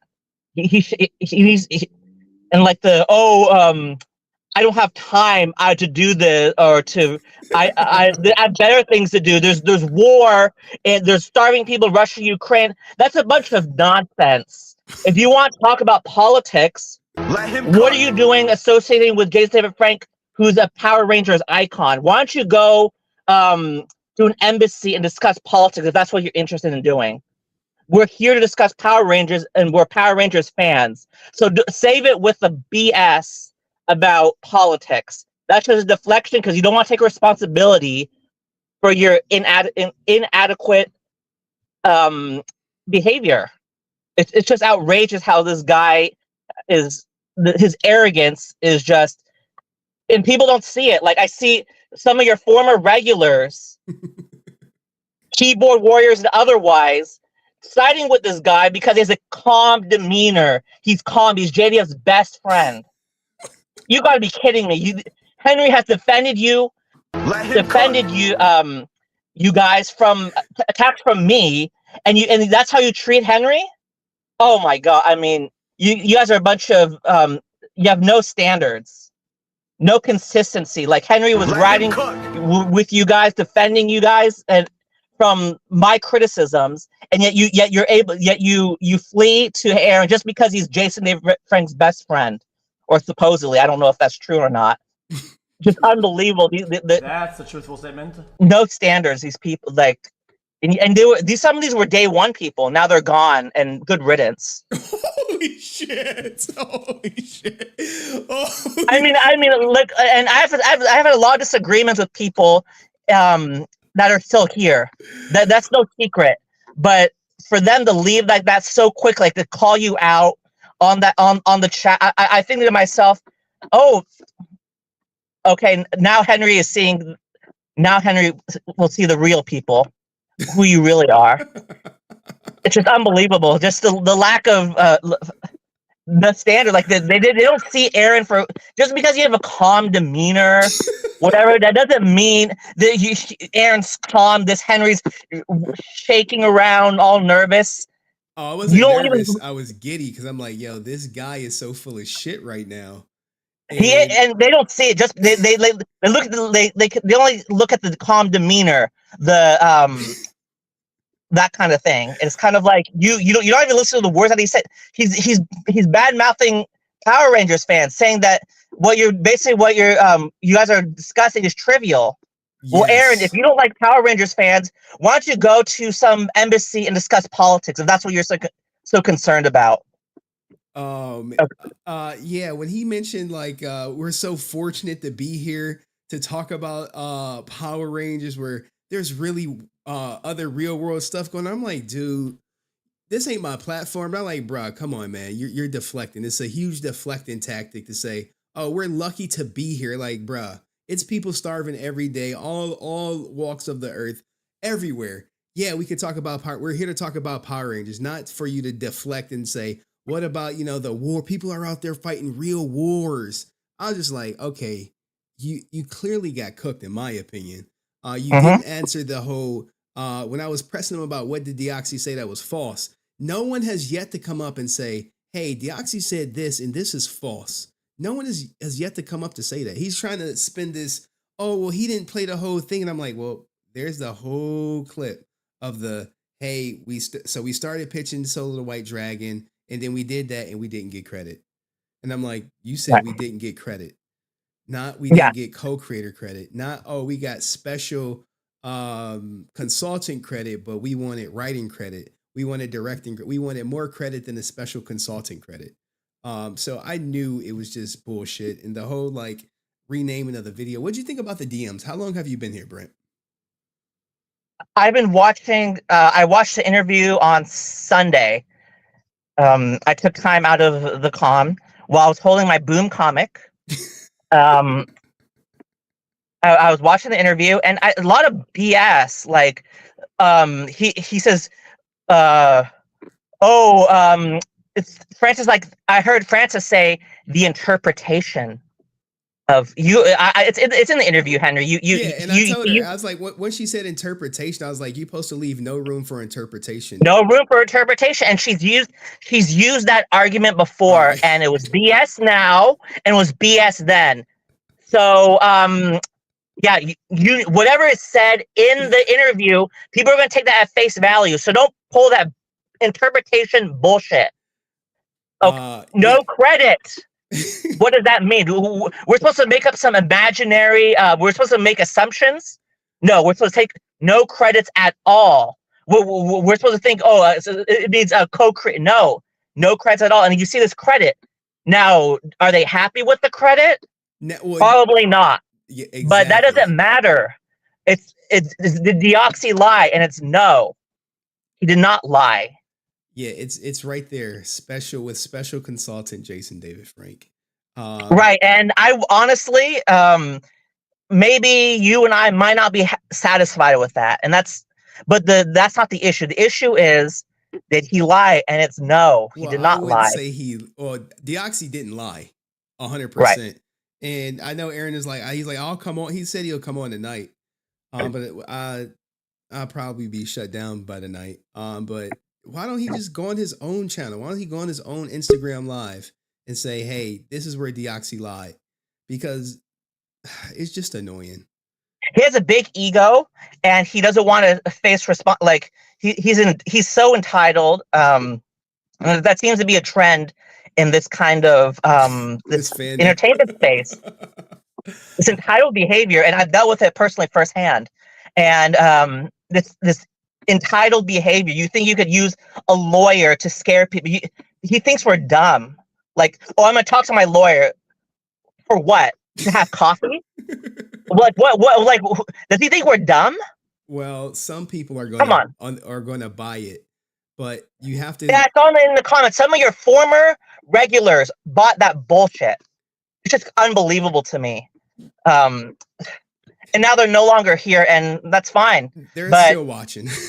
Oh, they're still watching. Okay. 100%. Oh, they're just still watching. Oh, but they were in the comments typing away. Oh, Henry, they were going very hard at you, and it's kind of like, oh, just because Aaron's the best friend JDF, you're not even considering what Aaron is saying.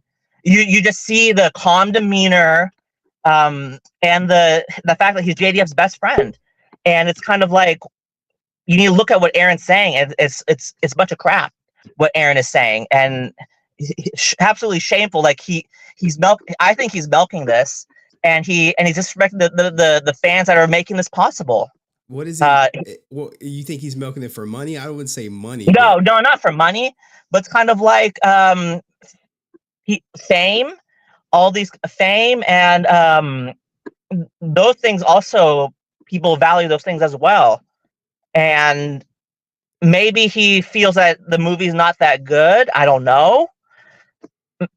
But maybe he's trying to hold off as long as possible, try to make his return on investment, trying to think of different ways to make money off of it. But people are fed up. It's taking too long. 10 years from initial thought to. Well, look, I'll give him some grace. Some movies do take a long time to produce.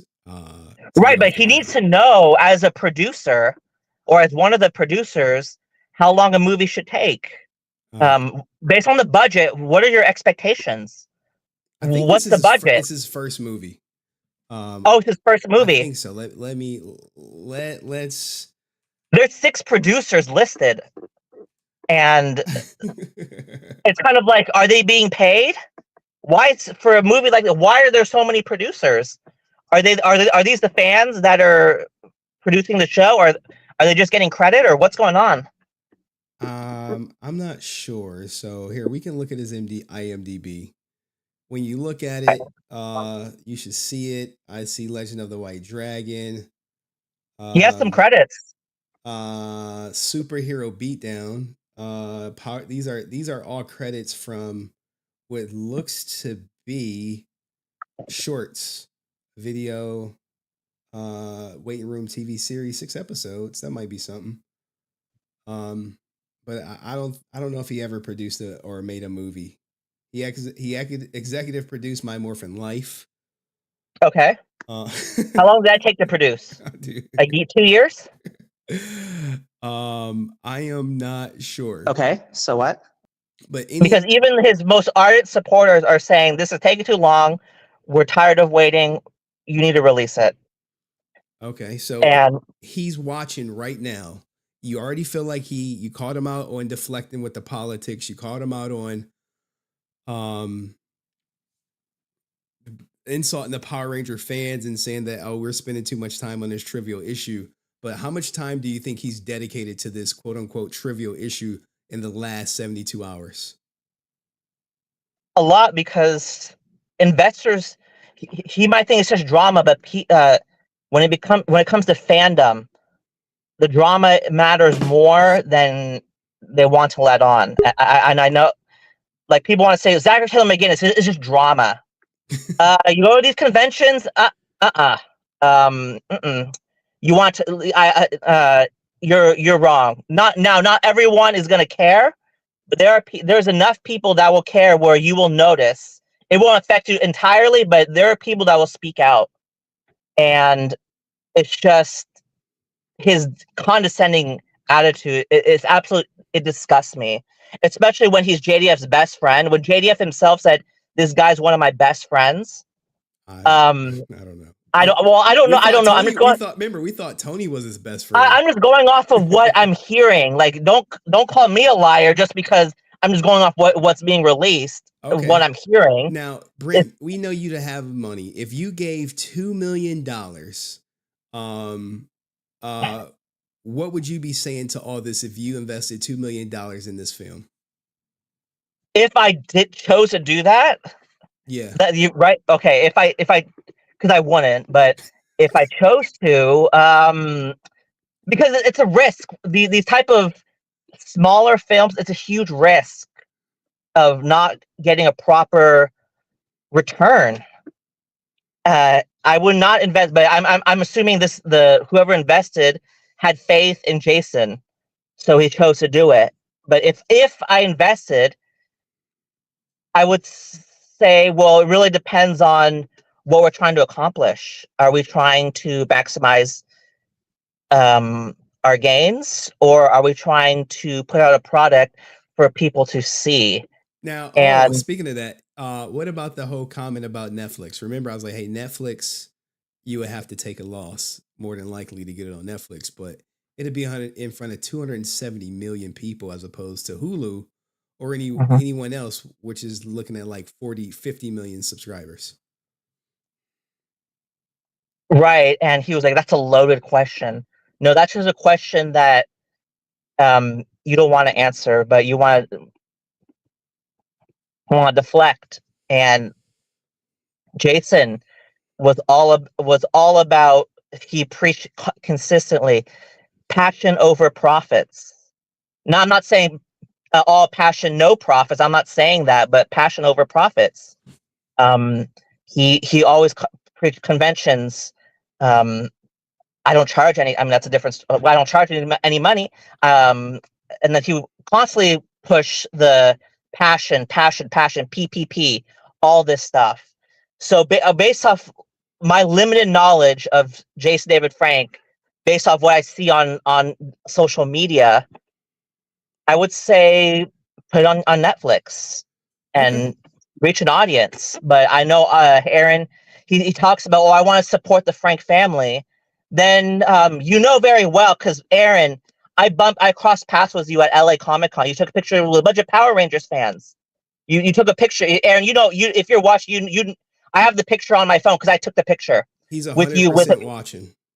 Okay, so I took a picture. Aaron was posing with a bunch of Power Rangers fans. He did the fist or whatever. I don't know. I don't know the pose. I can send you the picture, Henry. He took a picture with a bunch of Power Rangers fans while he was at LA Comic Con, and Jenna was there talking to the Power Rangers fans, making money, which is absolutely nothing wrong with that. But for him to trash the Power Rangers fandom, he really needs to think about what he's doing, because he's very contradictory. He wants to support the Frank family, yet he's trashing the Power Rangers fandom, one that Jenna's making money off of. So just to reiterate, what did he say that you feel he was trashing the fandom from your words?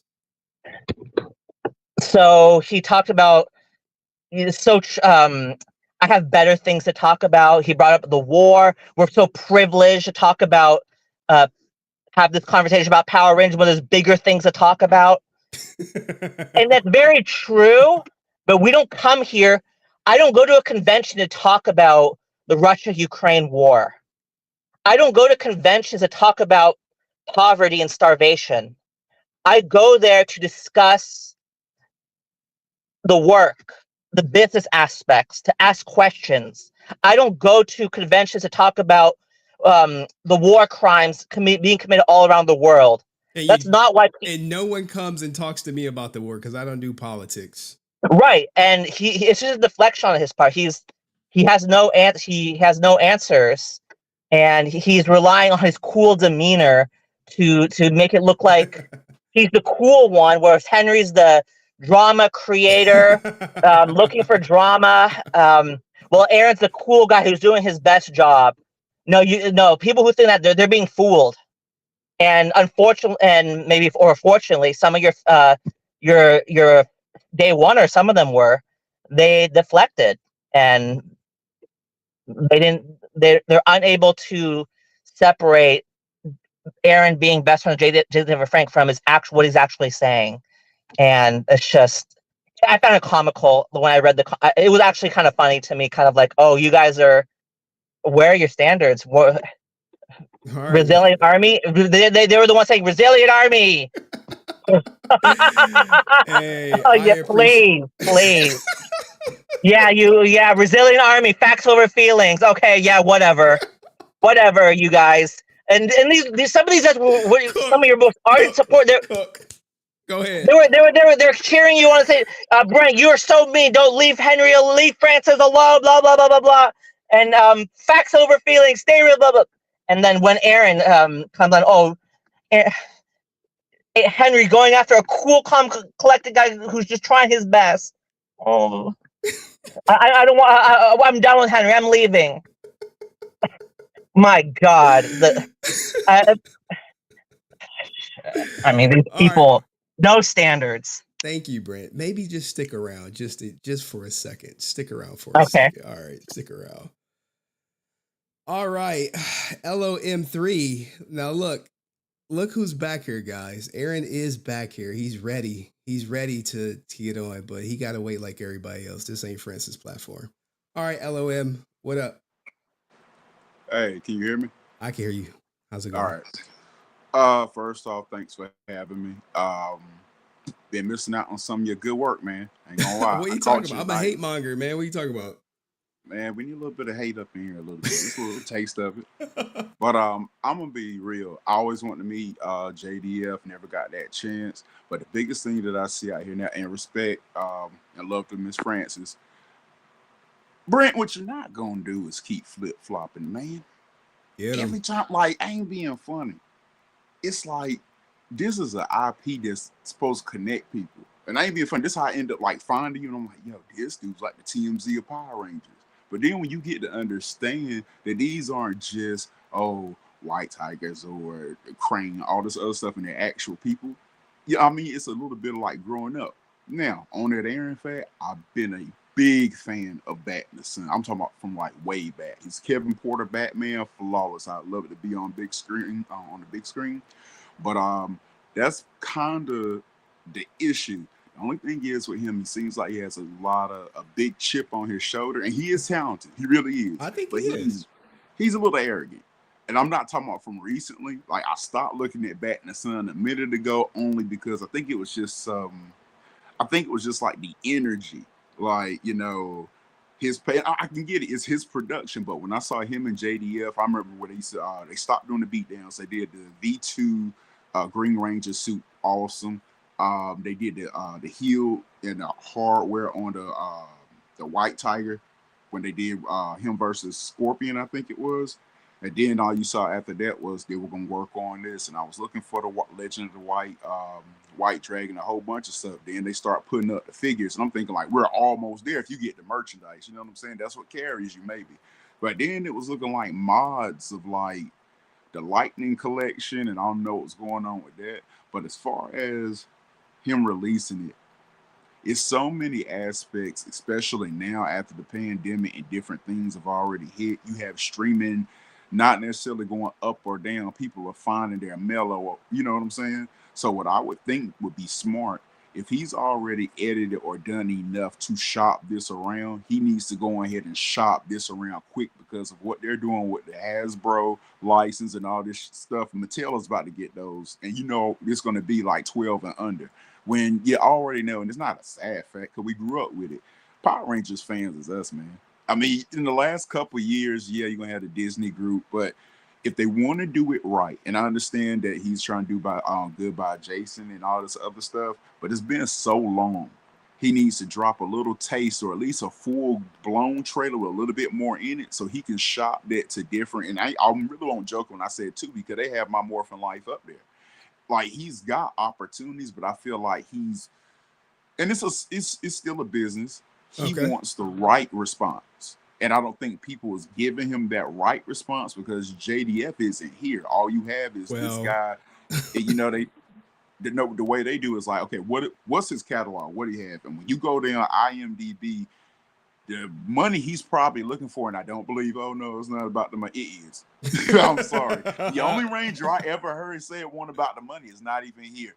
JDF, that's the only one. It's all about the money, and you can tell, and there's nothing wrong with that. I just want people to be honest about it. Don't sit here and be like, oh, we're doing this and then we're doing this and we're trying to respect him. Man, everybody's his best friend now that he's dead. The only one I trust really is Francis. But the thing is, everybody was so close to him in the end, and it's like, bro, all you had to That's do, a truthful statement. even the mature Power Ranger movie trailer. You remember that? JDF, he didn't like it a little bit, you know, out there for him. You know what I'm saying? Yeah. Everybody else, oh yeah, this is a good new take. That 5-minute thing is more than I've seen on the Legend of the White Tiger. I mean, Legend of the White Dragon. Like, he could come harder with this. You know what I'm saying? He could make us want it, but he don't want it. Like, all right, I'll put it this way. Not to get, this is Go YouTube. ahead, keep I don't want cooking. it too colorful. This is like your wife teasing you and whatnot, and you it's like, man, come on. Come on. You got enough. I'm pretty sure if he had get like a really good, yeah, he probably has it with Back in the Sun. He needs to get a good 3 to 5 minutes. If he can get a good 3 to 5 minutes and get somebody to go in here and pick that script up, sell it, and he's fine. He doesn't have to hear from the fandom. He doesn't have to hear from anybody or insert himself in the fan base where he thinks he's here, but really you're damn well. My dude Cartman said he thinks he's here, but he's really like here. No, like damn here. It don't work that way. Tell him. It doesn't. He listening. He watching. And when I kept hearing him, watching. like, Aaron, if you can hear me, come on, man. Give us a 5-minute extra trailer. The Mufasa trailer had me more excited than this. And I ain't even like the live action Lion King. But he's got it. I know he's got it. There we are. I know he's got it. I've seen this dude put on a better Batman than I've seen since Keaton. This dude got the look, the chops, the script was tighter. I'm talking about tight script. City of Scars. I went to YouTube Premium for City of Scars, so I could keep seeing that one. You got talent, my dude. Talent. No insult. Before I know what you can do, I know that they're gonna pick up your stuff, man. You do great work. I appreciate one never said he never had talent. And I love the Batman Returns poster. That's my favorite Batman movie. But let's talk to Aaron. We gonna ask direct questions, and if you don't get an answer, we probably just gonna move in. On. Ask me a question. Did Deoxy lie on you in the video? I think he. So ready? I want yes or no. Yes or no. Well, okay, check it out. The title. Hold on. Rob, we went through this. You explained everything. Look, I'm in court plenty of times. When I get asked a yes or no question by a lawyer, I have to answer yes or no. There is no explanation. Did Deoxy lie on you in the video? The way that it's edited, it makes like the information sound like what I'm saying is not correct. Is that a yes or a no, Aaron? I would say that he betrays me as if I'm saying things Is that a yes or a no, Aaron? Then I would have to go with, especially with the way the title was, which he retitled. So I would say even the title alone would be yes.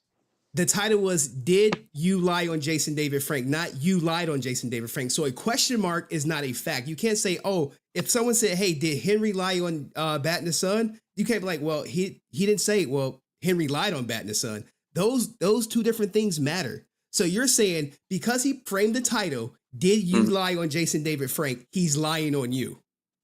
I'm saying that is preface setting. Look, if you could just stick to yes or no, that'd be perfect for everyone. When you manipulate the truth. Whoa, Aaron, man, I'm not one of your fans. But Okay, that's fine. All right, where's the timestamp where he lied at? Because I want to talk to you guys. Where is the timestamp where he lied at? Um, And don't say you didn't watch the video. You've been in his DMs, all types of stuff. Please, where's the timestamp where he lied on you? I don't know the timestamp. I don't the video. You want to watch it? We can watch it right now. You want to watch it with me? I don't have 20 minutes. But what I will say though, you never got time. No, look. You're not gonna come up here and say Deoxy lied on you or insinuate he lied, and then where's the timestamp? Henry, hold on, Henry. I'll give you a minute. Go ahead. Henry, I am here because I want to talk, because I feel there's been confusion. I feel like there's been confusion on both sides. There's no confusion, Aaron. There's no confusion. Henry, do you want to have peace and understanding between everyone, or do you want to have a sort of toxic relationship? Look, I don't care about having a relationship with you. I want to know the answer to the question. Did Deoxy lie on you? He said about the credit thing that was wrong. And that's incorrect. Whoa. The credit thing was, you did say in your original interview, Jason did not get credit. Creative credit, correct. No, you never said creative credit. You never said that. That's a lie. You never said 100%. Did you say he got creative credit, or you did? Look, we can go back and play exactly what you said, so we don't have to get taken out of context. If you keep talking over me, then I can't answer, and why am I here then? Me and Francis, hold on. You gonna let me talk? You got it, man. But you're peddling BS right now. See, you're already insulting. That's not looking for peace or resolve. You're already projecting and assuming, which basically, that's a lie, what you're saying. You said in the video, and I got you on tape admitting that you said JDF did not get credit. Now, correct. What was ready? Now you're coming back and saying we meant creative credit. Okay, ready? Go ahead. The topic in which I was talking to Francis about that was stated at the beginning was creating the project. And I said, Jason never got credit for that. Now, did I ever have a structure, a sentence where it said creative and credit in the same sentence? No, I did not. And for the way that internet standards are now and how you can pick and choose and stuff like that, I probably should have. But the topic at hand was Jason creating something and that he never got credit for it. So I was saying he never got credit for creating something. He got credit for consulting something. Very different. You never said consulting in your first interview. You never said it. Correct. You're right. I didn't say that. You never said consulting credit. You specifically said credit. That's it. You left it at credit. You never said creator credit. So when you say Deoxy is lying on you, we all know that it's a lie. That you're saying he lied on you is a lie. If you edit out certain parts of a conversation, then you can be like, oh, they've done it to everyone and they shouldn't do that. Like I said, I'll give you an example again. We went back and watched it. He didn't edit it out. He had the whole segment in the video. Did you watch the video? That's why I said we could watch the video. I have watched the video. Now here's the thing is, this is what Henry. Wait, hold on. Look. You're saying he edited it out, but we watched the video. We showed that he didn't edit out. He had your whole conversation up from Solo to Dragon to the beginning to the end. Right, and in there, what you're saying, so you're saying that we have the whole thing in there. You're saying he put that all in there. It's all in there. That's why I offered to watch the video with you, so we can go to the timestamp, and you can say, "Oh, he cut this out. He played the whole thing through." Okay, well then, if he did, I watched the video. Don't get me wrong, I watched the video. If he kept all that in there, then why are you making such a big deal out of me not stipulating that it's about him creating it then? I'm making a big deal because you said, hold on, I'm making a big deal. I'll show you exactly why I'm making a big deal. Right here. Share this tab. Let me get this out of here. Right here. This is exactly why I'm making a big deal out of it. You said there are a lot of talkers, haters online. This guy posted a video full of false info, yet you cannot say anything that was false in the video. You have yet to say anything. You keep talking around it. And edited my interview, so a lot of details were missing, which we went back, we watched the video. The whole entire conversation is in there. So I reached out so he could talk to me directly. He won't respond, liars and cowards. This is completely BS. And like I said, we can watch the video right now. You can see everything in there. So what is false in the video? I mean, if you, like I said, from what I saw, it looks like that was edited. But here you go, Henry. This is what I'm trying to call you and tell you about. Aaron, Henry, you're not answering the question. Henry, I'm trying to talk to you as a person. You're trying to talk to you. I am coming at you because I say, hey, what's false in the video? You can say, hey, Henry, what's false in the video is at this timestamp A, B, C, this is false. Right. Okay. So this is why I called you. I'm trying to talk to you as a person here, Henry. So originally, when I watched the video, I watched it once. I'm always doing a bunch of different stuff. So a lot of this stuff is not top priority for me in terms of absorbing knowledge and different stuff like that. Not to say what you guys do isn't important, because it's very important, because I know it's a lot of your livelihoods, and I think it's great that you guys do it, and you have to go hard on it, and that's good. It's not my livelihood. Keep going. Okay, that wasn't an insult. I'm saying that's great. I mean, I'm sure probably it's a good thing for you guys, and you guys are very passionate about it. I originally reached out to him to say, hey, it seems like there's some misedited facts here. It's been broken up. So I could go, I mean, I don't really have time to watch the video back with you and compare the two. They seem like it's edited. The versions are edited. And that's what happens is you contort the truth. Now, I have spoken with Deoxy. We saw. Why did you ask him to take the video down originally? Because in the video, he has a very negative spin. Who cares? It's YouTube. That's not grounds to remove a video. And this is I'm glad you brought that up. Because in the world that I live in with people, don't come to a negative conclusion in life. He has a negative spin. I go, that's not cool. I'm not trying to be negative to the community at all. Maybe we can work something out. Also, Henry, I'm here to talk to you because I don't like all the animosity and hate and everything like that. There's no hate. I'm just calling you out for what you did. Look, you're so fucking lucky that you're not more popular, because the stuff you pulled with Deoxy would definitely get you canceled ASAP. Telling someone to take a video down that has a negative spin and then threaten lawyers, it's weak. It's weak. And it's also, what would you tell your lawyers? He made a video with a negative spin about me. Did he defame you? No. Did he slander you? No. Right. Henry, for as much court as you say that you've been to, you understand when you enter in conversation with someone that's opposing you and possibly saying things that are false, you have a lawyer on the phone to make sure that everything is documented correctly so that there is no back and forth. You don't need a lawyer on the phone. You can record the conversation yourself. That's illegal. You can't do that. In my state, you can. In California, you cannot. You have to have a lawyer present. You have two-party consent. Henry, did you not know? I know California. California is a two-party consent state. You have to say, hey, Aaron, I'm recording this conversation. You have to say, okay, you are free to record the conversation. There's no we have to have a lawyer present. But you have to have a lawyer to make sure that no one messes with it. If you have two-party consent, then he could record something and take it out of context, which has already happened. And I don't want that to happen. So you have to have lawyers present to make sure that it's equal across the board.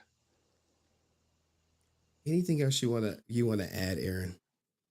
There's been a lot of people here saying things, and I was like, if you guys want to say it to my face, I'm happy to answer it. Why don't you go on your own platform and cut videos to respond to people? You guys want to, because I don't have time, and that's not a priority to me, and it's obviously a big priority to you guys. So I'm trying to help you guys understand. You have a lot of hate, and I'm trying to make sure that's alleviated. You have a lot of questions. There's no hate.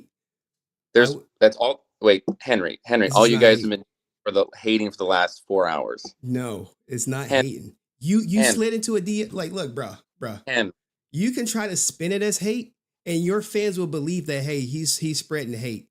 Here are facts. Why did you delete your tweets, by the way? They're not deleted. They're still there? Yeah, they're still there. Well, I apologize. We got to go find them, because when I went to go look for them, they were not there. They're still there. I didn't delete them. Okay. So you're cool with asking them to take down the video that's negative.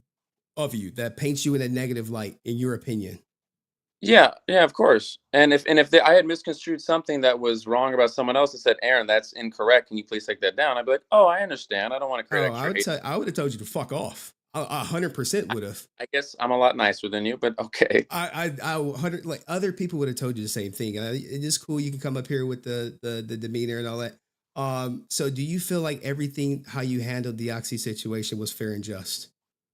So what I will say on that is, a lot of times your intentions don't come across online and that gets lost. So I feel that I could see how you guys think that I was coming across as really like angry or threatening or whatever, but that's why I came on here. And that's why I reached out to him to say, hey, let's have a conversation. Cause I'm not threatening. I would not do that. Okay. Do you think you handle everything fair and just? It's a yes or no. I could have handled it better. What could you have done better? Probably just explained more, just gone more into detail, like let him know, like, hey, I'm not threatening you. Hey, please respond. I'm not angry with you. I don't mean any harm to you or anything like that. Does he owe you a response?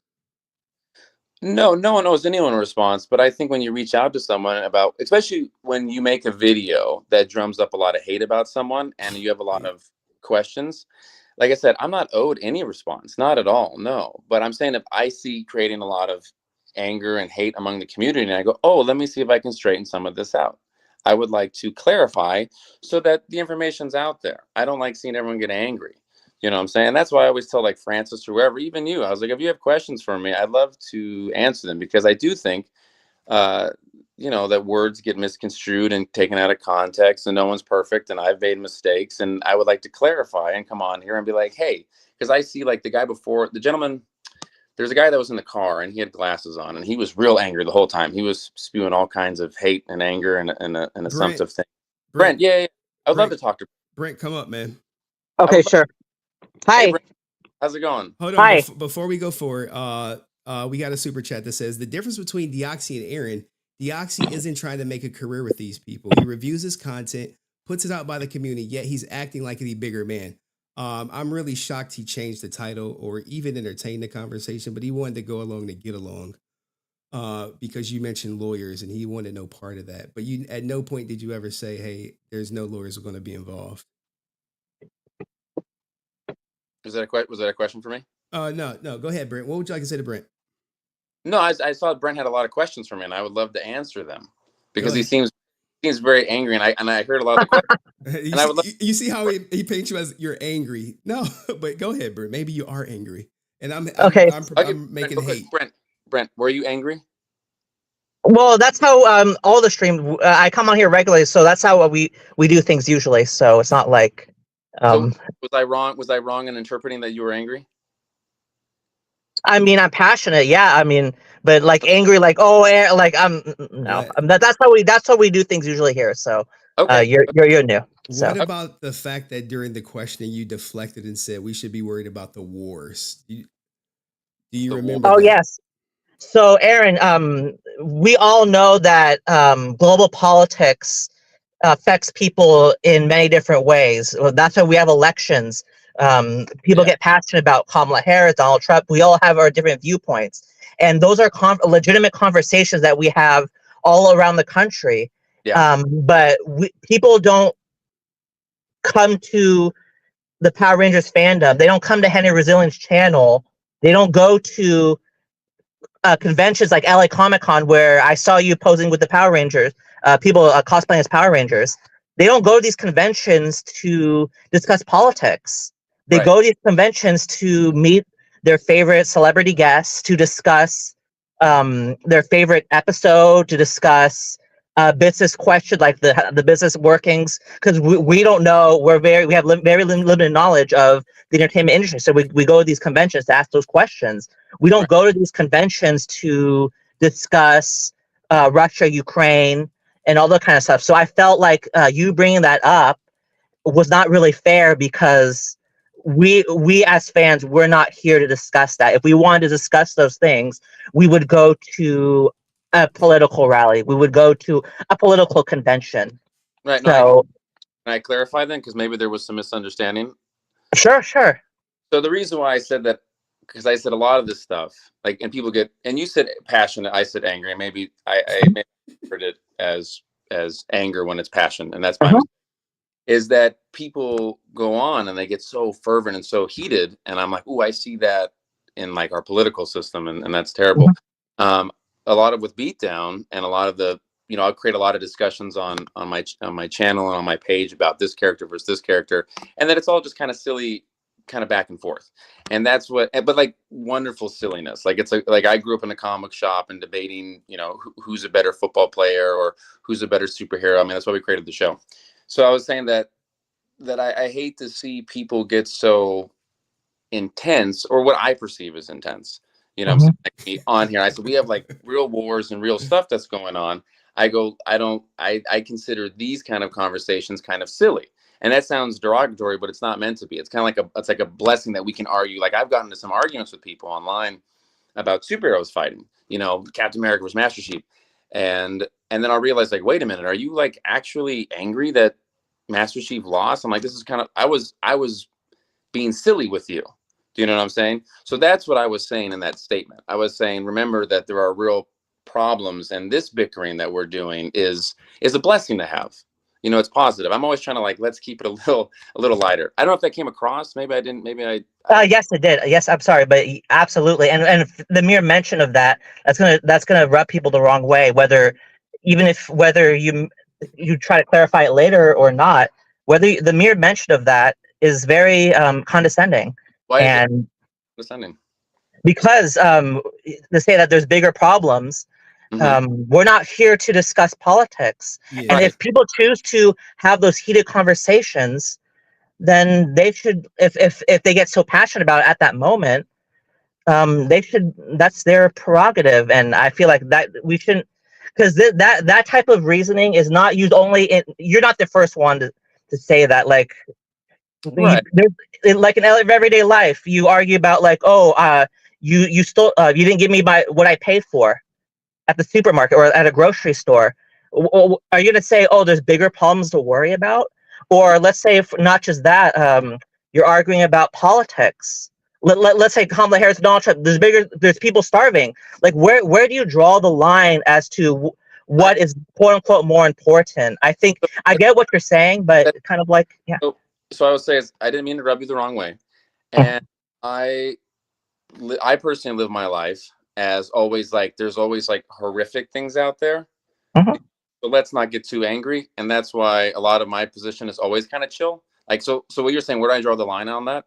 I don't draw the line anywhere on that. I don't like to argue it at all. I'll get these little kind of conversations. I was like, but as far as like, because even like Francis is like, Aaron, don't get angry. I was like, I really don't, because I've lost people in my life. You know, I've seen things that were very tragic, and I was like, I know what that's like, and I'm glad that we can come to this community and just kind of argue about silly things. And I was like, and I've seen a lot of people let it corrupt them. And actually a big part of White Dragon is about misplaced hate and aggression and how it eats you alive. So that's kind of like how I am all the time. But that wasn't meant to be an insult or derogatory towards anyone. I'm just always just kind of chill all the time. And that's why I come on here, and I'm happy to talk with you guys, because it's all, I mean, we're like, as silly as it sounds, like we're all alive right now talking about fictional characters. Like, how cool is that? Okay. You know, that's great. All right, good. All right, so here is the text message you sent to Deoxy, where you accused, first you said he was painting you as false and cutting details out. But the reason you really wanted to delete it is because you said, look at the comments. Everyone is saying I'm lying, which you heard the audio I played. Now, remember, when Deoxy made the video, that audio was not available. So therefore, this, hey, I wasn't lying, which Deoxy never said you were lying if you watched the video, but I don't think you did. And also, you've been here long enough where we could have watched Deoxy's video. But people are only coming towards your video and not seeing the other. Why is this? Hey, the comment section is not painting me in a positive light, and no one's watching my Francis clip. You should delete your video. Why is that your logic? Because of the comment section, as opposed to the content in the video. Because context and truth. If you preside one thing without the other, and it balances it out, then if you're looking for a whole package. Oh, did we lose Brent? Yeah, I think we did. I'm here. There's there. I'm here. if you're looking, because to me, you should always seek the truth on it, right? And if there's always like pieces that can be put together, then you should look at both together. Okay. You know, if someone quotes someone and you're like, oh, I don't want to hate anyone. What was really Okay. said? You know Let's what I'm just saying? say this, right? Donald Trump comes out today and What's up? let's say this, right? Donald Trump comes out and says, "Hey, you know, I never worked with Aaron from batinthesun." They show a clip on Tuesday of you working with Aaron and Trump, right? Mm-hmm. They cut the video, they put it out, and then on Wednesday they say, "Oh, I never worked with Aaron on the campaign with Donald Trump." Should the people who made the video proving that Trump worked with you delete the video because now Trump clarified that he meant the campaign? You see where I'm going with this? Because you said you said, hey, he didn't get credit, and then on the live stream you said creator credit. Okay, so this is an issue that we disagree on in terms of the context of what that was said, and we're going to keep disagreeing on that, and that's fine. A lot of times they will redact something, or they'll add like a little footnote onto it as far as what it is, and that's it. You know, they'll be able to clarify, oh, this was taken out of context, and it will be updated. They update articles all the time like that. Not videos though. News. Or they'll do like a follow-up video explaining how like, oh, I do have more information now or stuff like that. That's why I was telling Deoxy, I was like, are you gonna do a follow-up video, kind of like now reiterating all What if he doesn't? If he doesn't do one? Yeah. I mean, he just doesn't do one. I would appreciate it if he did, but if he doesn't, he doesn't. Does he owe you one?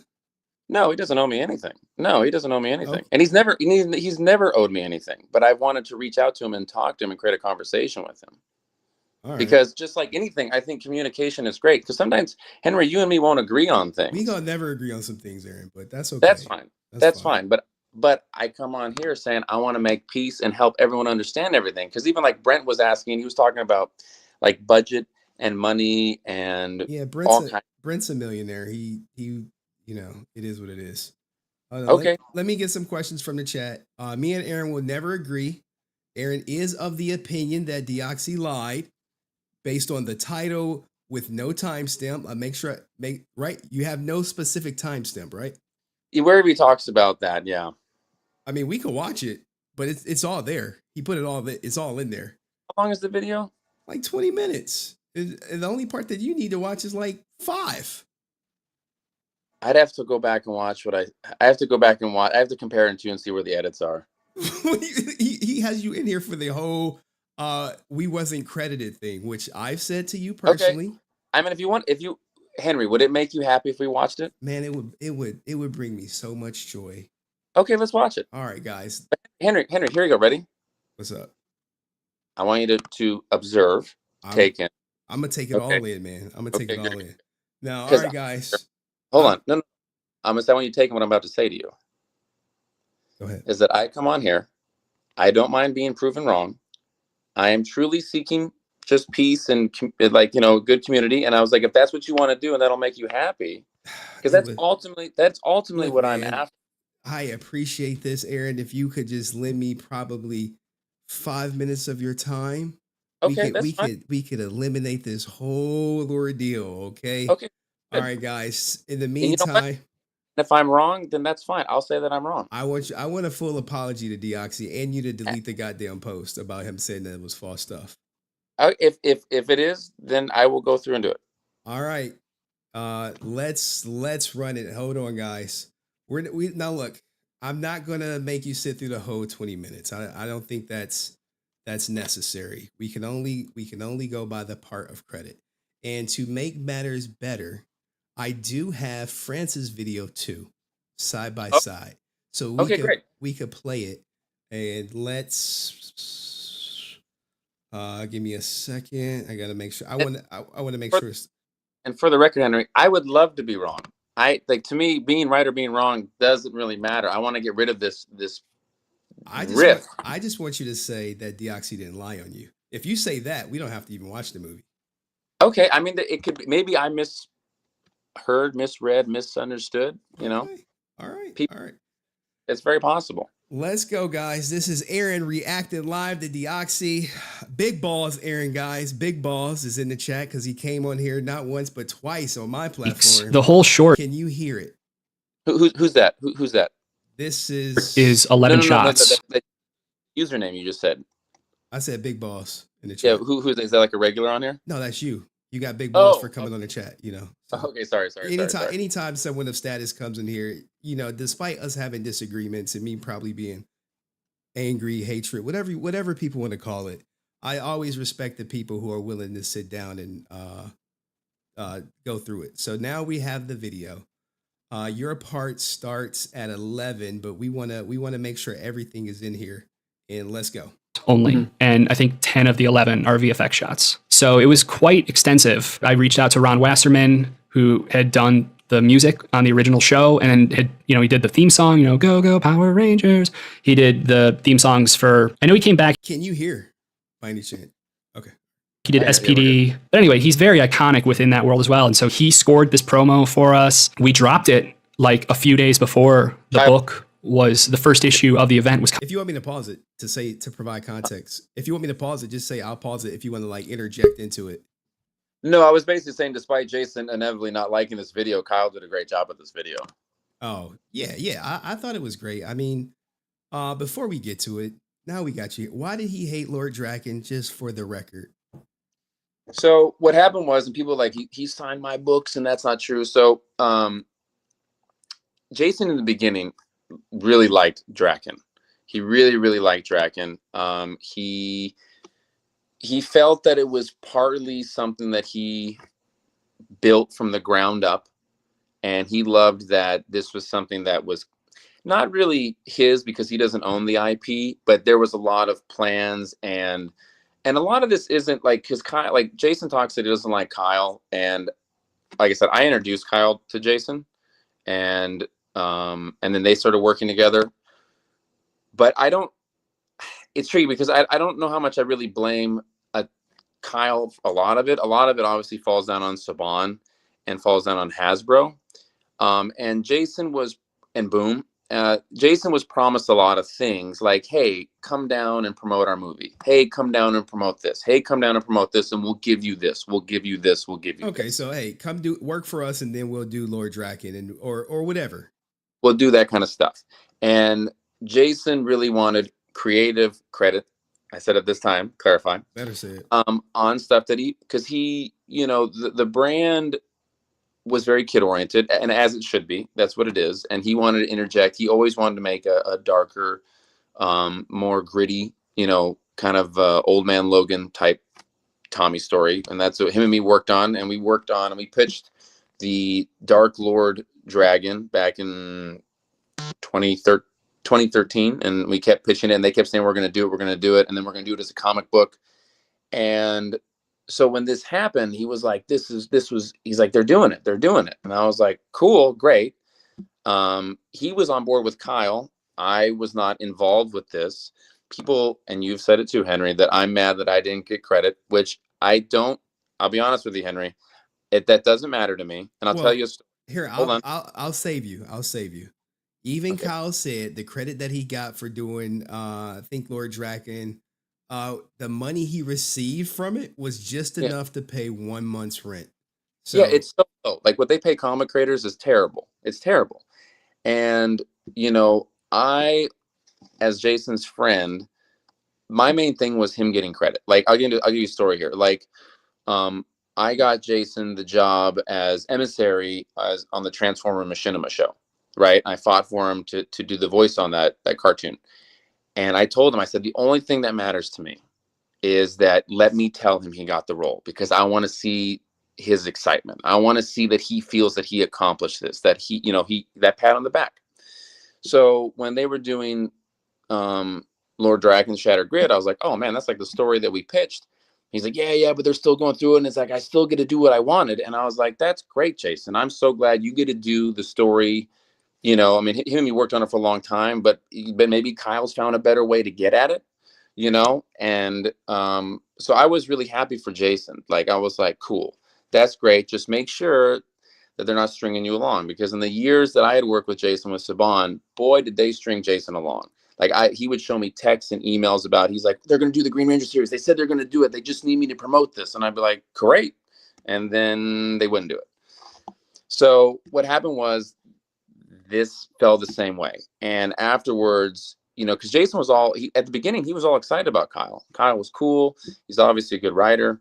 And then when things didn't turn out as Jason was promised, he felt it basically like encapsulated. And I don't know how much, I don't think it was, and I don't think it was like Kyle I'm the one that's trying to mess everyone up. I mean, I would assume that's probably the shareholders essentially, and Kyle just went along with it. I wish Kyle was maybe a better friend to Jason and stuck up for him. God damn. What? I mean, we haven't heard Kyle say anything, but hey, I your don't opinion know. is your opinion, man. Go for it. And I don't know either. I've never gotten into an argument with Kyle personally. A lot of my frustration or anger with Kyle is just from what Jason told me, but then again, me and Jason have had arguments, and he's, I'm sure, vented to other people that Aaron's frustrating the hell out of me and whatever and stuff like that, but in the end though, Jason, Lord Draken symbolized in the Shatter Grid symbolized a lot of the betrayal that he had gone through. And in this time, because normally before, when he would get strung along, he would not put his own money into it essentially. But Jason paid for everything here because he was so like sold on that, like Boom and Kyle were like, we're good people, and they were gonna do right by him. And I was like, if that's great, that's do you, Jason. I just want to see you smile. And when that didn't happen, he was so it just hit a nerve in him that was already so like scarred, and he's like, I put all the money into it. I paid for everything. He goes, I owned everything on that project. That project wouldn't have happened without me. He's like, Lord Draken blew up. And Kyle, I think, talks about this, that the comic blew up because of that trailer, and he's like, I'm the one that made that happen. He goes, and then he goes, I just get left in the, like, nothing ever happened from that. They sold comic books. He's like, we didn't get this. We didn't get that. He goes, my name's not even on it in the book. He goes, I get nothing. He goes, I get one, like, basically a producer credit. And he's like, that's all I got. And I was like, I'm sorry, man. I'm sorry that happened, And so I don't know, did that answer your question? That answered it. Let's get that to make, it makes sense. We're cool. That was just more for the fans. I had no issues about him not liking Lord Draken.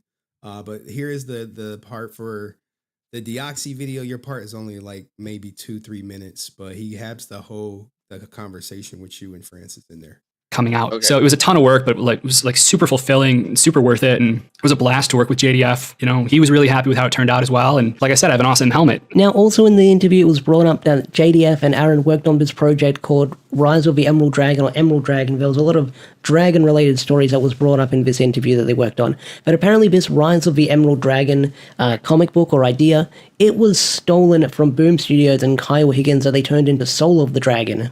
So, and then the dragon thing happened, and that all fell apart, and Jason was frustrated with that. And I was like, let's go back to let's just pitching the comic book again.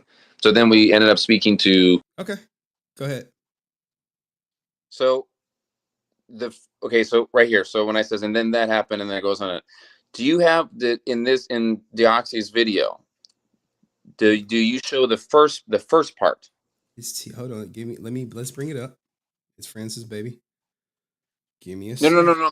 In Deoxy's video, does Deoxy show how you went into the Shatter Grid part with me talking? He talked about you having stolen projects from you. Right, but do you have the part before? What I want to do is play the part for the audience. Oh, okay. All right. I get what I see exactly where you're trying to go. Okay. We have the videos. It is because we were just watching it right here, and they have, and we have the timestamp. Because I can see the wheels turning in your head. Give me a second. So give me a second because it's in the whatchamacallit. Boop. Boop. All right. So which part do you want? Or here's Francis' video. This is your video right here. Okay. Okay. I believe this is before. Okay, here we go right here. Apart, and Jason was frustrated with that, and I was like, let's go back to let's just pitching the comic book again. Now, if you want us to go back further. Yeah, go back further. Okay, we can go back. That's the 23-minute mark. let's go back to the 21. We'll go back to 21. Okay, where you basically talked about the Lord Draken stuff. Okay. And I'm happy you brought this up because we watched this, and I'm like, hey, creator credit never comes up. Let's go. You know, promote this for us, Jason. Promote this for us. You know, but we'll get around to it. And they kept stringing them along. And Is this a good starting point for you, or do is we? this the beginning of it? This is not the beginning of the hour and 45 interview, but this is the part where you say he promoted stuff and they would never do his projects. Is this the beginning? Because I like I said, I never really watched my video that I did originally. So I'm just trying to figure out where we first talk about Jason and pitching projects. Because I know Francis asked me that question. Do you know what I'm saying? Here we go, right here. It starts with the voting. Where you pitch the voting. But let's go through it so you can see if this was relevant or brings up the creator credit. Let's give him his due. Saban, we had the whole pitch package, the whole thing gone off, and then we sent it. And this is a long time ago. I mean, this is 9 years ago or I something. remember that. Yeah. And we I sent them, remember and the images and everything. I still have my email. we redesigned it. Added Do you all ever this she new asked the stuff, and a lot question? of the way that kind of Sure. Let's see. Let's kind of go back to the very beginning where it gets brought up. It's a long interview. Right. No, I'm just saying where she asked the question, and then we go into pitching stuff to Saban, because I know the original that was the interview originally wasn't even Legend supposed to be of the about that. It was supposed to be about Emerald White Dragon. Remember that? And and Saban, we had the whole pitch package, the whole thing gone off, Hold on. and then we sent it.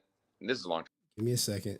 I didn't expect you to want to go this far back, but it starts off with the Kickstarter. Were you talking about the Kickstarter? Kickstarter, you guys raised all that. I don't remember exactly how much money was raised. $500,000. So you go from Kickstarter to Legend of the White Dragon. And Yeah. raised it, which is for a Power Ranger, let's say fan film. Let's say for a fan, it was supposed to be like a film made, not a huge theater film. Any Power Ranger related project, it was successful in the Kickstarter. We've seen many other movies, The Order, raised. It's probably a little weird watching that old interview, but let's keep going. Yeah, it is a little bit, because you're like looking like I've done this plenty of times. I watch myself when people said I'm lying. I have to go back and watch the tapes as well. So let's go. What, 143,000, but was never done. But the Kickstarter for Legend of the White Dragon blew up. It was done. You guys started filming. What do you think was the catalyst that got you guys moving into Legend of the White Dragon? Before you answer this, someone wants to put some respect on your name, and they say, okay, I salute BatintheSun for being here and being absolutely chill. But where Deoxy 360 lie? That's fine. We gonna get to it, guys. That's fine. That's why I'm here. So originally when I met Jason all those years ago at his place, we talked about this original idea that was supposed to be a homage to Power Rangers, very much like Rebel Moon is a homage to Star Wars, or the Seth MacFarlane's new show, the Star Trek. I just got renewed for a 4th season. I forget the name of the show, but that's a homage to Star Trek. So it was supposed to be, you can see that some of the similarities, but it's supposed to be different. And then that actually kind of migrated into us being like, well, why don't we just pitch a show to Saban, a Green Ranger show? And that was Legend of the Emerald Dragon. Remember that? And Saban, we had the whole pitch package, the whole thing gone off, and then we sent. This is where Deoxy starts at, right here. Okay, now show me. Now does he keep all this? It's hard to keep all this. He keeps it all, man. He keeps it all. So show me Deoxy's video on. Is that where you just showed me? Is that where you just started? No. Here is Deoxy. No. Did I not share the screen? That was Francis stuff. You were just no. I know that. I was saying now show where Deoxy where this is Deoxy's video right here. Okay. Okay. You ready for Deoxy? Yeah. He starts it exactly where we left off at. Bryce over at Boom, and we were like, hey, let's make Legend of the Emerald Dragon a thing. And they're like, we like this old man Tommy thing, which is what Jason always said, and we started developing it over there. and then they brought on Kyle to write the story, and then we were going to get credited and all that kind of stuff because it was our story. And then the day of, they reached out to me and Jason and said, "Hey, we're going to press and we're going to announce the book tomorrow, but we have legally changed the story just enough to where we don't have to credit you guys." And then we're dropping it tomorrow. And that Jason, was Soul of the Dragon, correct? And that was Soul of the Dragon, yes. Now, if you own a copy of Soul of the Dragon, whether it be physical, digital, if you own a copy, in the last paragraph... When is the Shattered Grid thing? Where was that? I'm just trying to understand the context where we're at. Well, we're talking Legend of the Dragon not getting credit. If you want to jump to Shattered Grid, that does come up. But I'm not saying is the Shattered Grid before or after this? That's what I was talking. That's what I was asking you about. In your interview? In Deoxy's interview. The Shattered Grid stuff is after this. No, Shattered Grid was before. Shattered Grid was before. Because that's what I'm trying to understand. Like, I'm just trying to understand, we're both things were. We could watch the whole video. We could do the whole thing where you basically said I can't remember the issue where everyone is saying the community. Okay. So go. Okay, no. So hit play. Okay, I understand. Okay, I'm sorry. This is the you never got credit for Soul of the Dragon. Okay. So hit credit. Yeah, I understand. Sorry, I got confused. So there's no falsity or manipulation in credit. So hit play on the thing again there. Okay. Paragraph that says, from Kyle Higgins, artist Giuseppe Gaffro, and special consultant Jason David Frank, comes the final story for the history's mightiest Power Ranger. So JDF did work on Soul of the Dragon with Kyle, and he was the special consultant on the story. So this contradicts whatever Aaron was saying in that interview, where he was saying that Boom Studios and Kyle stole those ideas from him. Okay. So, and here's where we're going to disagree, but he says that this contradicts what I said. Okay. Which, and I'm going to offer you an olive branch here to say that we're both right. Okay. Hold on, Henry. I'm trying, man. I'm fighting it. Go ahead. I know. Hold on. So in the video, he showed the whole thing. And I say clearly in his video, I basically say we came up with the story. We pitched it, we, created it, that sort of stuff, right? I said all that, right? Yes, you did. And I said, and then we never got credit for it, right? Just credit, right? Just credit. Well, on the topic of what we're talking about, we never got credit for creating and pitching and coming up with the story. So that I said that, and then he goes, well, Jason got consulting, so that's contradictory to what Aaron's saying. Aaron's not telling the truth. And I go, well, no. What? Hold on. He never said you wasn't telling the truth, Aaron. In the title, it says, "Did Aaron lie?" That's very different than Aaron lied. But hold on. We'll just go back here. We'll go back. He says that is contradictory to what Aaron said. That is a statement. That's not a question. Exactly. I'm with you. That is not a contradiction to what I said. It's not. I said that he did not get credit for us pitching and creating the story. We can go back and we can. I can point out the words. And you want he to go back? showed that that Jason got special consulting credit. Now, if you're Correct. trying to say special consulting credit is Now, still credit, it is not. Okay, but here, this is what I'm gonna talk to you. Okay, it is not the credit in which I was speaking of. Now, I was not as. Hold on. you expected us to read your mind though and say that when you say No. Here's okay. So this. Hold on, Henry. Go ahead. Okay. In the interview that I originally did, when I said that me and Jason came up with a story, we pitched the story that we created, we never got credit. Okay. Now, I assumed that most of you guys would know, and maybe you didn't, and that was probably my mistake, that when you, and maybe I just live in the pitching writing world too much to just assume these things.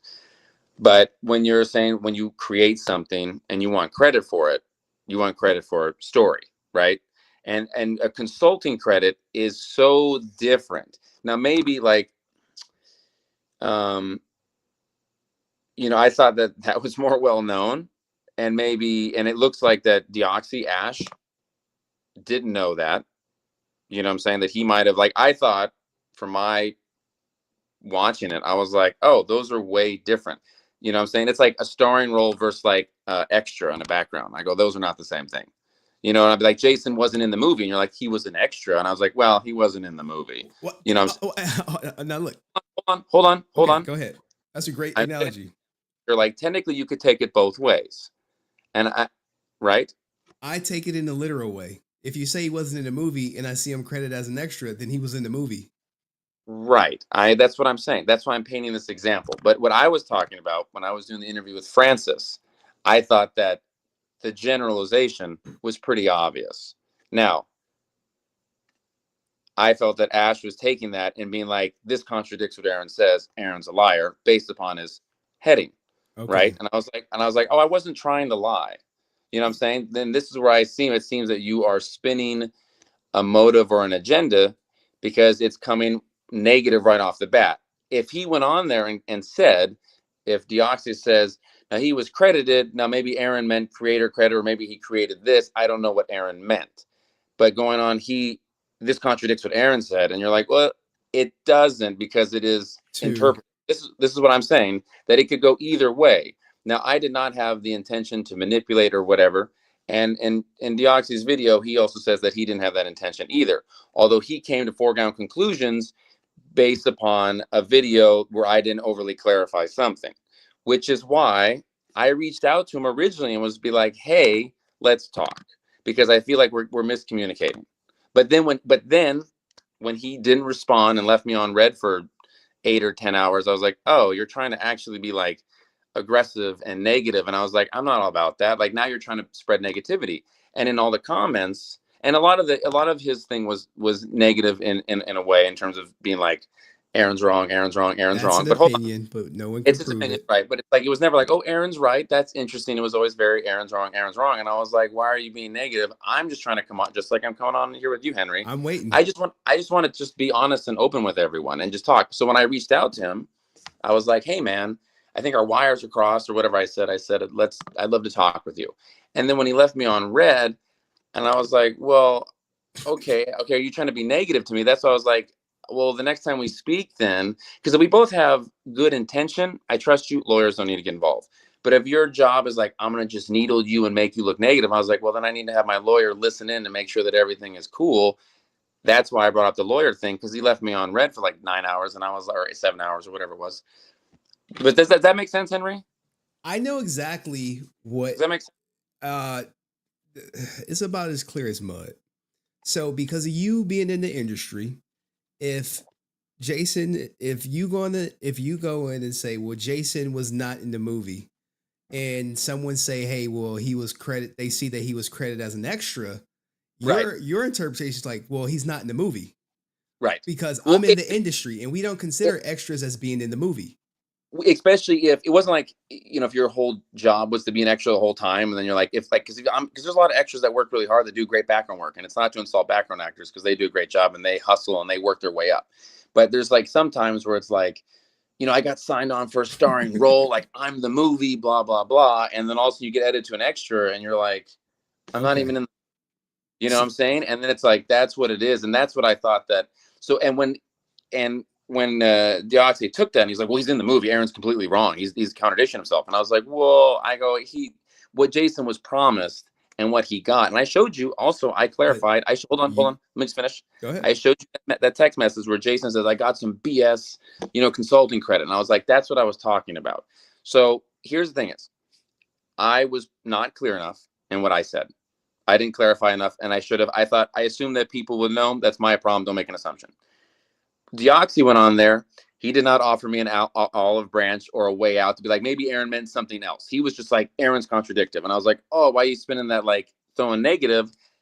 It sounds like you're trying to put words in my mouth or negative connotation. And I was like, don't do that. So that's where things got off the rails. Does that make sense? Yeah, sure. All right. So here's what happened, right? We explained the whole JDF extra thing. Hold on, let me acknowledge someone trying to throw some shade at my guy. Looks like it may be a fan of batinthesun. Look, we allow everyone to speak their mind here. Deoxy is just after clout and got scared when Big Ball Aaron clapped back. Hence the radio silence. Aaron's making exclusive good points. Dog, bless you. That was from Mason. Now, here's the thing, though. You think in You could just say creator world, and in creator world, a special consultant is not considered credit. But in in a non-creator world, when you say he didn't get credit, and people see, hey, he got credit right here, they like, hey, they're looking at you sideways, like, what is Aaron trying to spin this narrative? Which I said myself, this victim narrative, and not for Jason, but for batinthesun. That's always been my personal opinion. That's not true at all, Henry. Well, that's my opinion. It's my I opinion. know that, but eventually, when you learn enough things, your opinion changes and evolves. With new information, sure. But Okay. Deoxy didn't do anything false. You're thinking special consulting credit is not credit. Where Deoxy is like special consultant credit is still credit.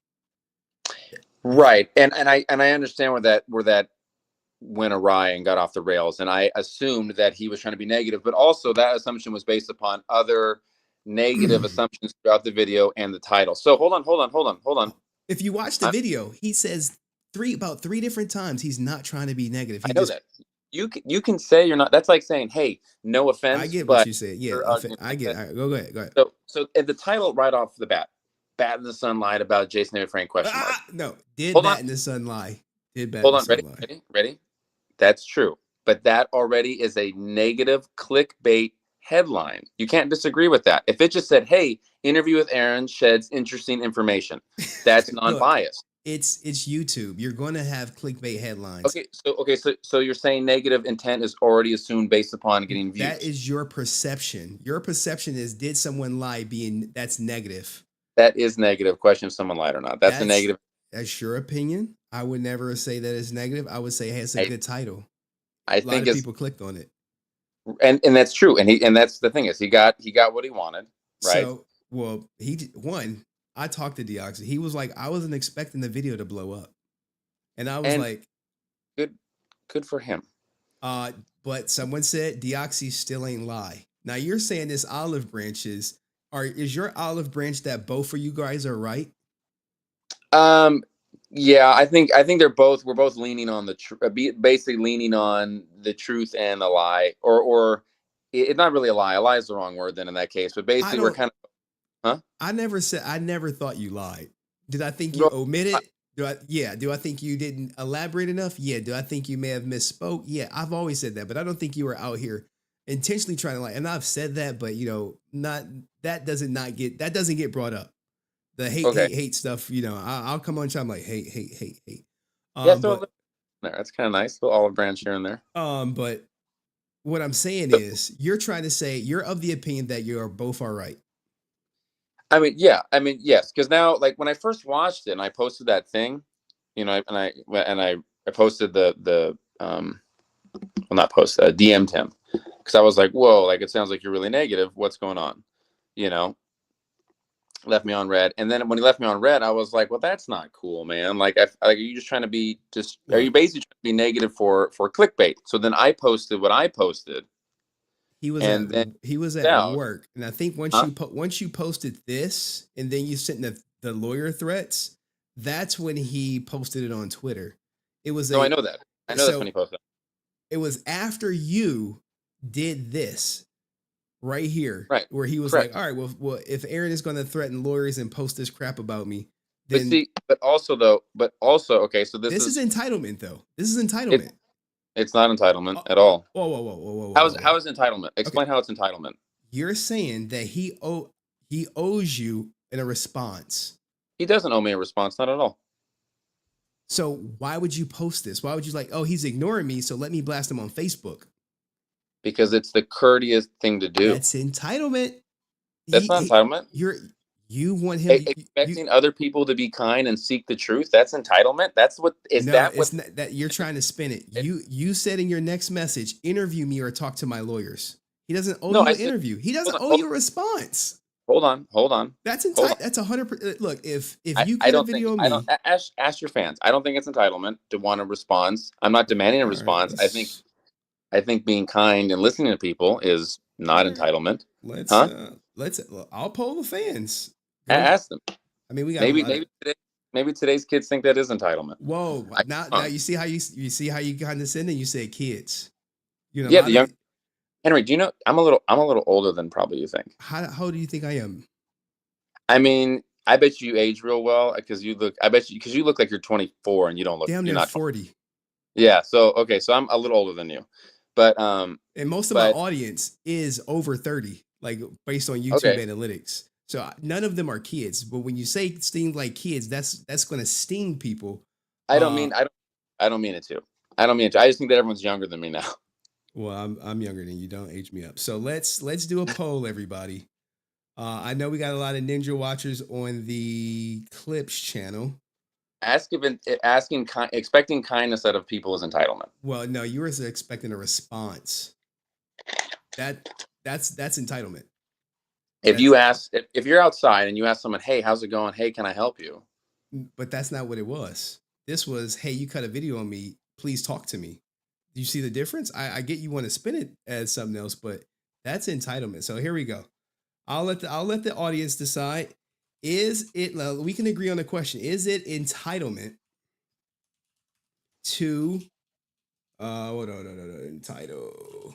Because I know a lot of people on chat type in the chat. Is it entitlement to request a response from someone that did a video on you? Was that a fair question? But also the question I asked, the question that I asked him was I mean or was I nice in that first question? I can only ask one question at a time. No. Henry, here's what I'm making, right? So if someone comes to you like hard and they're like, "Answer me, mother," like you gotta talk to me. Then he'd be like, "Whoa, man, like why you come at?" When I asked Deoxy that question that says, "Hey, would you like to chat?" Was I nice in that? Was I polite in that, or was I? I mean, that was fine. I don't care about the question. The question, but Henry, it matters how you ask the question. I come at people plenty of times as nice as I possibly can, and they still tell me, say "Fuck that you." if you ask nicely, is it entitlement to expect a response? Okay. All right. Do we need to add the if you ask nicely part? Because I'm gonna ask aggressively, and then that like will offend someone. All right, look, we're gonna end it. Okay, we ended it. You were already losing, but I want to make sure that you get these results. If you ask nicely, you were already losing pretty bad. If you ask nicely, is it entitlement to want a response? I guess not want, but like hope for a response. Okay, hope for a response, and then threaten lawyers after. But we don't leave that. We're gonna leave that part out. Hope for a response. Look, guys, this is what you guys think. Everyone knows my opinion, but hey, we're in a democracy here. We're in America. Fine. I'll go with all right. I'll go with whatever. If they say it's entitled, then it is entitled. Now, there is someone who thinks you're having some mental health issues, and they want to let you know they support you. I'm letting you know. I appreciate that. Please type your questions in the chat because I got to be up for work in like 4 hours, and I still got to edit my Deoxy interview of talking about you, how you really felt. Will that change? I don't know. After he see this, I don't know. But let's go, guys. I do want to shut it down. Anything else? So wait. Going back to the Deoxy video. Did he lie? Did he leave out details? Because you accused him of cutting out stuff, and I showed you that he had the whole clip in there. Is a statement that's an assumption or assumption that's a statement? Is that a lie? What? Okay. If you present an assumption as a statement, is that a lie? He presented that you said JDF didn't get credit. He said he showed that JDF got credit, and he said it contradicts what you said. Then that is an assumption presented as a statement, which would be a lie. But the reason why I said that this is very slippery slope because that understanding of that can be a lie to some people and would not be. And where I said, and hold on, Henry, I said that might have been my mistake, assuming, once again, which is bad, that he knew what I was talking about. So from my perspective at the time, I thought he was lying. But understanding who Deoxy is now, it looks like he has not lied. Does that help? Clarify it does. a little bit? I would hope you delete that post calling him a lie. But anyway. Well, I did the update on it. I can delete this thing on it. I mean, like, he wants that shit down. Like, he's going to talk about it. BatTheSun, please just say sorry to Deoxy and let Let's get that movie out soon. All right, let's go to the poll, guys. Post your questions. You can super chat questions. Post them. Remember how Aaron was like, I don't got time, but he been here for damn near an hour, guys. Keep that. I've enjoyed talking with you, Henry. I like the back and forth. We're fighting for truth, and we're fighting for what is the status quo. I'm a truth seeker, but you came up here, you did it. All the videos that I clipped are still coming out. I still hold my same opinion about what you did on Twitter was horrible. And let's put some correction. The tweets were not deleted, guys. They were not deleted. I did see them. They're still up there. But let's go to the poll. Give me a second to pull up the goddamn poll. All right. So are you entitled? 54% yes on 39 votes. That's pretty close.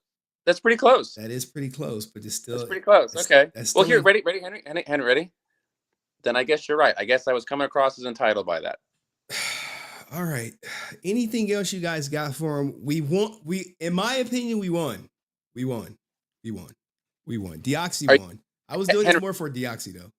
Henry, are you happy? Are you feel more relaxed? Do you feel there's less negativity in the air? It was one. I don't deal with negativity. I'm exhausted. I'm pissed off you came this late on the stream. I was busy with grandma all day. I couldn't get on.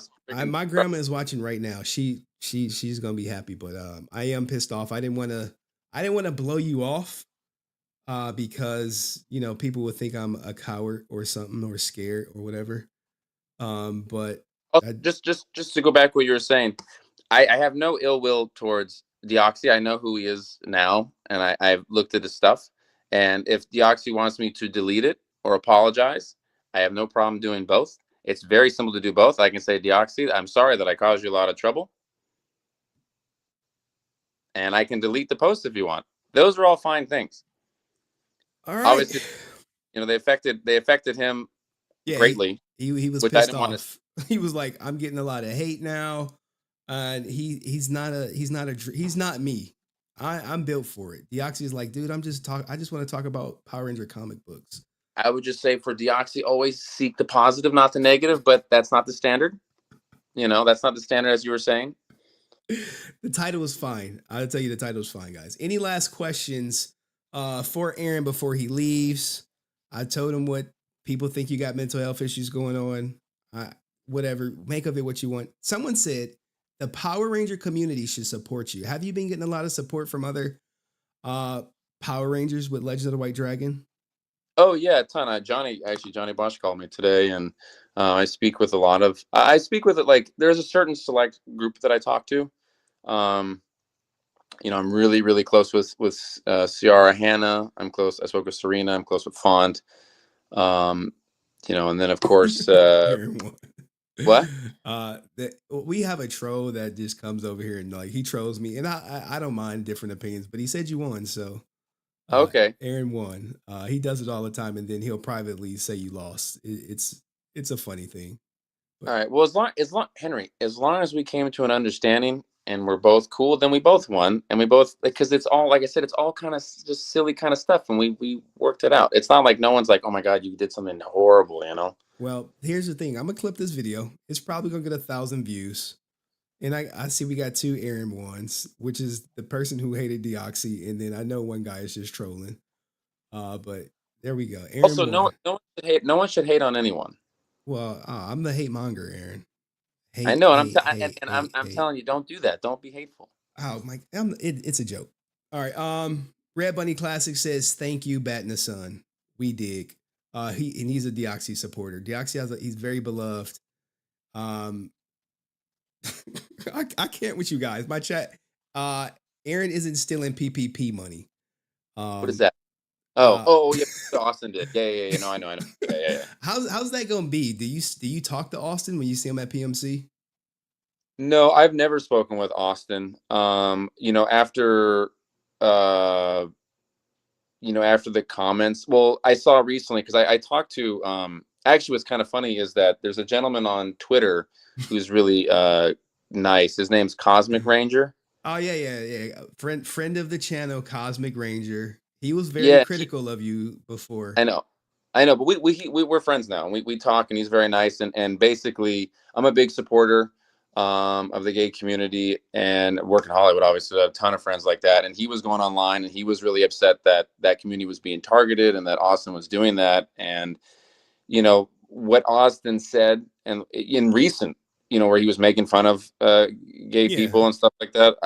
So when you asked me to talk to Austin, I was like, no, I have no reason to. That was so derogatory. What he, you know, right? Am I wrong? No, you cooking. Let him cook. No, you know, I'm just saying that, like, you can't do that. I mean, like, that's just, and especially, like, I'm at a convention and wherever he was, like, in some, I don't know where he was, but he just thought it was okay to, like, just do that. And then when he was like, I'm gonna, you know, take Hitler quotes and make them, like, he's like, we need to see the positive. And there was just a lot of things that I was like, whoa, like, and this is what I was saying. Like, there's a difference, like, us arguing like we are Henry, right? And like being kind of like, well, he said, she said, you said the lot, whatever. And someone being like, and being derogatory towards a minority group is a different thing. It's a different thing. You know what I'm saying? So I don't ever talk with us, but I ended up talking with Cosmic Ranger because he was venting about how frustrated he was. And I reached out to him. I said, don't be. I was like, I mean, you should be frustrated, but I'm saying, but don't let that get to you, because this guy is just, you know, garbage, and you shouldn't care about what garbage people are. And it's sad that, guy, you're gonna take that out of context, and you're gonna say Austin. Don't quote me on that. Whoa! You just said this guy is garbage. What are you talking about? That's Austin St. Look, Austin St. John is garbage. You don't have to mince words with it. He's garbage. Okay, I'm just trying. I'm not trying to create a war. I'm just trying to create like a peaceful, like, look, guys, everyone be respected, equal rights. Like, everyone's awesome. Nah, you know, the facade dropped for 1 second, and you call Austin St. John horrible. But he is trash. It doesn't matter. I think anyone that is derogatory towards any minority or anyone, doesn't even mean minority, just anyone, you know, especially if people are going through struggles, because I've seen it. I had a trans friend who committed suicide because they weren't supported. You know, I have my friend Jason because he had a lot going on. I was like, I see it, and I was just like, you don't need to be. That's what I'm saying. I don't like negativity a lot, and it's like, it can set people off. I've seen it affect people. Well, you know, I doubt he's going to approach her at PMC and be like, hey, I saw you on that track. Well, I'm a trash YouTube magazine guy, according to Austin. Can I tell you a favorite little trashing Austin story? Go for it. I remember Austin was trashing Jason, which I always hated because Jason is the man. And two years ago at Paramorphicon, Austin was not there the same day Jason was, and he was like puffing his chest like, I'm gonna be all that. And then his line was like 30 people long, and then Jason showed up the next day and had like 2,000 people in line. I was like, well, I think that's all she wrote. Yeah. Yeah. All right, any last questions, guys? Because I'm tired. This has been a goddamn 5 hour and 42-minute stream. Are your fans happy, or they feel better? Do they feel more like more like even keel, more positive, like we've all grown? I don't know. Probably about 2,000 people gonna watch the clip. You have to read the comment section, which I know you're gonna read. I'll check them out. But this was I would say this was fine. I'm happy we got to the whole Deoxy did not lie thing. I'm happy you apologized to Deoxy. I'm happy you said you're gonna delete the stuff.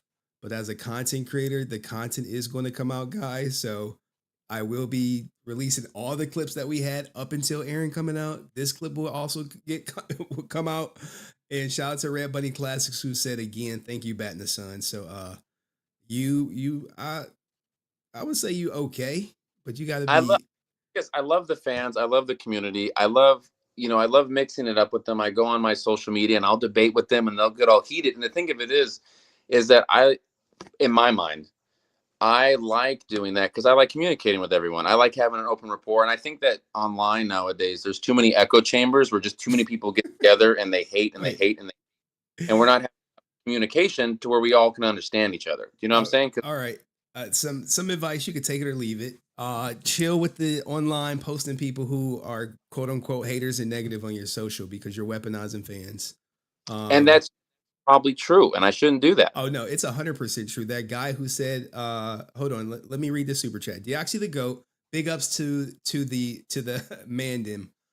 Here, that guy that you said that he said he wanted to Jesus, let me find it. He basically said we ride on Deoxy, and he was like, oh, he was being playful. No, the hell he wasn't. Look at what he wrote right here, where he says, no, I'm calling for violence. I'm calling for violence. I'm calling for all of us to assault his YouTube channel. That video with reports of defamation, harassment, libel, misinformation section till he either leaves or removes the video from the platform. So you previously liked the post where he was talking about like, oh, here, I can show you right here. You previously liked this post where he was like, oh, we ride, and you try to play it off like he's joking. Some people called you out on it because you shouldn't do this, because where you think he's joking, this guy is actually calling for violence against Deoxy. So, okay, which I agree with. I agree with on that. And you responded. You said, hey, I love your energy, devotion, passion, but no violence towards anyone. And he said, hey, right. I'm calling for violence. Right. So here's what I would say to that. And I'm not disagreeing with you, Henry. So I'm saying that when you spin information, it basically throws violence on people, well, which was what? Aaron, you made so much progress. Right. I'm saying you shouldn't do that. And you shouldn't do that. But Deoxy didn't spin any information, man. He made a stunt of things that he presented as facts. But I thought we were past this, man. No, I know. I thought we were. You literally apologized. You said you shouldn't have said this, and now you said he's spinning the information. I'm like, bro. Henry. Even the chat is like, no. No, Henry, I'm teasing you. Oh, okay. All right. You better be goddamn teasing me. I'm like, Jesus, I'm sensitive for Deoxy, all right? No, I'm joking with you. No, but that's why I posted that. I said no violence. I don't want any violence towards anyone. All right. Someone said, hey, Aaron, you look like Jared Leto Joker from the Snyder Cut. Is that a good thing or a bad thing? It might be a bad thing. All right. I don't know. Good thing. I think some clarity has been restored. You are really brave for you and Tammy got the biggest balls. I swear to God. Tammy's we have nothing to hide. Tammy's balls are probably bigger than yours because they was really coming for her. Deoxy and Airy Fortnite stream to squash the beef. You play Fortnite? I don't. Sorry. All right, well. I want to say something about people, and this is a serious thing, that people need to leave Tammy alone. She is not. I know people really paint her out to be the villain, and as someone who intimately knows the family and the situation, how everything went down, it is completely unfair to blame her, and that it's her fault, and that she came for Jason. She truly loves Jason, and she is doing everything she can to support his legacy. And while you guys might not understand that, you guys don't understand all the details, and it is assuming that she came for his money, which was not true. You know, what are you laughing at? I'm laughing because I proved all this to people, but there are still people. Look, the people who think Tammy did something, we call them flat earthers. Okay, they have their own sound effect. She lost, you know, her daughter, her grandson, and her husband all within like 18 months or 14 months, and I think she's incredibly strong. And people need to not razz her and threaten her, and like that's something that's a different thing also. So I'm glad that you take the stand against that. Oh yeah, I've spoken to Tammy. I've lamented that she had nothing to do with it as many times as I've could. I've cut hours of videos on it, but there are always going to be people who, and I do the same thing to them. Where with you, they say, "Well, she did it." I say, "How? Where you got proof?" They say she's lying. I'm like, about what? I always challenge them in the comments section. I don't delete the comments. I always challenge them because I know they're not going to respond with anything of substance. Yeah. So, but that's good. Guys, he came up. He answered every question. We got the apology for Deoxy. We got some clarification. He's going to remove the post. The video of Deoxy kicking your back in is still going to come out. I'm sorry. Content is content. But this video will also come out as well. In its entirety. It's gonna cost me a lot of money. My editor is gonna be working overtime. But any last words, Aaron? Any last words from y'all? Because I'm shutting this shit down in 5 minutes. I am always available to chat. I'm always trying to keep things positive. I hate seeing everything get so negative. I want to be as truthful as possible, you know? So I'm always here. Like people, thinking that I'm milking, which makes no sense. If Tell the anything, I've whole lost truth money all on the my time. dragon, or making these negative assumptions without having the facts. You can just ask me, like if all of a sudden like Brent or whoever loaded up with questions about ask Aaron this, I was like, I'll answer them for you. I have nothing to hide. Like I'll talk to you guys. You know what I'm saying? Much respect to you. I'm telling you, man, you come what a lot of people in the Power Ranger community don't understand. If they come and have a difficult conversation, they'll win more fans. But there are a lot Right. like the Karen Ashleys, the Austin St. Johns, they avoid these conversations. And if you ask about them, then they'll shoo you off.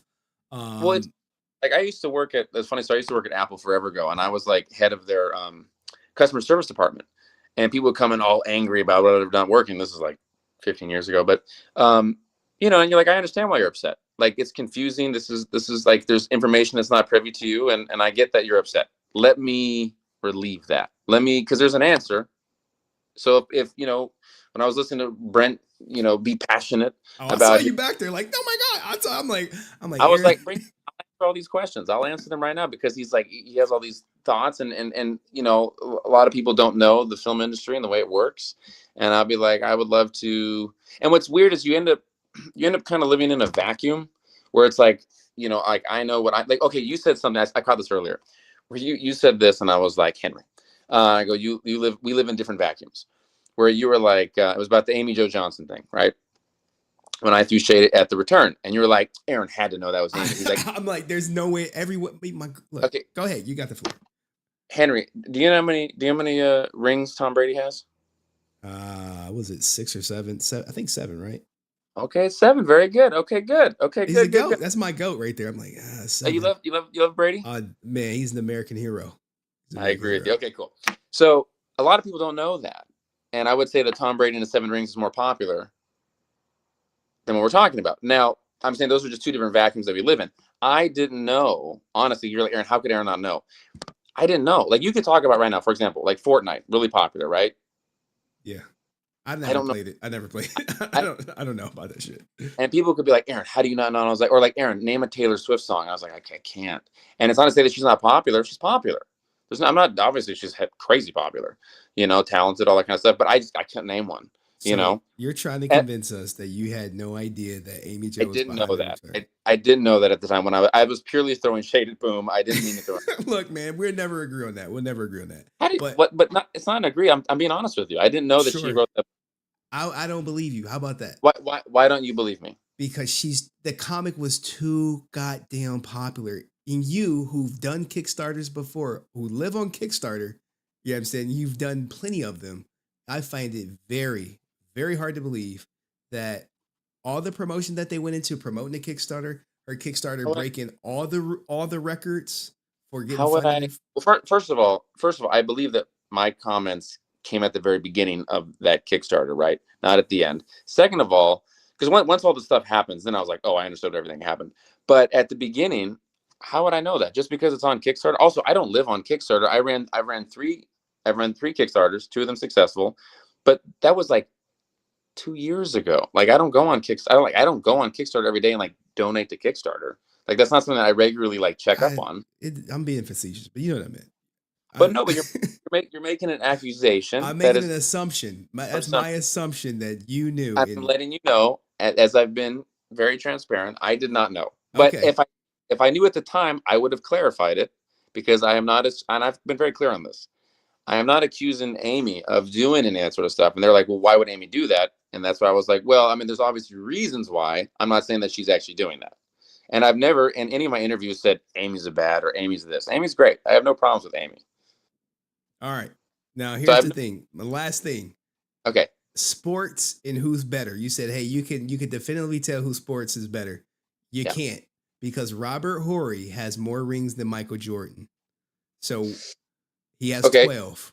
So if you're going by championships, he would be the greatest basketball player to ever live. Okay, so you're gonna go. Okay, so ready? So if you want to break this down, okay, Let's so break check it down. So you have Jackson, who has more rings than both of them, I believe. But that's also if you count his coaching, though. But so it's accumulation of things, right? So here we go. Ready? Who's the best quarterback to ever play the game. Well, it's Tom Brady. There's no argument there. Oh, but I thought we couldn't define it. You can define it by championships. But I just thought you said it's clear but cut. you can't But by it's championships. clear cut though. Robert Horry sat on a bench, so I can see where you're going. But Robert Horry sat on a bench. Okay, but okay. So let's say you definitely can define who is better at sports, but you have to look at a lot of things. Championships is a big one. Now, what? Someone said it's clearly Joe Montana. Well, I mean, I could give you reasons why that's not true, but also why I think Joe's great. Because here's what I would say: the greatest quarterback of all time thinks that Joe is the greatest quarterback of all time, and who's going to disagree with Tom Brady? Ooh, all right, right, look, man. This is not a sports conversation. Any goddamn more questions about him? I see we got. What about Hector David Rivera? You know that guy, the guy who pushed the old guy. I've met him once. I don't know him. All right, but he put hands on women. Oh, you saw that too, huh? I saw that. Yeah. That was me who showed that. But this interview is a win. Win. City girls down. Wee woo. Wee woo. If y'all got no more questions, then I'll probably stay on for like 5-10 minutes after to talk to you guys. But we'll let Aaron go, who said he didn't have time, but he watched the Deoxy video. I got sucked into. You got sucked in. I got sucked in. But we listened to the whole video, and we didn't listen to the whole video. That was just the part. That was the part of contention. That was it. The part you wanted. Yeah. But you know what's funny though is that here's I think a funny thing though, and I feel like we still never have discussed it. So originally, Frances reached out to me when I did the interview with her, where she was like, "Aaron, all the people are getting restless and they have a lot of questions and throwing shade, right?" Yes. So she's like, "We should do an interview." I was like, "All right, cool, we'll do an interview. I want to offer clarity." And then most of that interview ended up talking about like Boom and Draken and a lot of these other things, which I was like, oh, that's not really what kind of the whole reason why we were doing this. And then everyone got focused on that.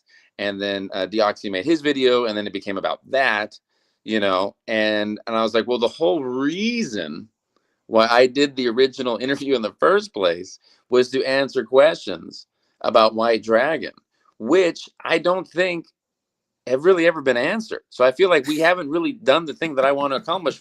And you guys were asking about the movie, and I was like, I want to answer questions about the movie. I'll tell you this, man. Is not too much interest in Legend of White Dragon. Now, if you come out and say, I would say, sit back, relax until you get a release date or a streaming service that's purchased it. Then come back and say, hey, video's finished. Here's a release date. Here's the streaming platform. Something like that. But this is way more interesting. The Deoxy beef is that's what we are saying, Henry. We are saying that we're working on waiting for the movie. We're going to release the release date when the movie's done, and we're looking for a streamer. That once you have that, that's when you should have your next interview. Probably on Francis' channel. Whoever channel you should do it on your channel because you got the biggest platform. It'll get announced in the trades, like in Hollywood Reporter and stuff like that. We'll get it out there. But I'm just saying to offer. I know people are frustrated right now, and I hate seeing people frustrated. That's why. I mean, it is what it is. I've edited videos before that took me like a month to do, and I'm just like, dude, I'm working on it. Leave me the fuck alone. But maybe you're not in that position to say, leave me the F alone. And then the video came out, it did pretty good for me. And that's probably what Legend of White Dragon is going to do. But someone came on and said they saw it and it looks like beatdown quality. Saw the movie? They saw some clips. They was like, yeah, I saw clips, or people saw clips, and it looks like it's just a beatdown. I really don't care. I don't. Where did they say? Did they say where they saw them? No. But I definitely know this guy is connected because he. I'm not going to even dox him. That clip is going to come out too, by the way. So I'll just say this then. So our group is very small, and the only way that he would have seen clips is if he showed them at conventions. So we might have seen them there, which those are not finished. So I don't know what he would have seen, but there's no way he snuck into our offices or downloaded or hacked something. That's definitely not a thing that happened. Because it's literally just on my computer and that's it. So there's no way, and we're a really small group. Okay. So if he saw one of the clips we showed at convention, then maybe that's what he's talking about. Maybe. And it's so trivial, man. I don't care about that shit. Someone saying it looked like a beatdown. But it's obviously it's not trivial. I here's the thing. I told him this. Even if it is the same quality as a beatdown, if it's good, it's going to take off. Yeah. If it's good, it's going to take off. There are plenty of like super duper low budget movies and even YouTube videos that it doesn't matter about the filming quality. If it's a good story, good acting, it's going to take off. Yeah. And I did say you're putting a lot of pressure on yourself, because if this Legend of White Dragon fails, it's all on you. Me, I hire an editor. So when people say, "Hey, why'd you clip this?" I'd be like, "Hey, that was my editor. He did that." But if it wins, you do great. Bat in the Sun, you may get more like bigger projects if it does well. Well, we're already working on we already had another film lined up that's even bigger already, which is thank God. But is it going to be Kickstarter? Nope. Oh. It's a different thing. It's a completely different thing, and that's going to be announced next year. We have to finish White Dragon first, but that's already locked in. But we are gonna do Kickstarters for like Beatdown, and we're gonna bring back like probably do some like Batman stuff. So Jason Font is in the next Beatdown. Who is Jason Font versus who? Batman versus. It's gonna be Batman 89 versus Shredder 90, like for all of us 80s and 90s kids. All right. Well, I'm sure I'm gonna watch it, and I'm probably gonna talk shit about it. But no, I'm joking. But good shit, everybody. 6-hour stream. Thank you, Aaron, for coming on, patient, all that good stuff, and all the stuff you did for Deoxy, man. Cleared up a lot of stuff. I think they hate Mayday down, but as long as you don't be posting people who negative on your Facebook, you should be fine. I'm telling you, don't do this shit. You weaponizing fans. I've seen Power Rangers do it. I'm sure you're right. I was telling, some of my fiance, I was like, I can do better at posting online and clarifying things. And I was like, it's weird because I grew up in a world where like online feels like not real in a way, which that's a horrible way to think of it. You know what I'm saying? Because it's like, it's all like kind of fun and silliness. And then you see like, oh, people actually get like bent out of shape. And that's like something that I need to recalibrate. Telling you, man, don't do it. I mean, if you're gonna post it, erase their name and shit, because you got people out there who want to go punch Deoxy in the face. And no, and I don't, and anyone that's watching that's thinking that, don't do that. This is, like I said, this is all in good fun. We're debating, we're arguing over superheroes. None of it is ever to be ever. Yeah, like if anyone promote violence on my channel, they'll be done. They'll be gone. You're not a fan of me, right? Or Jason or Aaron or anybody doing anything of violence. So yeah, none of it's violent. No. I mean, like, again, this passionate debates, but that's all that is, though. That's not supposed to that. So if I offended anyone, I apologize. That's not the intention. Peace and love to everyone out there. That's what the Power Ranger community is about coming together, different ethnicities, different, orientations. It is, but we're so divided as you see. No. So divided. So but look for bring us together, not divide us. Well, we'll see what happens, man. And I've made mistakes in that world too. So it's like, we just got to do better, right? Yeah, someone said I'm fake. Like people, it's no winning. And these are people who've known me for a while. And he's probably gonna tell me I'm fake, like when we on voice chat, like you fake, Henry. So it's all good, man. I fought for Deoxy, and that was my goal. Shout out to Deoxy. But all right, we got to get you out of here, Aaron, before they turn on you. Talk to Deoxy, tell him I would love to chat with him. Oh, he knows, but he doesn't. He doesn't do this. He just comment. If you said, hey, I got this new Legend of White Dragon comic, he'll be like, all right, when can we talk? But he doesn't really do the movies or all that other stuff. He just, because the whole thing was comic book related. That's why he covered it with the not credit stuff. But we're done with that. We're done with that. Okay. But watch my videos that come out, guys. All right. Peace, Aaron. Peace. All right. That was Aaron, guys. He's out of here. What's up, Brent? You look fucking warm. You sleeping in that car or what, man? No, just watching this. It's so entertaining how this guy he acts so happy and nice, yet putting us down, being so condescending at the same time. Well, I got on him about that kid shit. I was like, hey, don't be calling this kids, man. Everybody like Brent's a goddamn millionaire practically. But I don't as fans, I'm sure I'm not the only one. We don't that I've seen this nice talk, and then so the way the word people need to focus on what he's saying, not just the presentation, and that is why people are so fooled. That's why they're like, I am leaving Henry's channel because Henry is drama.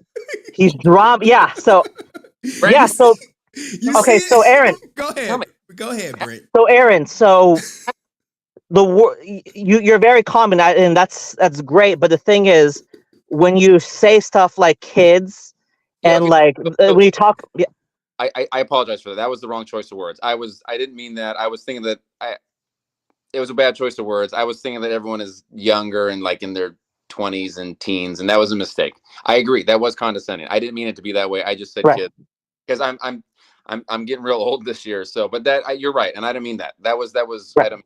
So you're right. I shouldn't have said that. Right. And I'm just I'm a lot of the fans. I'm probably not the only one. Like when you put down the fandom in a certain way, they get defensive. I mean, where did I in this last interview? Where did I put down the fandom? So you talked about the streaming service, Netflix, Hulu. Henry asked what you called a loaded question. Where you remember? Which one? Tell me. So Henry asked, would you put Legend of the White Dragon for a loss on Netflix? Henry, did we just talk about that? No, that was in the interview. No, he's talking about what did we recently talk about, Brent? Where was he condescending in this interview? No, I can answer that too. I was just trying to. Go ahead. That too. Well, go again, Brent. Okay, so Henry was talking about would you put Legend of the White Dragon on Netflix or for a loss or on Hulu, even to make more money? And you said that was a loaded question, and then you said it's about paying back the investors, which I totally understand, and to help the Frank family. And then in the next sentence, in like a few minutes later, you're like, well, these Power Rangers fans, they're so privileged, or like you didn't say trivial, but kind of like there's bigger problems in the world. We already discussed this. It's kind of like people get turned off by that. That comes across as condescending, and that's why. But did I explain why I think that arguing is kind of and I don't mean it to be condescending, and maybe it comes across. I don't mean it to be, and I apologize if it does. I just don't like to get angry. It's like not a good over topics or passionate. Sorry, passionate. But it's not to be derogatory or dismissive or anything like that. And that's why I come on here to be like, hey, that like I want to re-clarify. Talk to me, because communication, words and emotions, they get lost sometimes. So that's why I was saying like that's not my intention. And if you felt that way, I apologize. That was not my intention. Right. And it's kind of like you're commenting on people, on how people speak, all that kind of stuff. And whether you say that in a soft tone or a loud tone, I mean, the fact that you're commenting on how I present things, stuff like that, it comes across as what can you give me an example? Like you came on here and said I was angry, passionate. So it's kind of like why we should be focusing on what the words that are coming out, because people, they have different ways of presenting themselves, and we shouldn't be like critiquing on that when we talk about these things. We just have the discussion, and if you feel that what we're discussing is too quote unquote heated or passionate, then rather than just calling out, just have the conversation or don't have the conversation. But for you to comment on that, it comes across to me as condescending. And so I think, and I don't mean it to. And right. Come across when people are like, if someone approaches you, and I'm sure you've had the situation where someone's like, will come at you really hard, and they're yelling or they're loud, and you'd be like, whoa man, like you're coming real hard, let's just bring it down a little bit. And you could be like, that's condescending. You're like, I'm not, I just feel that you're real intense and I want to have a conversation where we're both chill, right? That's what I'm like trying to come at. Because sometimes when people get really angry or intense, they can it can snowball. And I was like, oh, let's not have that, because if we can have a sound mind and we're calm, we can have a good debate. Do you know what I'm saying? And so that's what I was saying. Oh, but I changed it though. I have since changed since you said I'm not angry, I'm passionate. And I said, all right, I'm on board with you. And I have since changed to go, you're passionate, and that's fine. There's nothing wrong with that. Passion's great. You know, when people died in you know, back in ancient Rome, they asked not how much money he had, but how much passion he had. So that's like a good thing. So I'm not like I'm with you on this, Brent. All right. So Right. Yeah. y'all are good, Brent. You got any more questions for him? Or Yeah. Ask me what questions you have, Brent. Like, we'll stick to the words, not the emotion. Brent is a millionaire. Right. He will be at VIP status at PMC. Come on. No, I just got the red. I got the Red Ranger pass. He's So slumming it up, huh? the Red Ranger pass. So I mean, I don't. The Red Ranger that means that's a 3-day pass. Just to clarify, I think Scott made that very clear. It's not just to see Red Rangers. Just to be clear. So Right. anyway, Love to meet you in person. what? Make sure you get that picture at PMC. Okay, sure. Yeah, that'd be great to see Aaron. I mean, in person. All right. Yeah, That'd be good. So we're good. We're good, Brent. You're satisfied. Any questions I can answer for you that are like really eating at you? Or that The movie that people aren't talking about the movie. There's 6 producers. I read on IMDb. Is that true? There's 6 producers. Is that or is that yeah? So IMDb must be poorly edited or something because I see 6 producers. I'd have to look and see. I haven't seen the IMDb. I haven't looked at the IMDb page. There are 4 or 5. Let me see. Me, Jason, my dad, Ben, Chris. That's 5. There might. God, you know, I don't want to like misquote. Like Aaron lied. I'm trying to count. I mean, that would be. But Ben's a co-producer, although he does so much work. I can. There's probably another one, and there might be 6. I could be. And they all had a part in making the movie. They all have creative controls. They're not just people who paid the $10,000 and they got a credit. They're actually deeply involved in the room with you to make the movie. Because some people think that the people listed are just credited because they paid money. They're all involved, right? Deeply involved. It's Ben Dukes, Chris J, Sean June, Scott Mednick, Aaron, and your dad. So, well, Jason should be credited on there. I don't know why he's not on there. And Sean June, he's one of the contributors. Okay, so Sean June is the co-producer, is a contributor. Yeah, contributor. So his role in actually in production decisions is basically non-existent, right? Correct. Yes. Okay, but the other people are. Yes, correct. Involved. Okay. Yeah. And yeah, because people are wondering like what's I believe you mentioned in the interview it was 10 years since the initial thought. Like Jason approached you, I want to make a movie. That was maybe 10 years ago, right? Yeah, when I first met him, actually, we talked about doing an original project that's very similar. Yeah. Someone said, give this man a beer. And a serious, very serious question. Is anyone credited as a special consultant?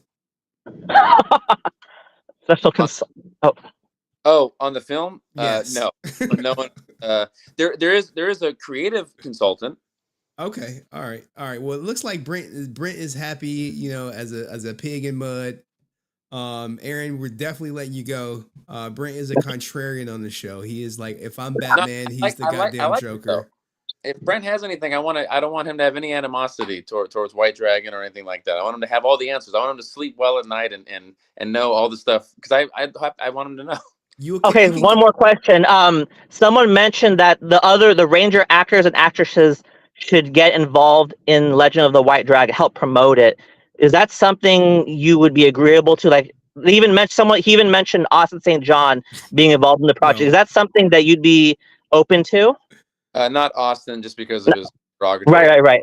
But the other actors, is that something that you are wanting to have happen, or is that? So obviously the Rangers that are involved in the film, obviously they're going to promote it. But as far as like the community and other Rangers promoting it, I would be happy to. I don't expect them to. They might because it's their friend's last movie, Jason. Right. And other friends in it, so it would be cool, but I don't expect it. And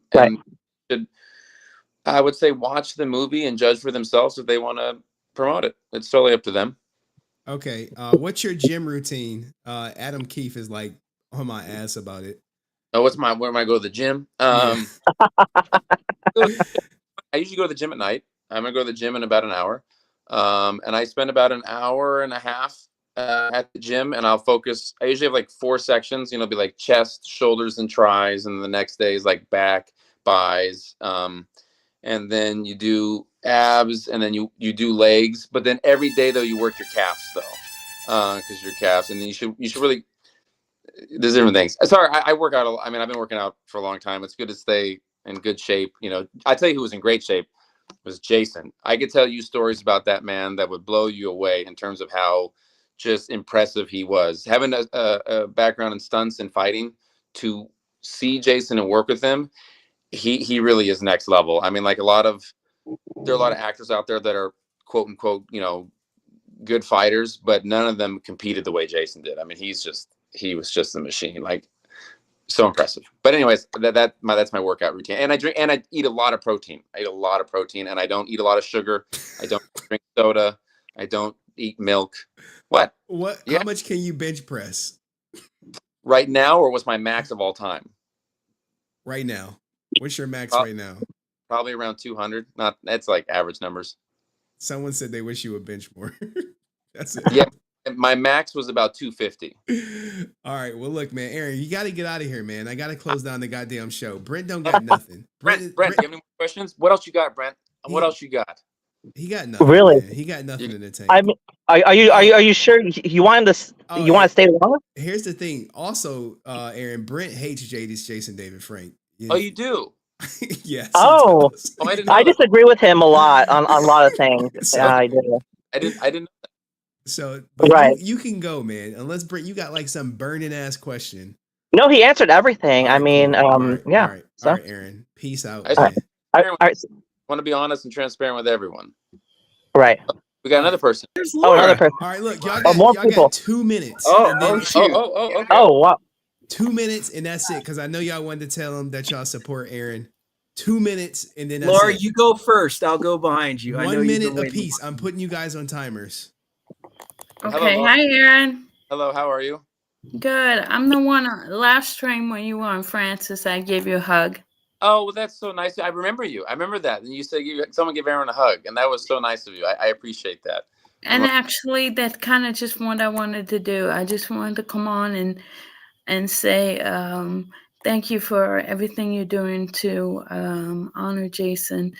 He meant a lot to me. Means a lot to me. Show him the tattoo. And she has his signature tattooed. I on have this one, and then that's good. And I just want to say thank you, and just hugs.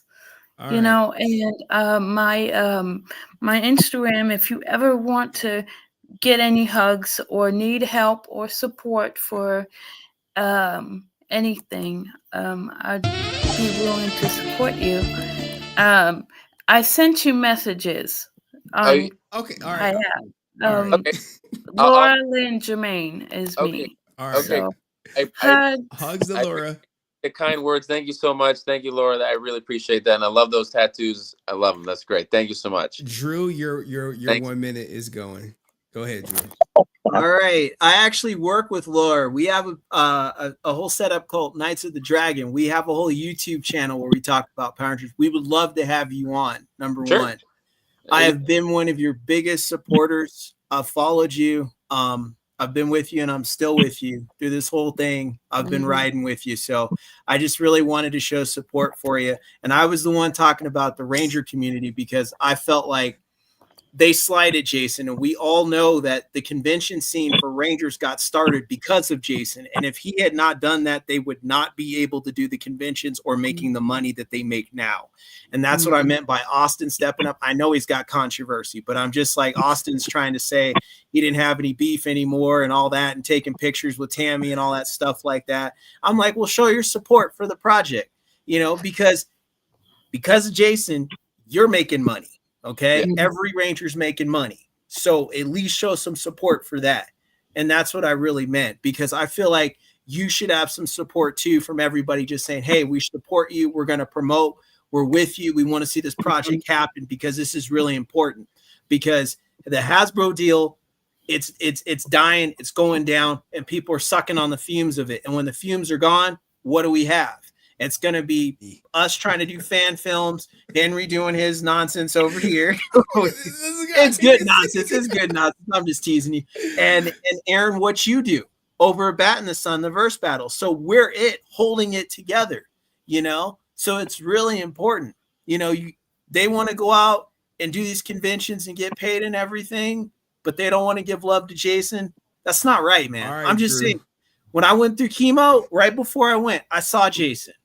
And I told him, and we had a talk, and he paused with me, and I knew something wasn't right. But I thought, when I get out of chemo, I'm going to talk with him. But I should have talked with him right then. No, because the first day I did chemo, that's when it was announced that he had taken his life. Unfortunately, my first day doing chemo. So I was like, oh man. Sorry. I'm sorry that happened, but I appreciate all the kind words, and I agree with what you said, and you know, and Jason was that kind person to take that moment. I could have 1,000 stories about how he went out of his way, how he had everyone's like on set, because you have the PAs and you have a lot of, there's like different hierarchy on set of different people, and of like when I've worked with certain celebrities that like they live in their trailer, and there's certain people that are very communal. And I was talking to a PA, or he moved to a grip, and he was talking to me, and he's like, oh, I was really having a rough time. You know, he was going through a lot, and he's like, at like 2 a.m, he goes, I messaged Jason. He goes, and Jason like talked with me, and I was like, whoa. I was like, that's like, to me, that's so unique, because a lot of celebrities, you know, big or small, don't take that effort to be like Jason knew everyone's name. And then eventually, this is early in the White Dragon stuff, and then I was like, does everyone have Jason's phone number on set? And everyone was like, everyone had it, and everyone would just talk with him, and like sometimes like Jason was just there for people. And I always say that I worried that Jason gave so much to everyone that he didn't keep enough for himself, and that's not to make everyone feel bad, but I could just see that Jason felt very responsible for his fans, and that is addressed in White Dragon. That the character of Eric Reed in the movie is very much Jason, and I think a lot of people are going to be surprised at how real and raw and emotional the film is, and really how his character and my character are actually both Jason in real life, and the conflicts that he internally had, and how Jason carried the weight of the world and on him. So I think when you watch the movie, you'll see that, and he felt really responsible. You know, because he'd cry to me about stuff like, I wasn't there for that guy. He wanted me to be there, and I didn't get back to him. Like, I'd see that. So I love hearing that he was there for you, you know, and seeing Laura's devotion and how that energy radiates between her and Jason. I'm like, I could see that. So I think that's both. Last thing, 30 seconds, Reekin, and Aaron is going, and I'm shutting down this goddamn stream, and I hate all y'all for freaking keeping me up on a 6-hour stream. We're all on the same team. We're all Knights of the Dragon, Aaron. All three of us. And I got a project Aaron, I got to love you, oversee. Henry, for giving me the time. Aaron, this is full circle for me. I met JDF twice on the Power Ranger Protection tour, going through a bad breakup, tumbling down the rabbit hole. That tour changed my life. Jason changed my life. I wrote a script for him because I always felt like his struggle in the movies, he never got that role. He never got that action movie. I mean, he was close with Bloodshot. But long story short, my homage to him as a fan, Power Rangers is so much to me, because I don't know what it is about it, but the brand has a trauma response. Right. Kids who have been through a lot of stuff usually gravitate towards Power Rangers. I know I did. I know a lot of people in the fandom who love it as much as I do have been through a lot of stuff, right? So long story short, I had to meet JDF. When I met him, he pulled me out of that mud, just meeting him, his energy. So to feel and to lose him the way we did, I made it my business to get the movie that I handed to him that day. It was a title called Rise of the Ninjetti. I'm a super Ninjetti fan. I'm working on a fan film. Drew, my buddy here, has an amazing resume. We've got a bunch of people involved. Viking Samurai, OG Silverback. We're trying to make some moves. Watching what you go through is painful for me, but I just want to say I met JDF. I gave him the script. If you need any help from us, we'd love to interview you. So we appreciate you coming. I'm sorry you're getting caught up in a bunch of this comment and YouTube drama, but you got real fans, real supporters out here, and we got a movement going. We'd love to talk to you more about and tell you more of that JDF involvement. But Drew and I have a show called Knights of the Dragon. It's an honor of JDF. We'd love to have you come through and finish this properly and give you the shine you need, the promo you need for this movie to get it out and get the people behind you the right way for the squad leader. So he basically went back and commented, did multiple pictures, and the story came about because he didn't want to sign a Draken figure. So he told me that he didn't like Draken after I gave him my script idea and said, I'm just a helmet head. That's the point of the whole story. So I told Henry this like 10 streams ago, and you coming on here and confirming it is so awesome to me because it shows that JDF was so genuine and true. Even to his fans, I was a nobody. Okay, and he told me a 12-minute story that changed my life. And I met him twice. So for you sitting here, man, there's hope for the movement. Rises in the Jetty. Hopefully we can meet and talk one day. And we're good. Henry, you still the man. I appreciate it. KOD, we're here. I appreciate Bat in the sun. The beatdowns are awesome. everybody. You're iconic, bro. Don't let them tell you otherwise. We love you, man. You're doing good. I will do your live your podcast, and then maybe we can do. I want you guys and your whole nights to do a reaction video to the movie when it comes out. Do a review, Henry. I want you to do a review. I want you all to be guest. Lay into it. Maybe we could do a watch party and we could talk about it. I was gonna bootleg it and watch it on Discord with everybody. I want to leave you with one thing, Aaron. Don't do that. Can I leave Aaron with one thing? Dragon Nest with Jenna. I'd love to help you write it. I got ideas for Jenna. Bro, we gonna talk. I'm kicking y'all out. All right. You're the man. Peace. Oh, great. Appreciate you. And thank you, Henry, for sticking with us. Man, no problem. Good luck out there. Peace. All right, that's everybody, man. God damn. Jesus. Oh, man. Shit. I did it for y'all. At the end of the day, when people be like, what the hell happened? Just remember, I did it for y'all. I can't even call off work tomorrow because it's a big project. And, me being the boss, I got to fucking oversee it. And my boss, I can't be like, hey, man, I know you wanted me to come in early to oversee the goddamn project. Can you come in early? I can't hit them up at like 3 o'clock in the morning. Oh, shout out to Deoxy. We got justice for Deoxy. Jesus, you earned the sub as well, dog. What the fuck? I got the hottest Power Ranger content in the goddamn world right now. What the hell? What you mean I earned the sub? You probably seen a video before of mine. And thank you, Red Bunny Classics. Goddamn. Look, man, I love Get your money. Hold on. Get your money up, not your funny up. Red Bunny Classics XQC shit is coming. Aiden Ross. Look, I was supposed to edit an Aiden Ross video tonight for my main channel. The video is already, it was at like 10K when I saw it. But shout out to everyone who came up. Laura had to kick her off. She was breaking down and shit, man. Hugs to Laura. I had to kick Brent off too, because I'm like, ain't nobody about to be up here giving some damn JDF tributes with the biggest JDF goddamn hater in the goddamn world up there. So I had to get his ass off. Someone should have reminded me of that shit. Brent, what was the Brent question? Yeah, Dragon, you did super chat a question. It was Brent. Do you like the attention when you coming up? I'm so sorry, Dragon. He didn't avoid the question. I just never asked it. Is it still here? Is it still safe? No, but I appreciate everyone who donated. The crazy thing is I'm probably going to sleep at 3 because I got to get some timestamps to my editor because he's ready. He's like, but I'm cooked. I wonder if I can take a half day tomorrow and come home. But see, if I come home, my daughter going to be like, daddy. And then we got like the super season pass at like Chuck E. Cheese. So we can go every day now. So she like, every day? I'm like, every day, baby. I want to go to Chuck E. Cheese. Shit like that. But anyway, guys, what'd you guys think of the stream? W stream, I was supposed to cap it at 4 hours, and now we're approaching 6.5. Longest stream is 7 hours recorded. I appreciate everyone here being here. Red Bunny Classics was holding it down. Dust tapped out. A lot of people tapped out. Aaron came in and he did his goddamn thing. We got the apology for Deoxy, man. I feel like this is the hardest I ever fought for another content creator. But the video that I interviewed with Deoxy is still coming out. He's going to kick Aaron's back in. It may be dated. That's the word that I should have told Aaron is dated. It's going to be dated because all the new stuff that came out.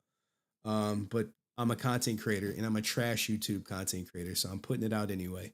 But everything will come out. I want like put out everyone kicking his back in and not put out Aaron's. Now, to be fair, the Aaron clip is going to take some time because I got to work the algorithm and shit. But everything will eventually come out. The live stream will stay up. It's not going to get deleted, but it's 100% demonetized. So the $10 I was going to get from the replay is donezo. Twitch drama stream on Friday. Then I'm out of town for the weekend. For my court case. Spoke to my lawyer today. We're about to withdraw my modification for child support because the amount I have to pay extra for my daughter's school is $143, and the amount we submitted for the reduction was for $287 or something. So it's like a technicality, like, well, you submitted for a $287 and it's really $143. So right then and there, that could expose me to having to pay my ex-wife lawyer fees.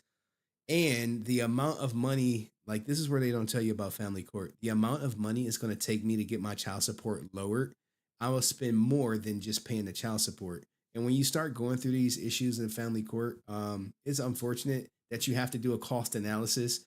So it's like, oh, we want you to pay extra $2,000 a year in child support. That's not going to be counted as child support.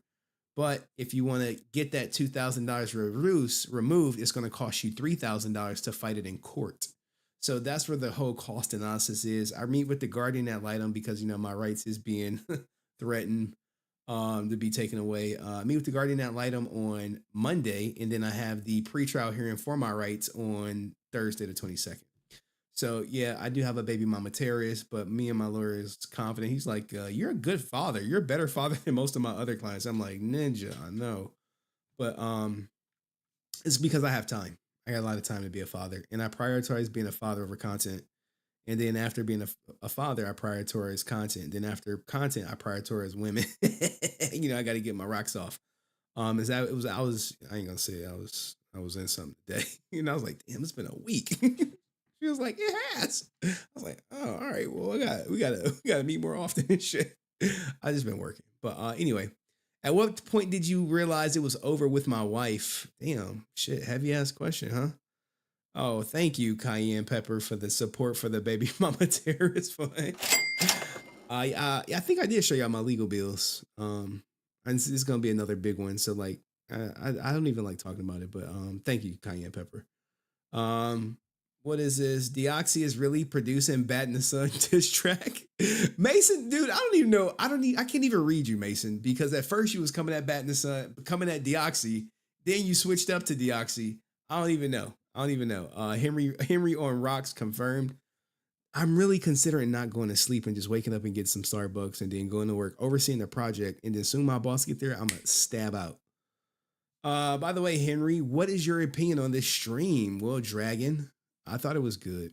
I thought it was fucking great, actually. The reason why it was great because I got to get all my rocks off, all of them. And then Aaron actually can't. Look, guys, say what you want. You can have your opinion, even if I don't like agree with him. Coming into the Lions Den, you get a huge amount of respect. Same with Tammy. Remember how Tammy came in the Lions Den? And I was kicking her fucking back in. I was like, she must have said something. But at the end of the day, I'm always about like facts over feelings. So once the facts came out, I was like, oh, well, Tammy is in the clear, guys. Here's all the proof. Let it go. Bat in the Sun, still murky. He was, we got justice for Deoxy. That's all I care about. I'm not revisiting anything. Henry be our friend in real life. Low key. Y'all my only friends. I told you I lost them all in the divorce. Once they like sided with her, I was like, oh, fuck all y'all. I was like, all y'all. They're like, I'm neutral. I'm like, nah. You out of my life. And that's how it works generally. Once you're out of my life, you're out of my life for good. There's no coming back. There's no, oh, let's reconsider. I got family members messaging me right now like, hey, I miss our relationship. And then you know what I'm like? Shut up, bitch. Look, it's been up on you all. It's up. But no, I am chill.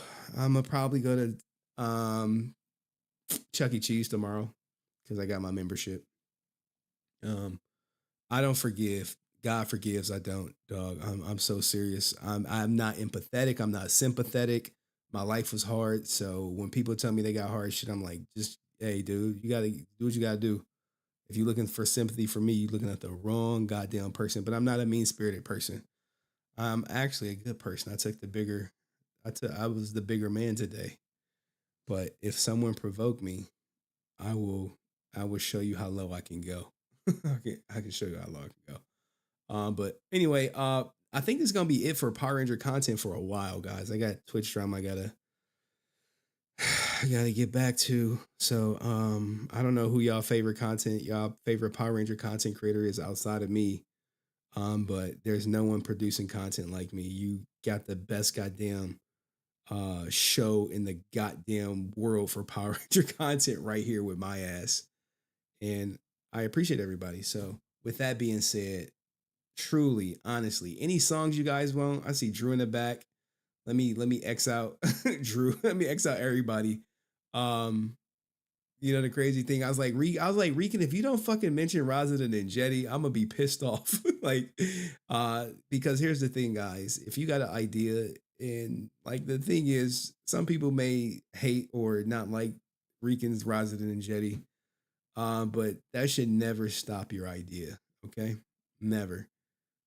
People call me a trash YouTube magazine guy. Where am I still at? On YouTube, doing YouTube shit. So, you know, never let people who don't understand your vision detract you. And I was like, Reekin, mention Razadin and Jetty, mention it. And then he finally did. That's why you saw me clapping.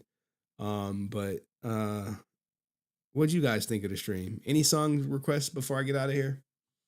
Put your goddamn song request. We don't got a batinthesun request or anything, but any song request. Can we close with the Henry Diss song? All right, Cayenne Pepper, you donated. You got it. Henry Diss track. Who look this song. I'm the only person who would play a song that's dissed about me. The Brent or the Sky. Brent or Sky, Cayenne. Legend of the White. And look, Infiltrator, yo. Look, go to Infiltrator's channel. You're gonna see you're gonna see a different side. You know what? Let me do something. Where Infiltrator at? We might give him some free promo. You know what I'm saying? Red Bunny Classic. Henry, thank you so much. Oh man, Red Bunny Classic, man. Great guy. He was about to fly me out to Texas so I can go to the XQC court case. But they kept moving it. Oh, I thought that would have been like the funniest shit ever for them to walk in and see my ass there. Oh man, what a good time. Sky Dolazar, what Cayenne Pepper say? She said Sky. All right. I don't know how I'm supposed to pay the bills. Probably. I know Aaron watching the stream like, what the fuck? What the hell be going on Henry's channel? He like, what the hell? This is the best Power Ranger content? Like, yeah, everyone is flying Henry out.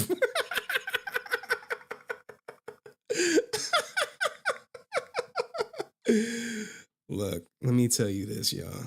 Let me be crystal goddamn clear. If people want to fly me out for me to clap their cheeks and they think that's a flex, it's not. It's not. It's not. Oh man, last person wanted me to fly me out to clap their cheeks. I told them no, and they was like, "I hate you, Henry." I was like, "Shut up, bitch." Shout out to all my ninja watchers out there, like looking at me like this. They watching the stream and shit. They watching the stream Saudi and shit. They here sitting through a 6-hour stream and shit. Oh man, if you know, you know. Where's if you know, where's my where's that Sky diss track? Damn man, I'm over here talking shit. I ain't lost the goddamn Sky diss track.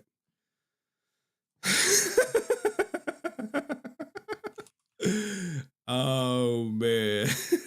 Look, I am petty. I'm Petty Murphy. I am Petty Murphy. This track. All this shit gonna get broken down like a brick fresh from Colombia. I don't know how. All right, y'all be easy. Sex isn't a flex. Everyone thinks it is. Like, not for me. I'm too motivated. Like, I'm motivated and I have it available to me. So women be like, oh, we can do this. I'm like, I be looking at him like, Waka Flocka, where he be like this. He'd be like, I'd be looking at him like that shit. Oh man. All right, guys. Peace, love, happiness, spread love. That's the Brooklyn way. All right. Sky diss track. Go. I'm supposed to pay the bills. Probably have to start selling crack. Or rapping about selling crack. When I start selling pussy. I found a market, Power Rangers fans in line. Wanted a piece of the past from David Frank. His autographs over, now they in my bank. I found a market, Power Rangers fans in line. Wanted a piece of the past, something divine. But little did I know there was someone on my trail. HenryResilient with that receding hairline, trying to unveil. Sky fell low, there was someone on my trail. HenryResilient with that receding hairline, trying to unveil. Sky Frank playing with the past, forging signatures, making money fast. HenryResilient with his dream and shout, trying to bring me down. What's that all about? I thought I was slick, making that cash flow, but Henry saw through me with the hairline low, streaming my name, calling out my game, his voice so loud. Henry, fuck you and your fake ass. I tried to defend, but the truth was clear. My forged autographs bringing me near to the edge of shame where I couldn't hide. HenryResilient pushing me aside, forging signatures, making money fast. HenryResilient with his scream and shout, trying to bring me down. What's that all about? Now I'm on the run, hiding from the light, trying to escape from Henry's sight. But the truth is out, it can't be denied. Oh my God. Father's name took a dishonest ride. Father's name took a dishonest ride. So here's my confession for all to hear. I messed up big time, let my greed steer away from the path of what's right and true. Now I'm paying the price, feeling so blue. HenryResilient with a streaming shout, with that receding hairline he's always about. He didn't shame my father, that's my own game. Now it's time to face it and take the blame. Sky Frank playing with the past, forging signatures, making money fast. HenryResilient with his dream and shout. Tell the whole truth all the time. What's that all about?